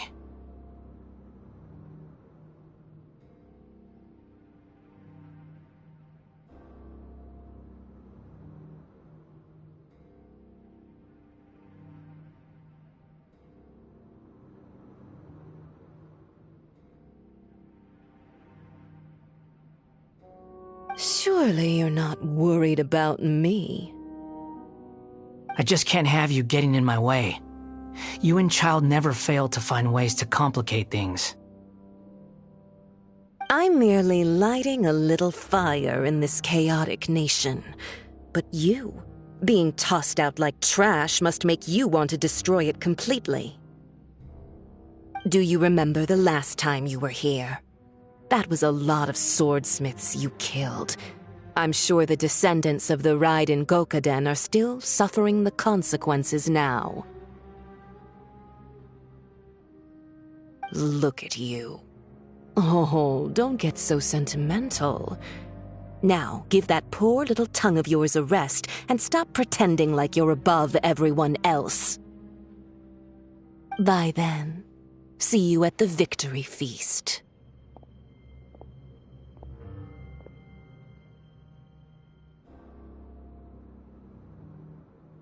Poor little tongue? She's playing with fire talking to me like that. Who does she think she is? Forget it. Someone might find me here any minute now. I should prepare to give them a warm welcome.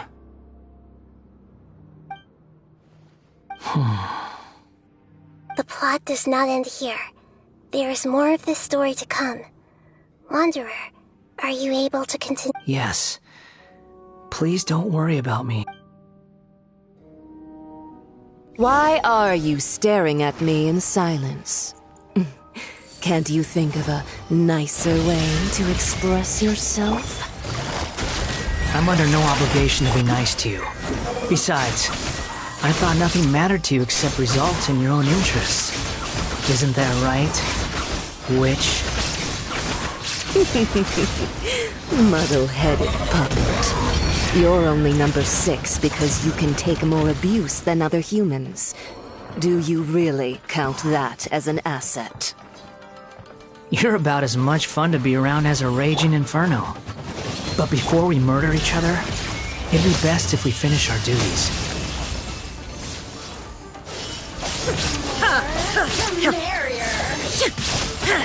Busted. Here comes the catch. Adventure time. Shine no longer.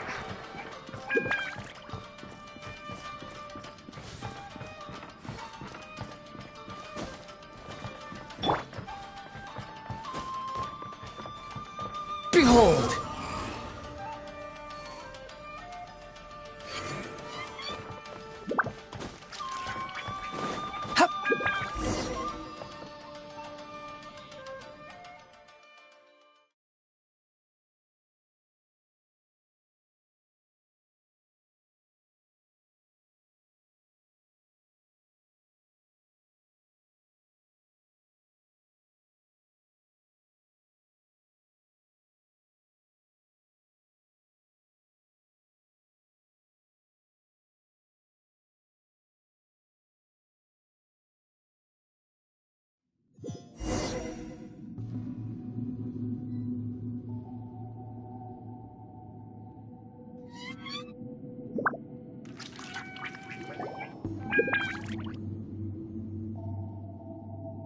Looks like we've arrived in Sumeru.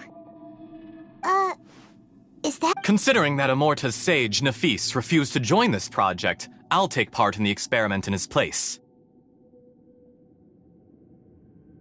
Welcome.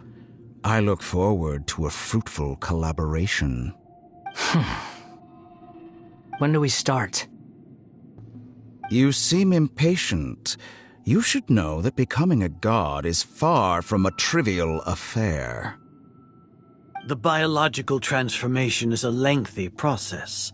As such, I too would recommend that we commence as soon as possible. In the event that a successful connection is established, his body will become permanently bound to the machine, and he will be unable to move independently of it. Nothing worse than what I've been through before then, Doctor. You were the most resilient test subject I ever came across. Thanks to you, I was able to— Alas, after that, you were under orders to remain in the abyss. We barely saw each other, and it became difficult to further refine the knowledge I had gained.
That was gracefully worded. Ever wonder what they think if they knew that nothing matters to you, apart from your crazy experiments? I suggest you speak to me in a more respectful tone, Scaramouche. The mere fact of your utility does not make you indestructible. The doctor again? That person gives off a very sinister energy. It's normal for him to give you the creeps. He scares the bejeebers out of Paimon.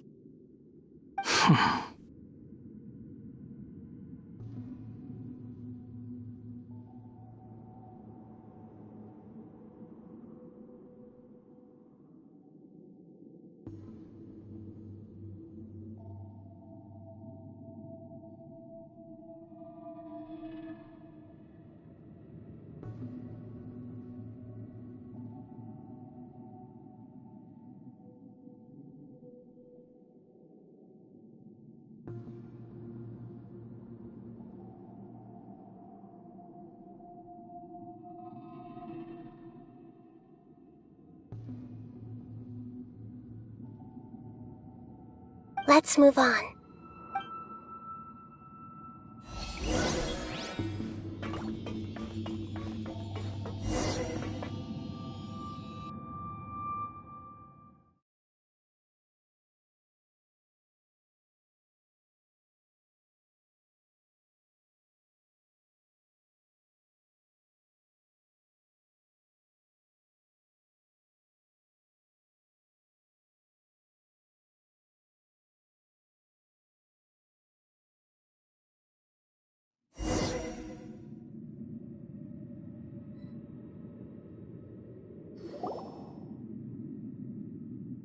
You're a god.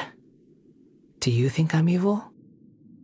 If you accept that he is you, just as you are you, then yes, you are evil. In your eyes, are there any differences between humans and puppets? Do you think there are any differences between your present self and your previous and future incarnations? If not, then what are the differences between humans and puppets? Whoever has tasted the joys and sorrows of life in the human realm is human. Whoever has loved and lost, cried with grief, howled with rage at the tragedy of death that eclipses the miracle of life.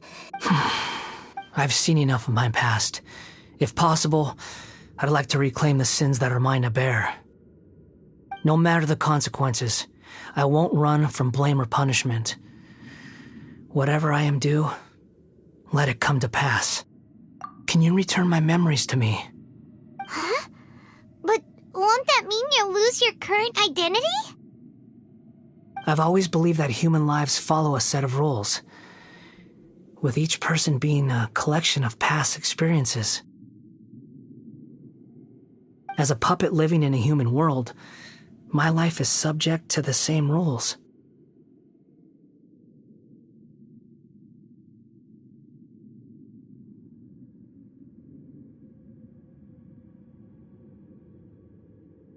Regaining your memories means reverting completely to your previous incarnation. All the emotions that you discarded will return to you. Are you sure you want to do this? I've lived with the void in my chest my whole life. My creator didn't need me. And ever since I awoke, I've just drifted from one place to the next. But then I met you, and I finally realized that reclaiming my missing sins might be my one opportunity to become my true...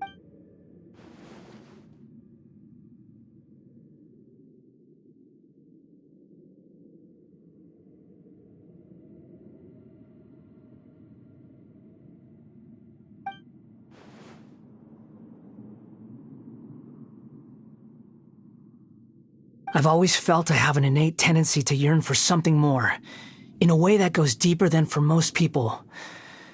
But for all my soul-searching as a Shugenja, I've never fully understood it. Looking at it now, it seems that I brought this curse upon myself.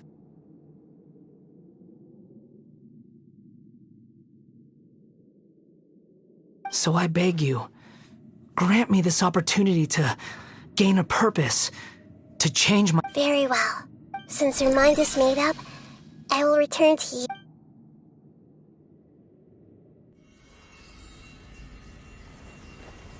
You have made your decision. Now, take this.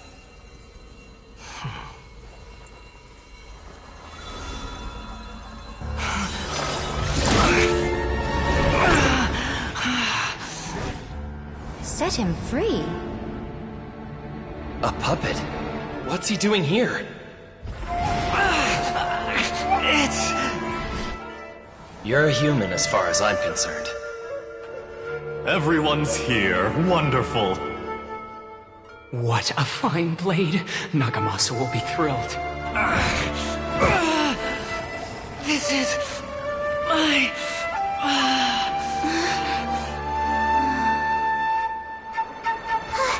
Is he alright?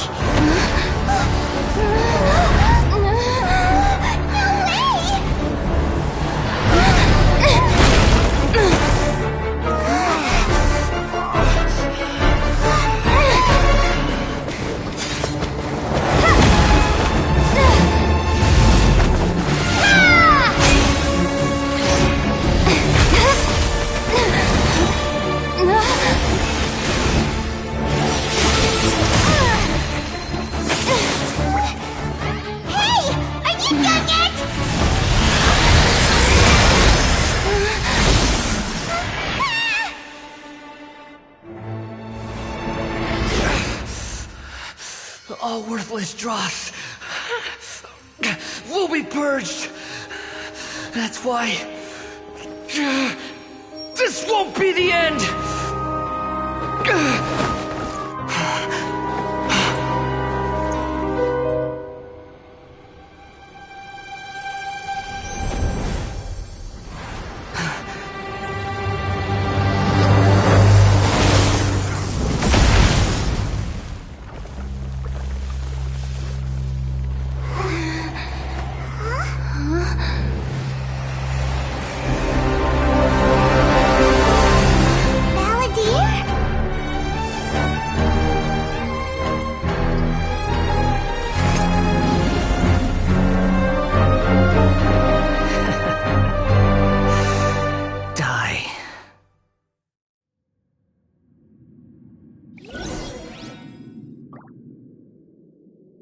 This is trying my patience. Have you got all your memories back now? Have you got any more stupid questions?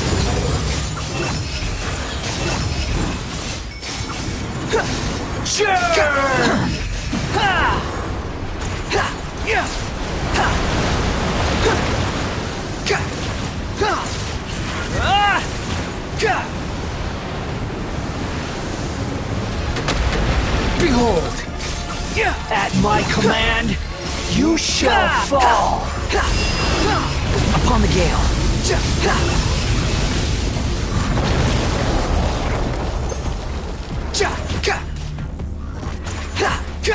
Feeble human! Quit following me.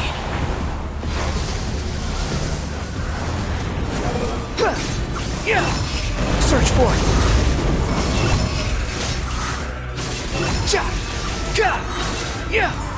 Insignificant pest!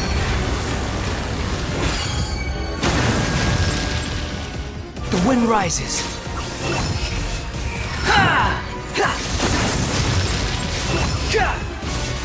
My endless cycle begins!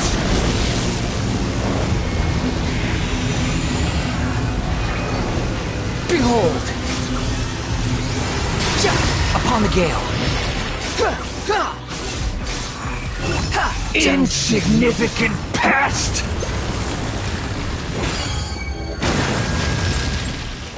Squall and fury.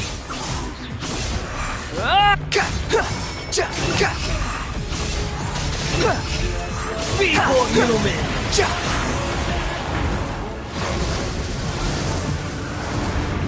Behold! You dare to gaze upon me?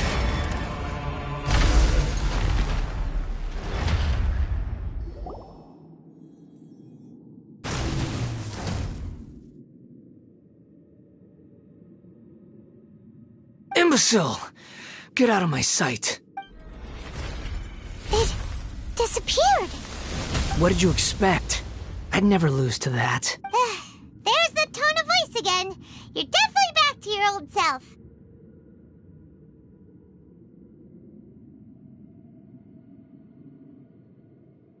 Wait, but it was you inside that thing too. What have you got to be smug about? Sorry. I'm harsh on myself and everyone else. Just the way I am.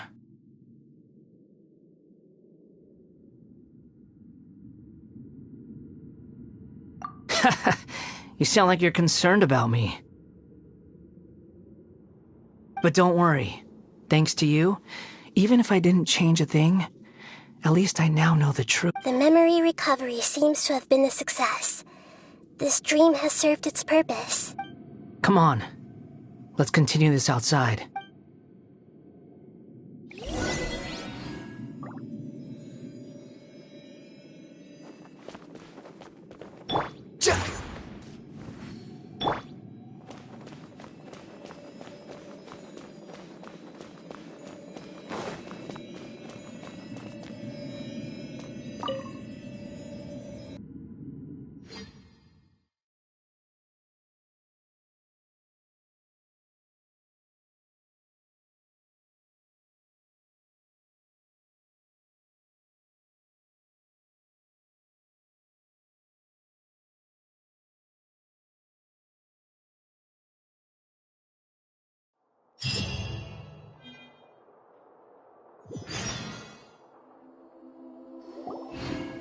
Welcome back, Traveler, Paimon, Balladeer. It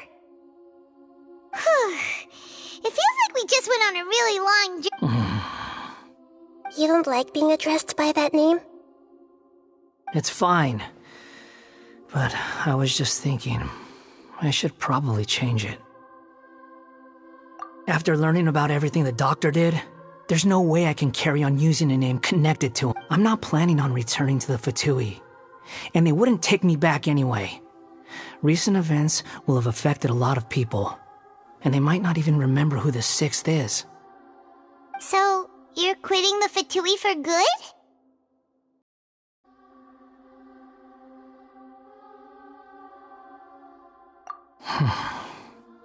It's like you said, Lesser Lord Kusanali.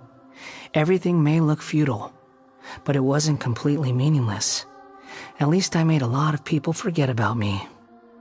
But that doesn't mean your own past has disappeared. Of course. And your main goal, for which you gave up everything you had, you weren't able to achieve it. I hope you can see and understand that. Changing the world, changing the past, changing the fates of other people, these are not simple things to accomplish. What you are looking for is complete annihilation. But this is just a fantasy. Even if the Balladeer is removed from existence, the world will not heed your will. Indeed. How ridiculous. Do you regret doing all that when you've gotten so little in return? Even if I'm completely worthless, there's nothing in the world worth regretting. Lesser Lord Kusanali, you purposely left that information in Irminsul, didn't you? Yes, and I took pains to make sure that you'd acquire that information naturally. Why would you go to such lengths? You trying to win me over too?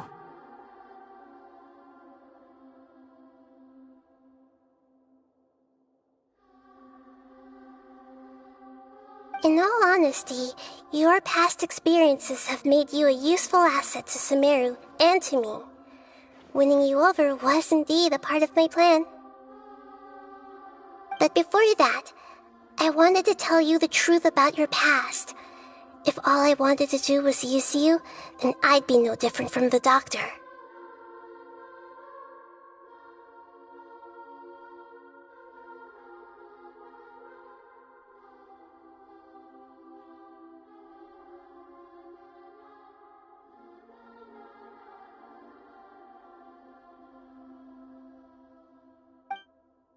Very clever.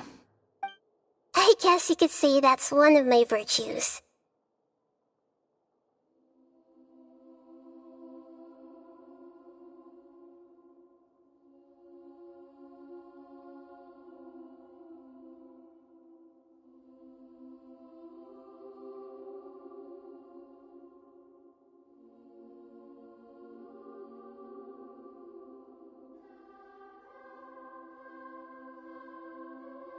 Utility to others is what gives me worth. So if embracing my sins is what it takes to make me useful again, so be it. Oh right, I almost forgot. You're the good guys. You're into justice and all that. Sorry if I have a slightly different perspective on things, but I don't feel like I've been duped. The wisest leaders are fated to end up with the best helpers. I can live with that. I'm glad you're able to think of it in that way. Traveler, in the future, I'll continue to search Irminsul more deeply and see what secrets can be uncovered. Including the beginning of your twins' journey recorded in Irminsul. What exactly happened before and after that point? I want to know as well. I will try. Traveler. After I dove into the information torrent in Irminsul, why did you go to Inazuma? So that's how you found out whose fate had changed. And how. Well, whatever your reasons, you did me a favor, and I'll do everything I can to pay it back.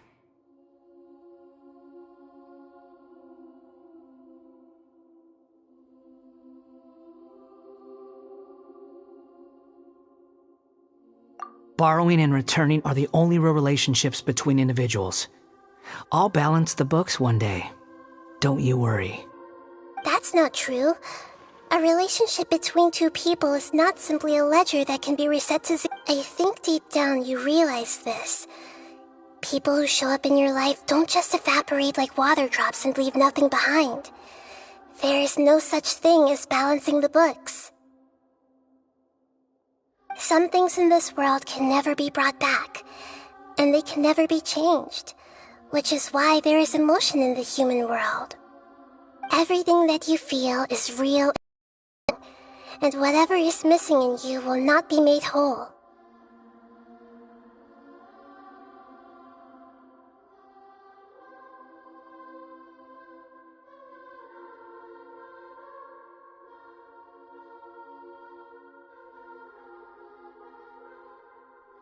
To be human is to live with imperfections. You can choose whether or not you want to be human. But humans can't live without a heart, can they? Anyway, I gave up trying to... You understand what pain is perfectly well, even without a heart. You're just bearing your feelings. The past is set in stone, but you can keep moving on. And the longer your future lasts, the shorter your past will become, until one day, it is but a tiny fraction of your life.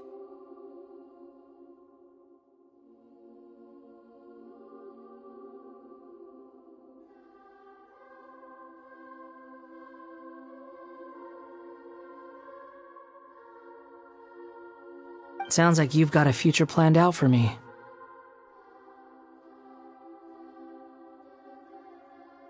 Everything's ended up being pretty darn complicated.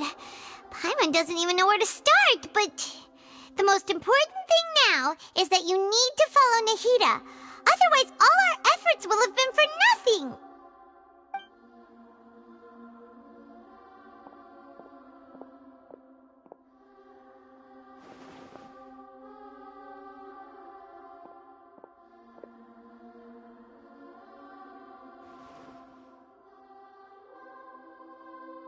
Then I guess I'll be helping you from behind the scenes from now on.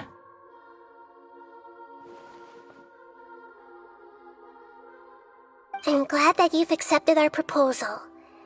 Why don't you choose a new name to celebrate? Ooh! Paimon wants to pick an ugly nickname for you, too! Why? Because Paimon still doesn't like you that much.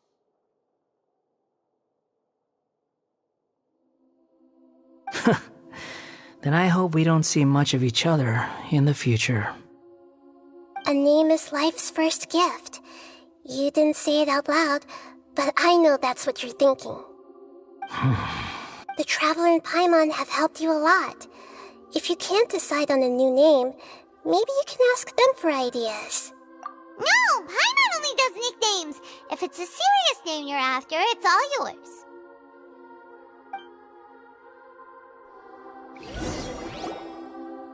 Have you got anything?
Are you sure?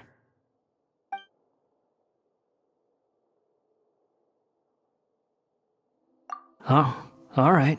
If There. Now you have a name of your own. What about a nickname? Are you done yet? Take your time. I don't need to see you again until you've thought of one.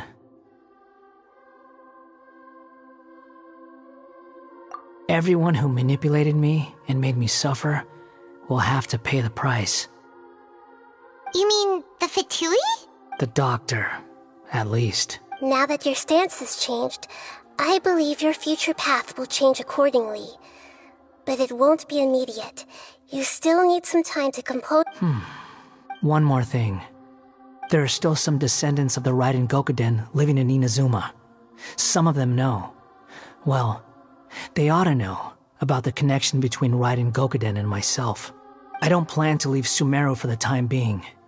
If you see them in Inazuma, please tell them that I was the one responsible for the Raiden Gokuden's downfall. Even though the events have been erased from the world, they I see. That is a... Huh? But if we do... It's fine. Let them stab their blades into my chest if they so desire. Maybe that's how it always should have been. No nonsense. Alright, let's call it a day. Goodbye, wise deity. And you too. He's gone. What he went through today would have been like living an entire lifetime in an instant. He'll need some time to calm down. Yeah, true.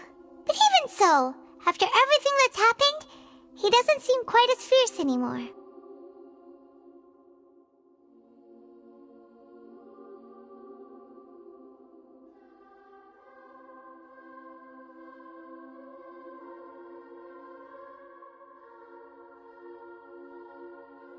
So we can finally go eat? Paimon is starving. Thank you both. I hope you will find somewhere nice to go and relax for a...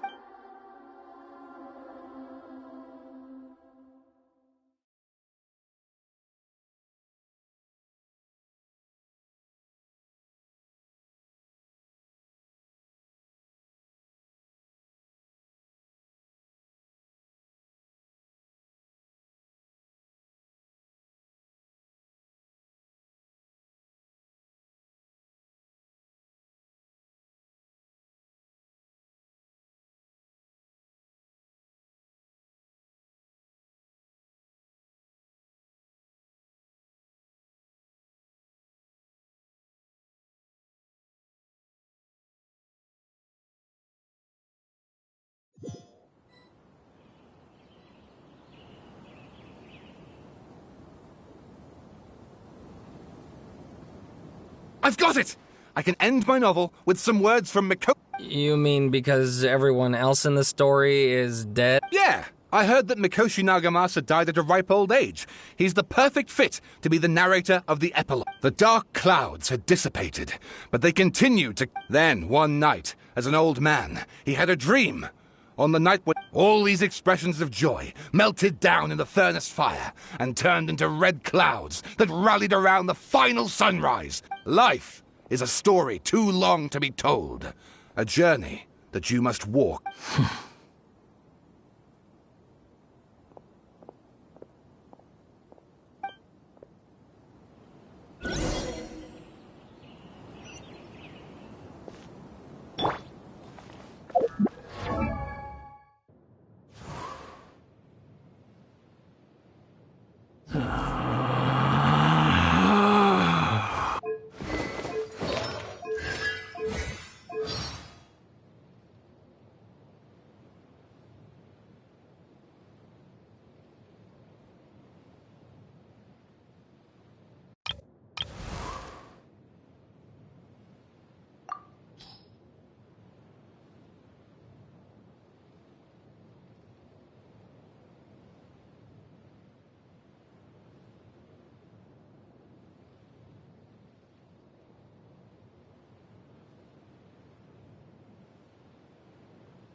Swollen Fury!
It's about time we had a break.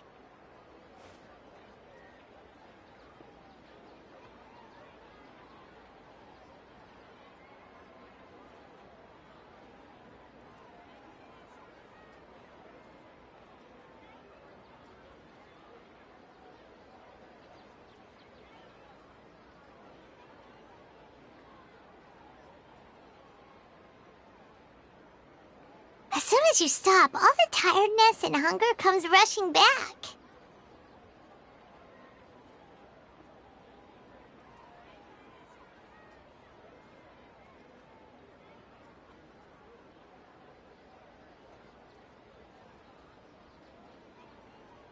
Wow, good! Huh? Look at the Did someone break it while they were cleaning the room or something? But Paimon doesn't remember.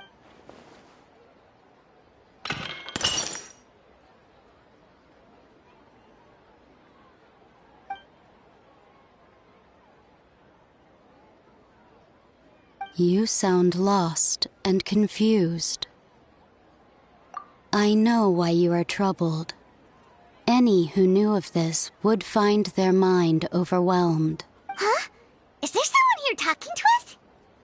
Unfortunately, the fate of Tevat cannot easily be changed. Perhaps a god may have a slim chance, but for anyone else... Who can say? When a small animal runs into a tree trunk, though the tree may sway, it is not displaced. The same is true of fate.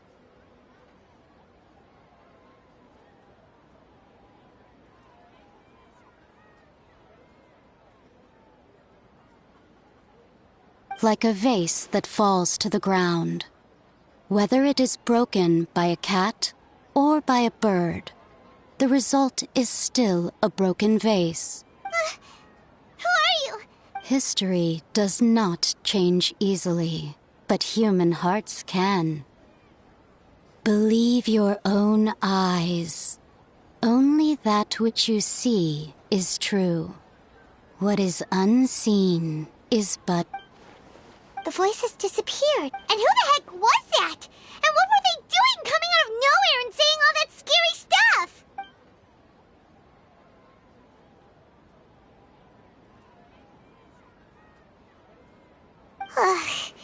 Anyway, that face is still lying there broken on the ground. Should Paimon go get someone to clean it up?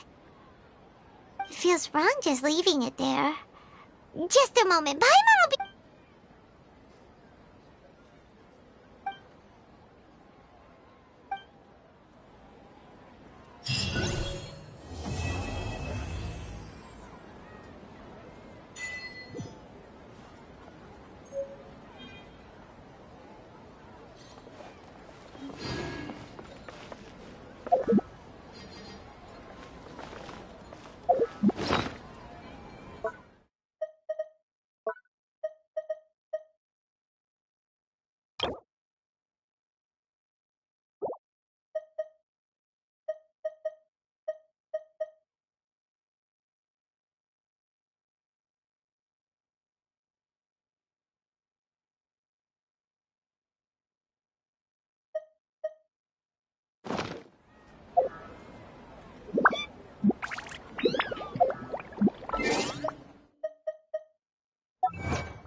Huh?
I don't know what his motivations could be, but he seems genuine about wanting to help me. He treats me just like family. Oh, and speaking of family, Tonya and Tusa are always telling me about the pastries and other gifts he brings them when they write. So while I've been away from Snezhnaya, he's kept his promise to take care of my...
Relax.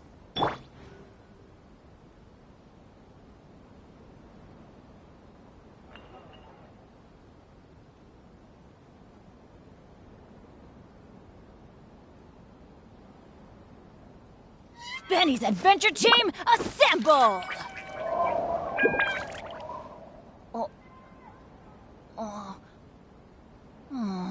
Or not.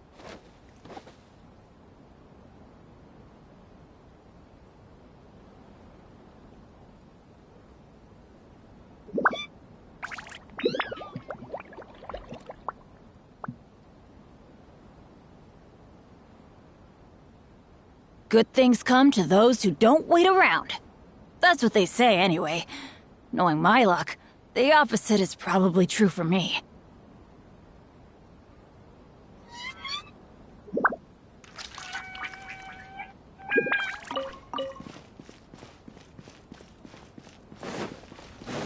Off we go! Quit following me. The wind rises.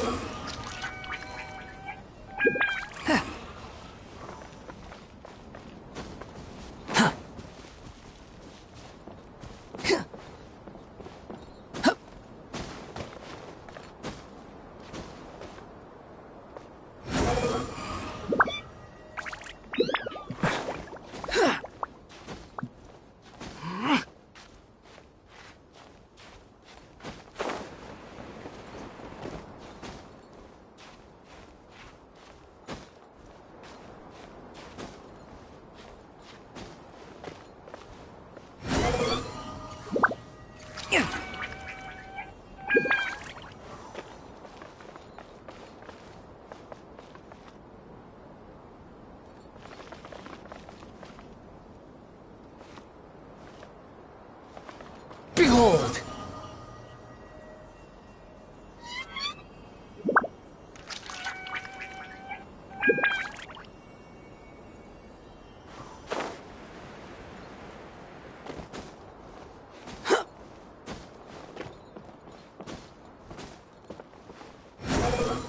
Surge forth! Quit following me!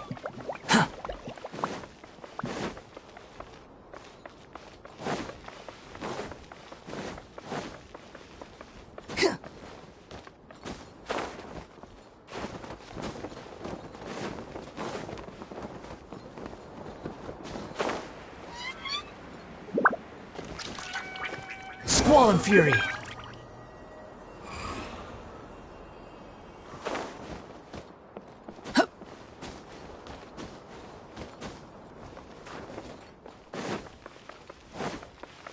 Quit following me!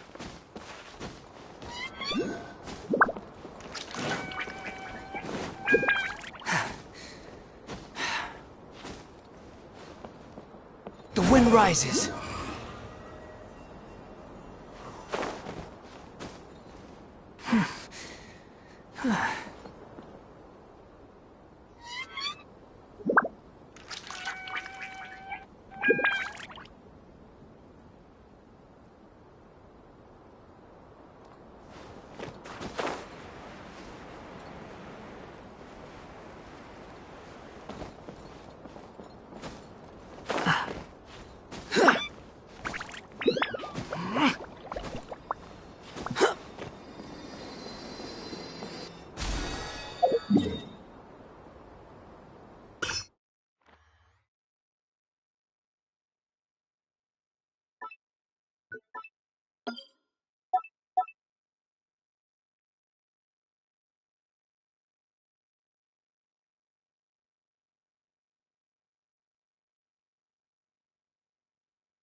Yeah!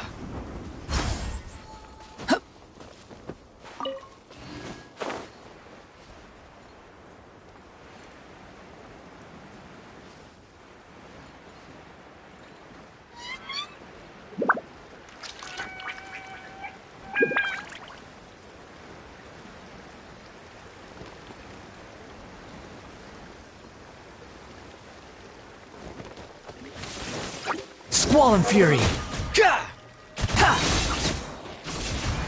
Know your place!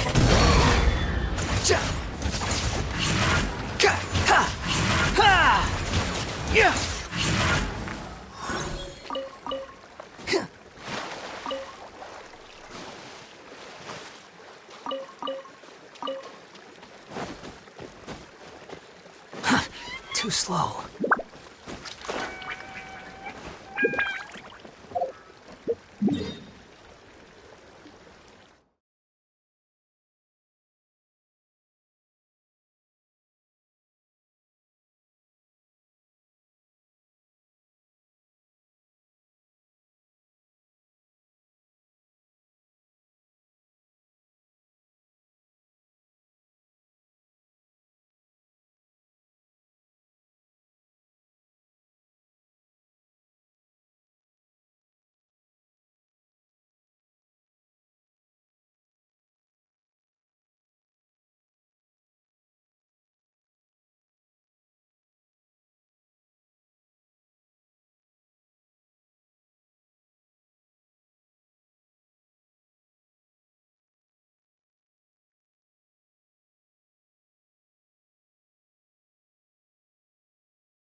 How was I so wrong?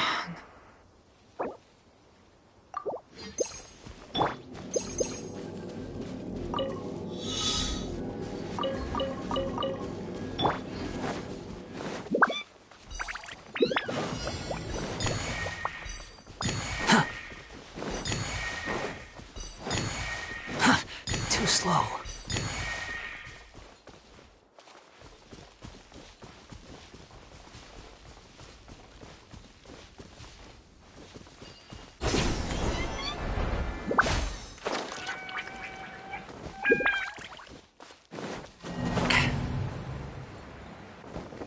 The wind rises.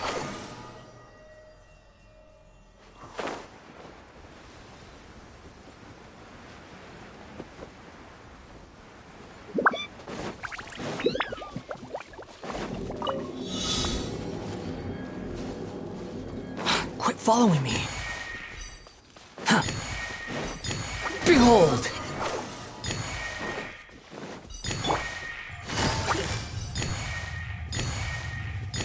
Gotcha!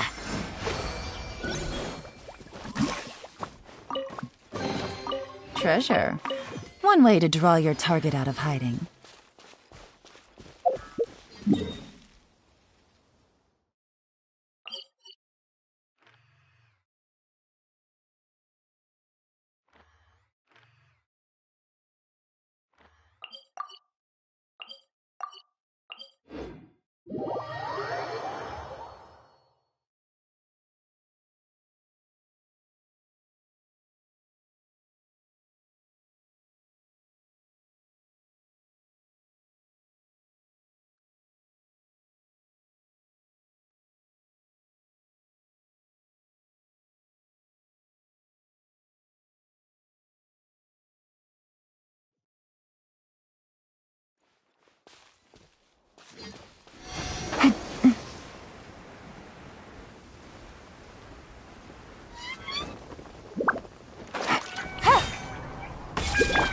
Squall and Fury!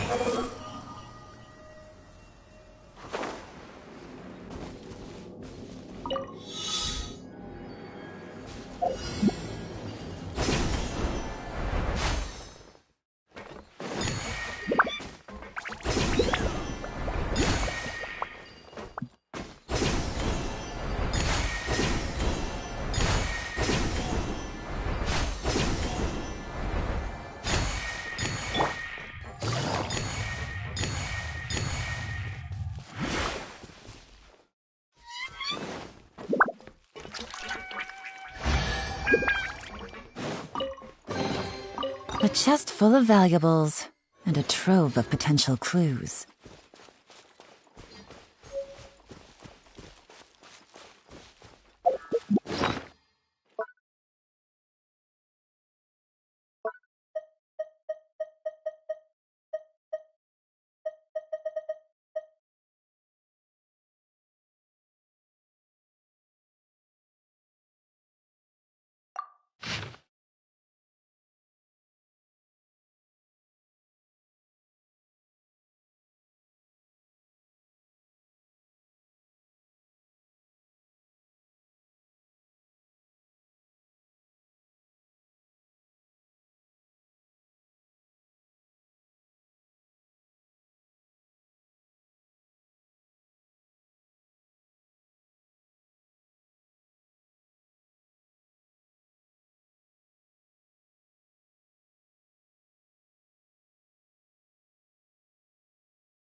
When the first wisp of wind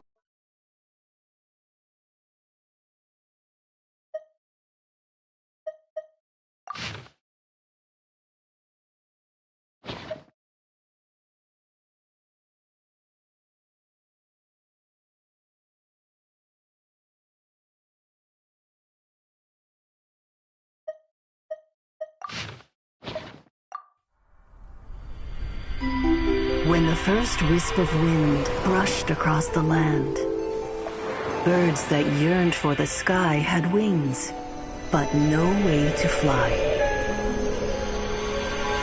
They asked the animal god, "How can we reach the heavens?" To which the animal god replied, "You have yet to find that which is most important." As the god spoke, the wind thrust the seeds of a dandelion high into the sky. The birds thrust out their wings, but the breeze was all too mild, leaving them to stumble across the earth. So they went to the gorge, where the wind showed off its wild and incomparable strength. They threw themselves off the cliff and flapped their wings amongst the howling winds until they were able to fly freely in the sky. To the animal god they went to gleefully say, "We understand now. All we needed was a stronger wind to fly." In reply, the animal god said, "What you lacked was not wind, but courage. It is courage that has allowed you to become the first flying birds of this world."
Quietly now. The wind rises. You dare to gaze upon me?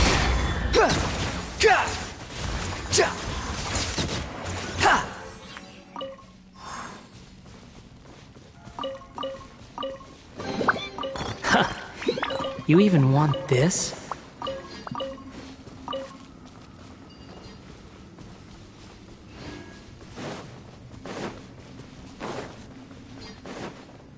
Quit following me. Too slow.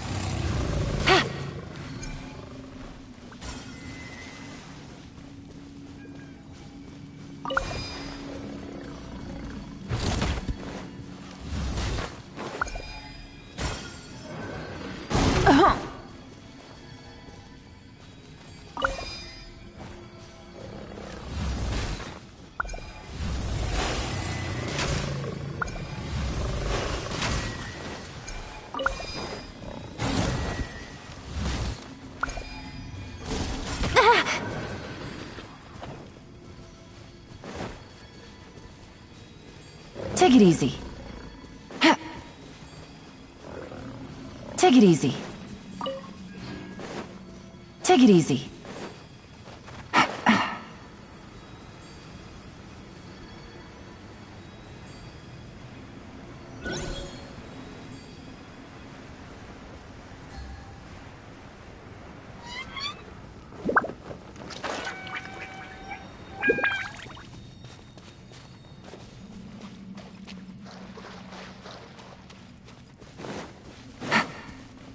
Take it easy.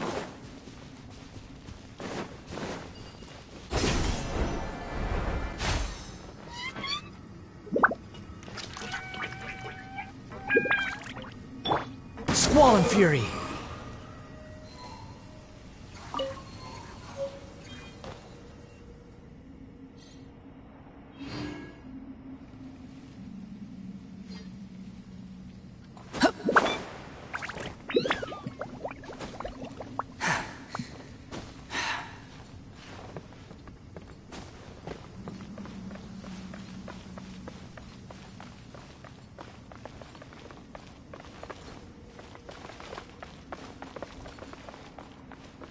Behold!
Fallen Fury.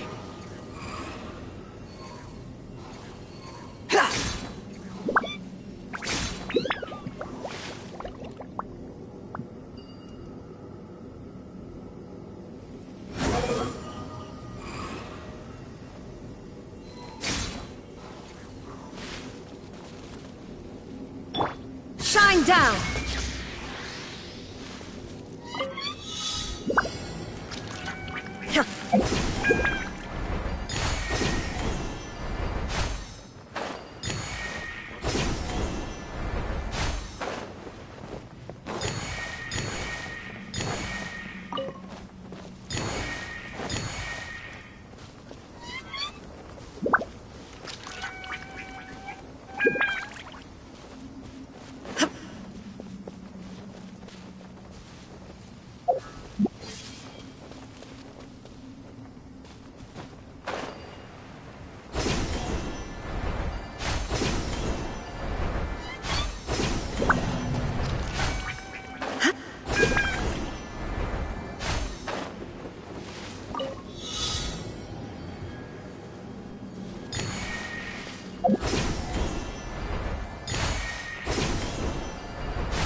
Easy money.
Take it easy.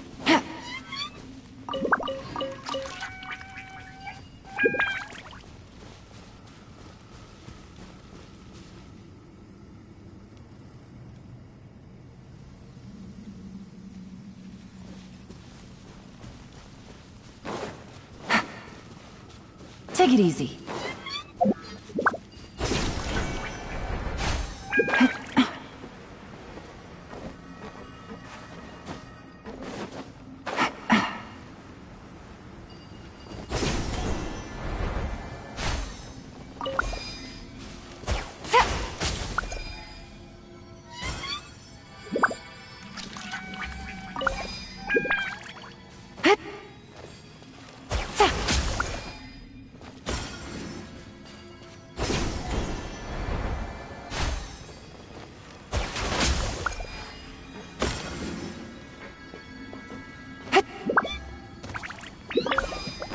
Take it easy.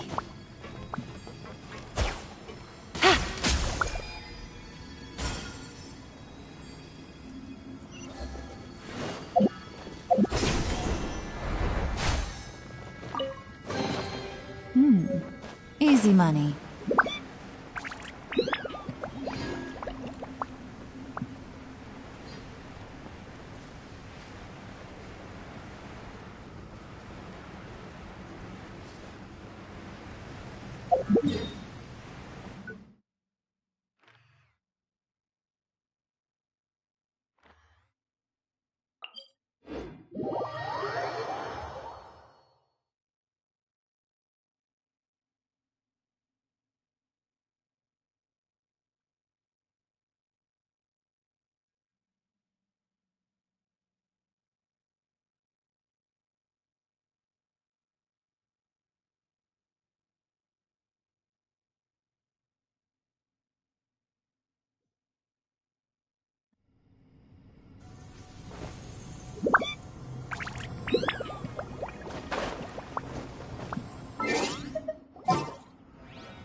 It's time to pull the trigger.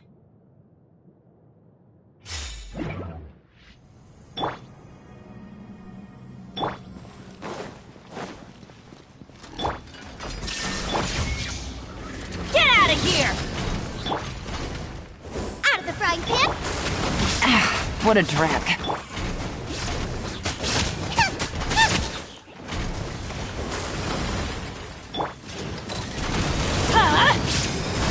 Everybody stand back! Things are about to get dicey. Boba, get them! Eat this! Torn to oblivion!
Jenny's adventure team,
The wind rises.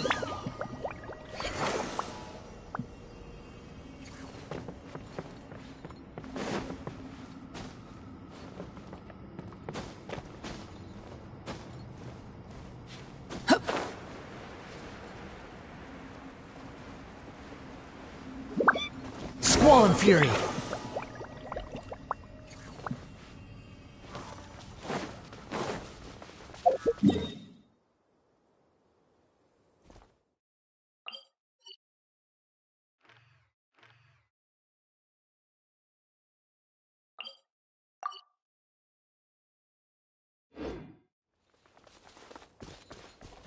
The wind rises.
Quit following me.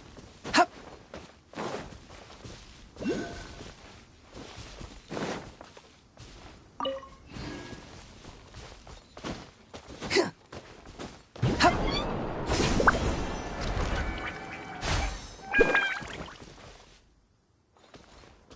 Hup.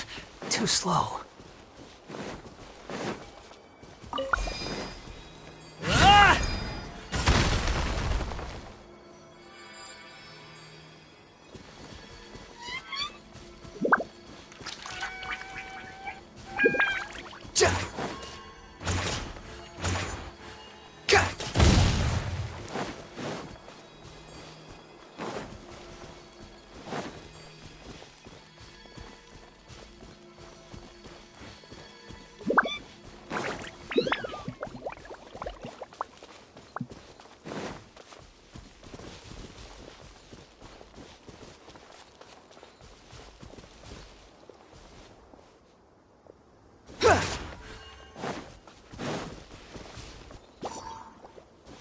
Quit following me. Behold!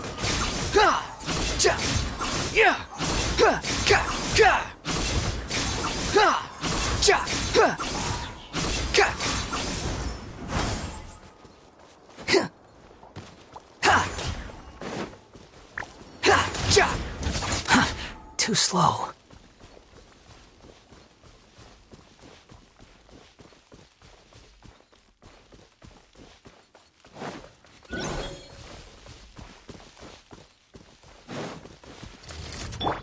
Teamwork is dreamwork! Busted. Here comes the catch. Illusion shattered! Now you shall perish!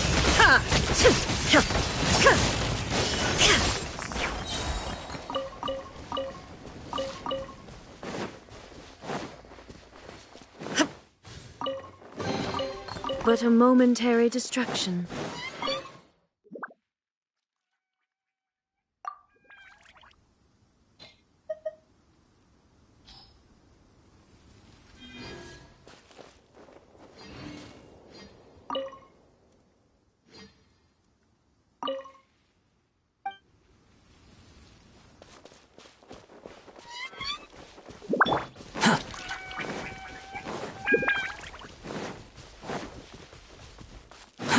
Too slow.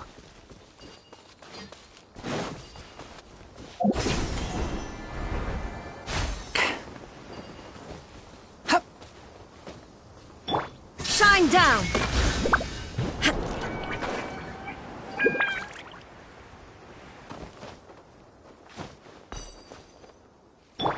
The wind rises.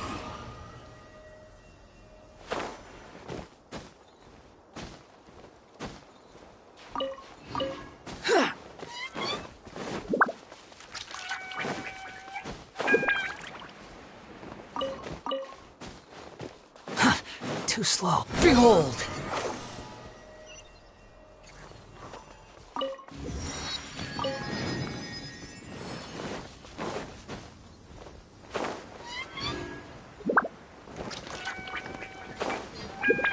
Yeah!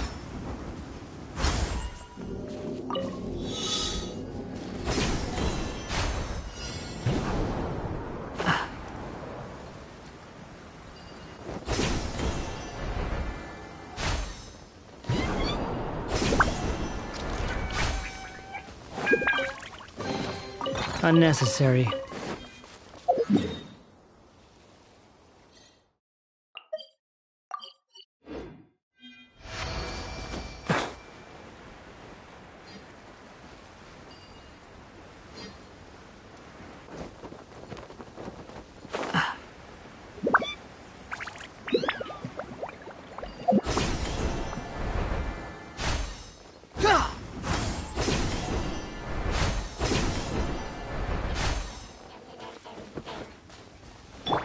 There is no escape! Adventure! Let's light it up! The wind rises.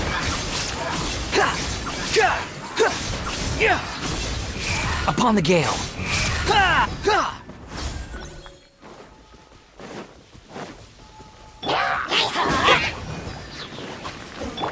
Illusion shattered! Let's light it up! Behold!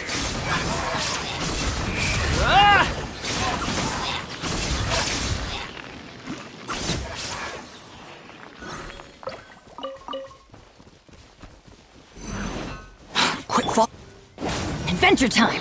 Shine down! Quietly now. Game's up. Fun's over. Take it easy. Take it easy. Treasure. One way to draw your target out of hiding.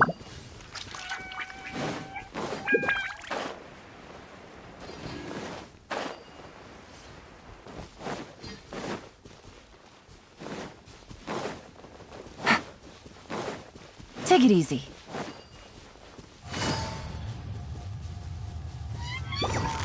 Busted. Here comes the catch. Illusion shattered! Squall and fury. Bow your head.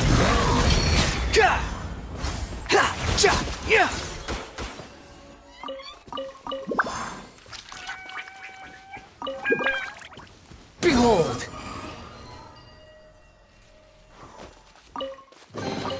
Take it and have fun.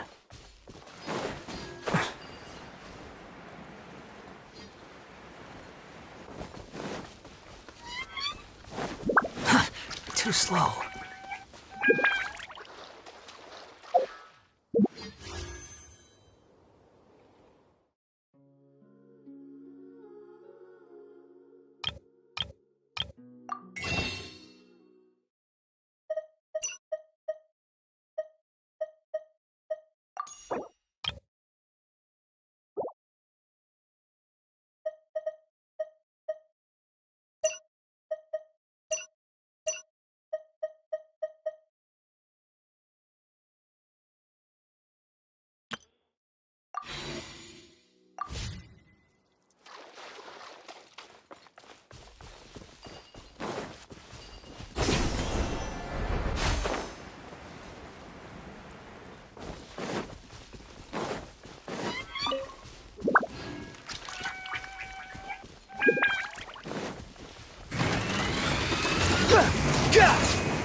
There is no escape!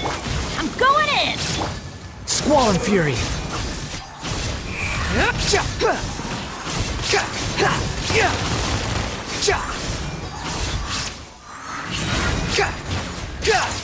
Wretched vermin!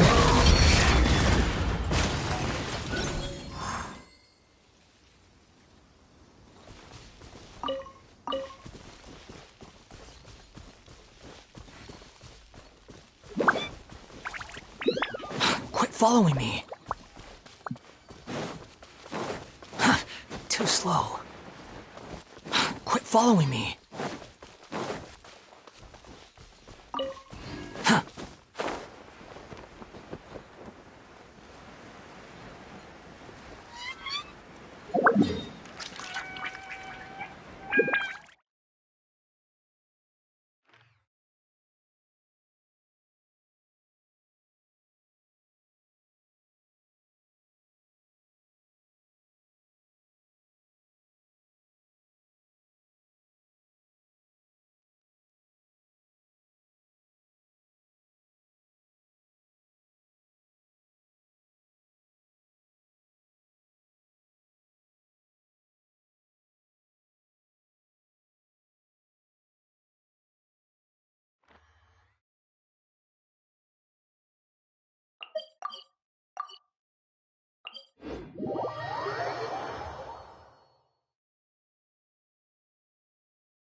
Quit following me. Too slow.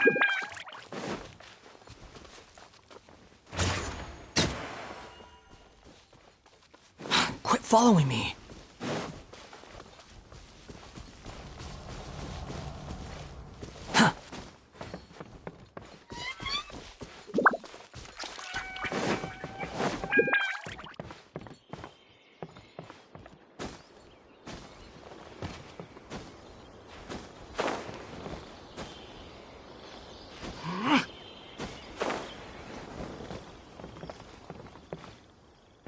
The wind rises.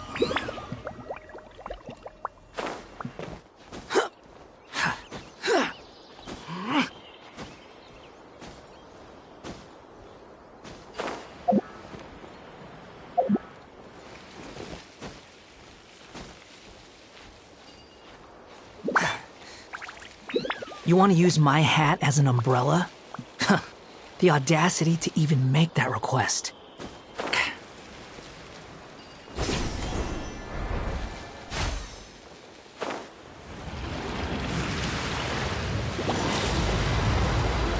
Behold! Yeah! Ha! Ha! Ha! Ja! Ha! Ja! Illusion shattered!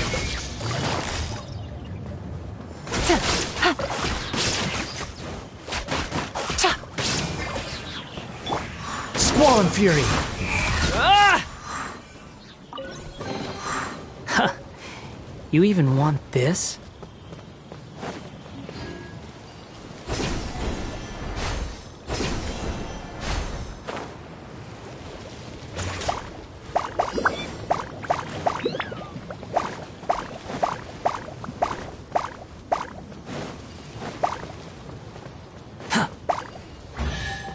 Quit following me.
Time to go to work.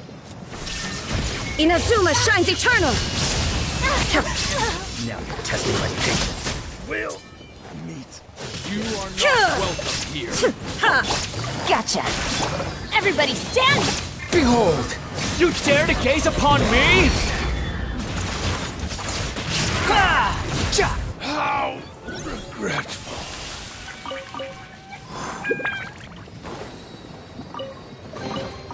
Unnecessary.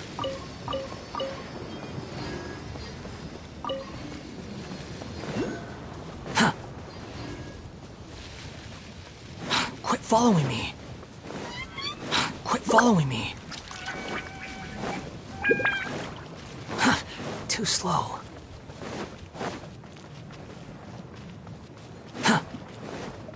You're so happy just to see the sun again.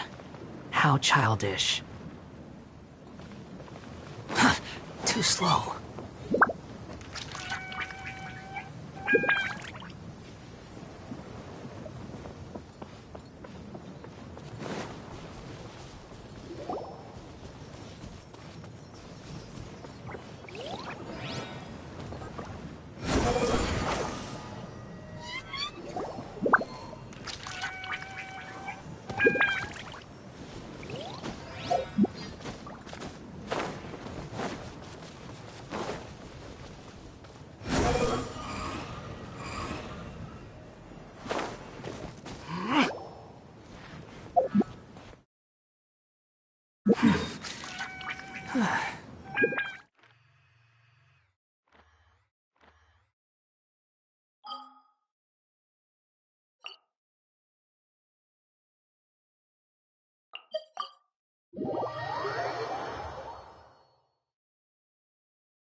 Would you care to sit down and...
If you ever had...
Oh, it's you. I must apologize.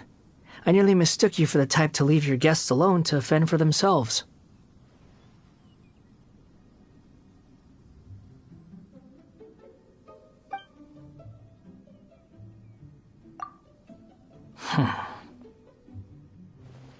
Hey, you own this place. What are you so nervous about? It's nothing. I was just thinking about something inane. In your, realm, some areas are completely empty.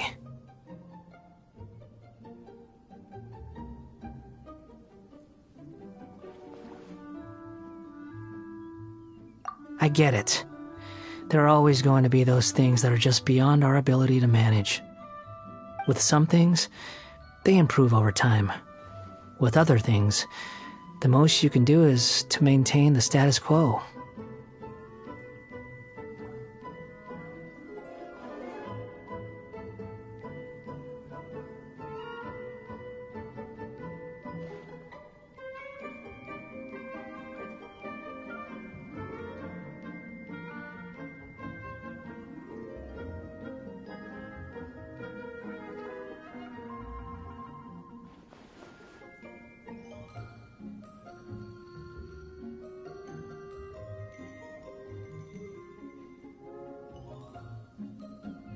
This is your home. Arrange it as you wish. I'm just another person, Pat. Oh, it's you. I must apologize. Good morning. A new day. A new life, huh?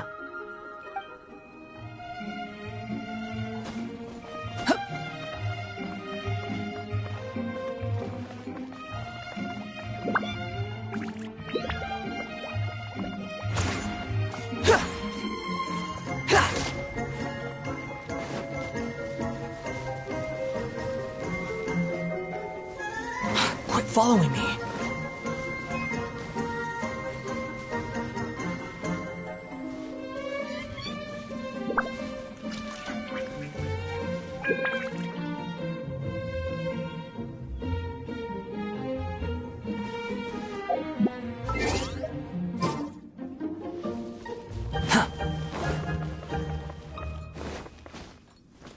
Quit following me.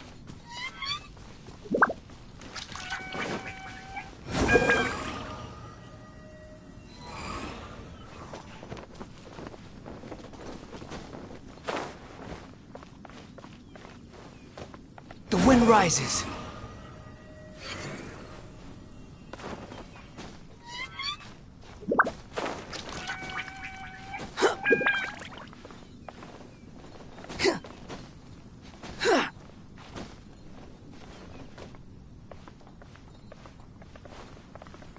Squall and fury.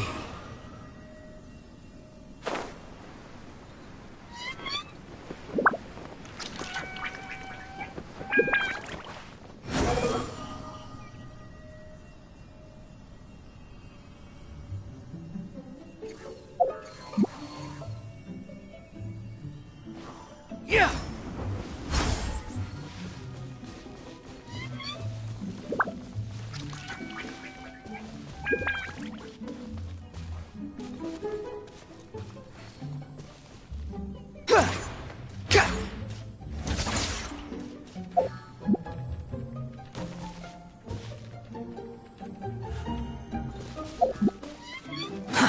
Too slow.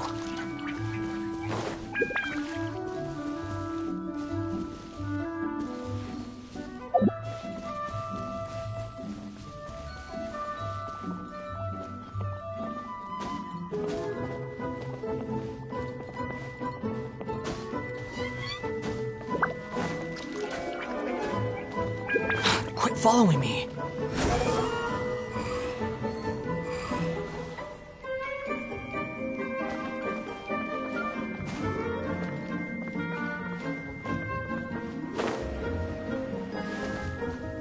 Behold!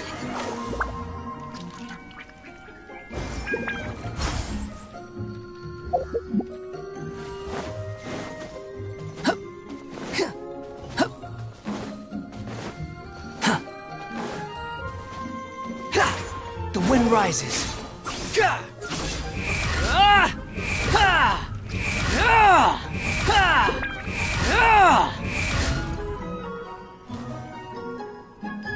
Quit following me.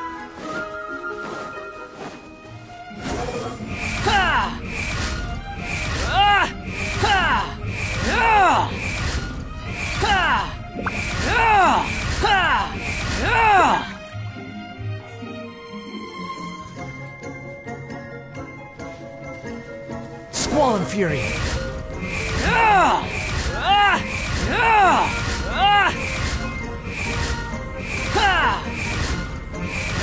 Yeah!